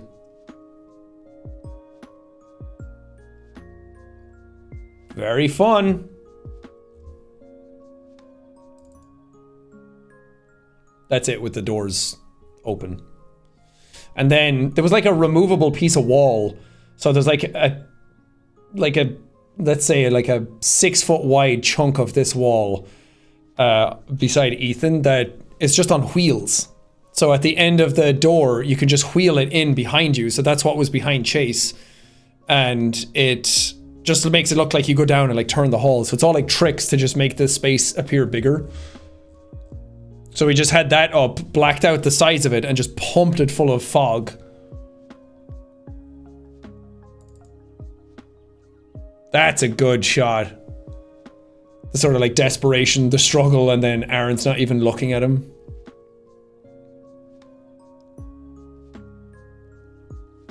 Love that.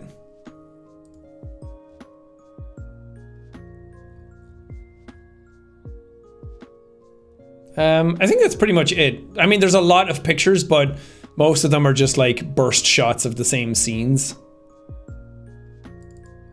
Here's Ethan on scene.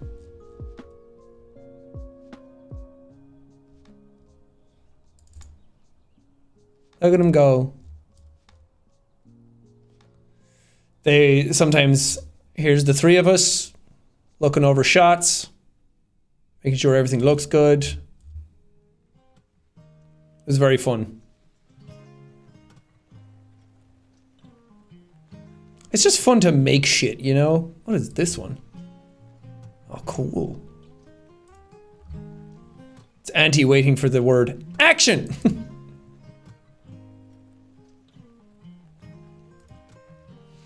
It's weird. It was so short-lived. Like 3 days is not that long. From like, we were up at like 5 a.m. each day heading to the set. What's this one? Cool.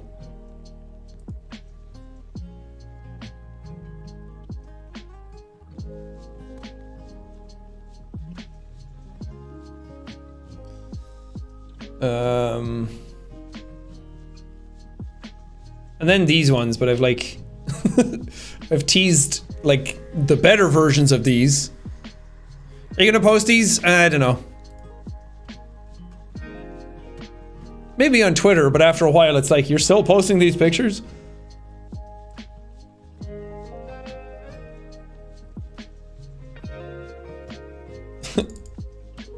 There's Ethan and Henry.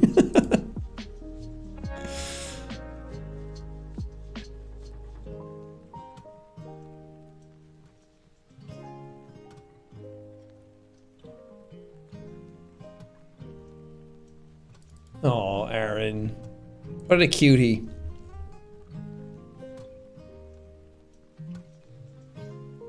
Yeah, this is like a reverse of that lighting setup.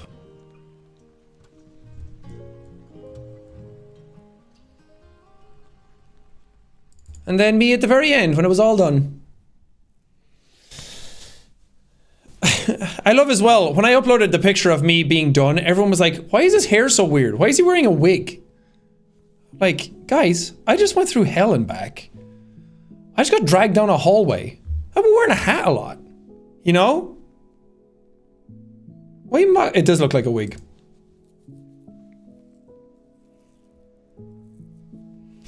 So, whenever you see shit like this, even though it's like I said, like 22 minutes of content, but so much time and effort goes into even making that happen. So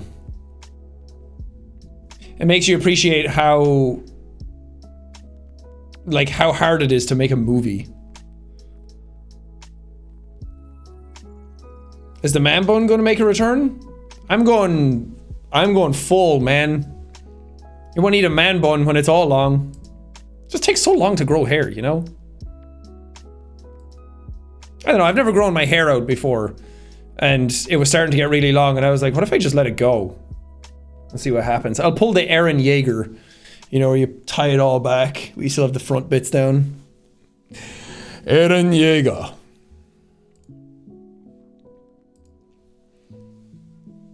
Do you wear wigs? No. Never have. They make me cough a lot. Tatakae. Eren.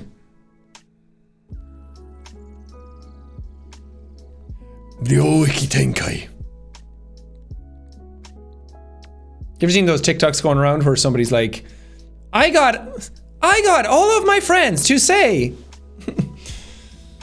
It's like I got all my friends to say shit from like anime. I was like, Urusendayo.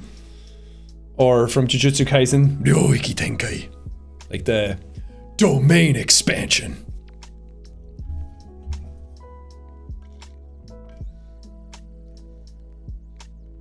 When will you wear wigs? That's a good reference. Will Mark make an appearance? No.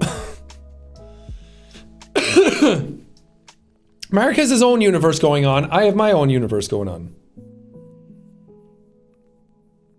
He wore a broccoli wig once. That's true.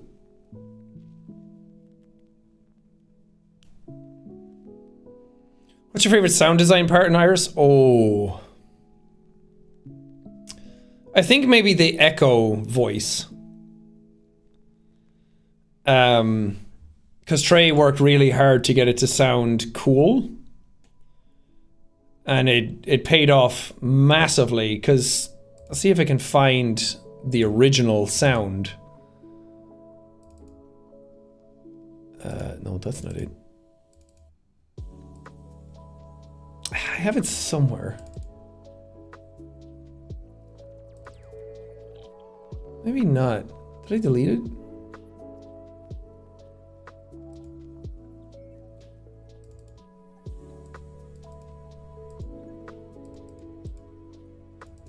I don't know. But it's basically just like a lady going, oh, and that's kind of it. Oh shit, I really thought it would be in there. No. All gone. But yeah, I really like that because that was exactly what I wanted.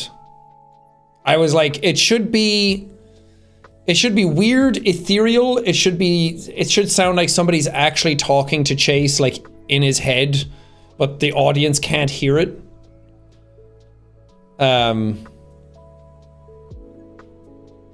Going back and watch the old ego vids hits different now. Yeah, it's crazy how like low effort they are now when you go back and look at them. Like everyone freaked out at PAX when I did that like anti video to set up my panel, and then now looking back at it, I'm like, it's not a whole lot to it. I've like risen my own bar way higher now, so this is what I have to like live up to.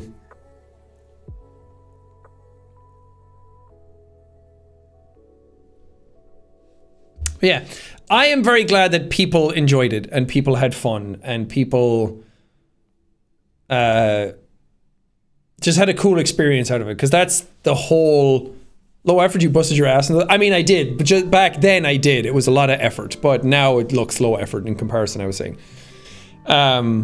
The whole point of this was that the community would like come together and have something fun to do. And I'm glad that that paid off. And I'm glad that people really enjoyed it. So it's a success in my book. The fact that the game didn't break when we were live is also a massive success, because I was really worried with so many people interacting with it, it was just would not work. And there was a couple of moments where it like messed up, but it wasn't obvious what had happened, and you guys didn't realize that it was broken. I think we were broken, honestly. Yeah, I'm proud of where the ego stuff has kind of branched to. And I'm glad that people finally start getting to see some of the broader universe that we're building. I'm very proud of it. I think it's great, and I think there's a ton of potential in it, and there's so much more to come and so much more to see and do that I'm just excited for people to just interact with it more and get to like dive into that world a little bit more and see what we have up our sleeves. But yeah, that's gonna do it for me on the stream. I gotta go eat. And we've been streaming for 4 hours. That went by really quickly. But yeah, that was Project Iris. Thank you guys so much for watching it and making it what it was. And hopefully we can bring the ego hype back to the channel. It's been a really long time and very few and far between when these things have been happening, but hopefully this has given people enough to like chew on for a while and you can make up your own series. I'll be reading, so like lay your theories out as much as you want. Go nuts, because I love that shit. It's my favorite part of doing all of this, so I'm very excited to see what people are gonna write. But yeah, enjoy the rest of your day. And I guess I'll see you when I see you. Thanks, guys. Okay, bye-bye now. I leave. Okay, bye-bye.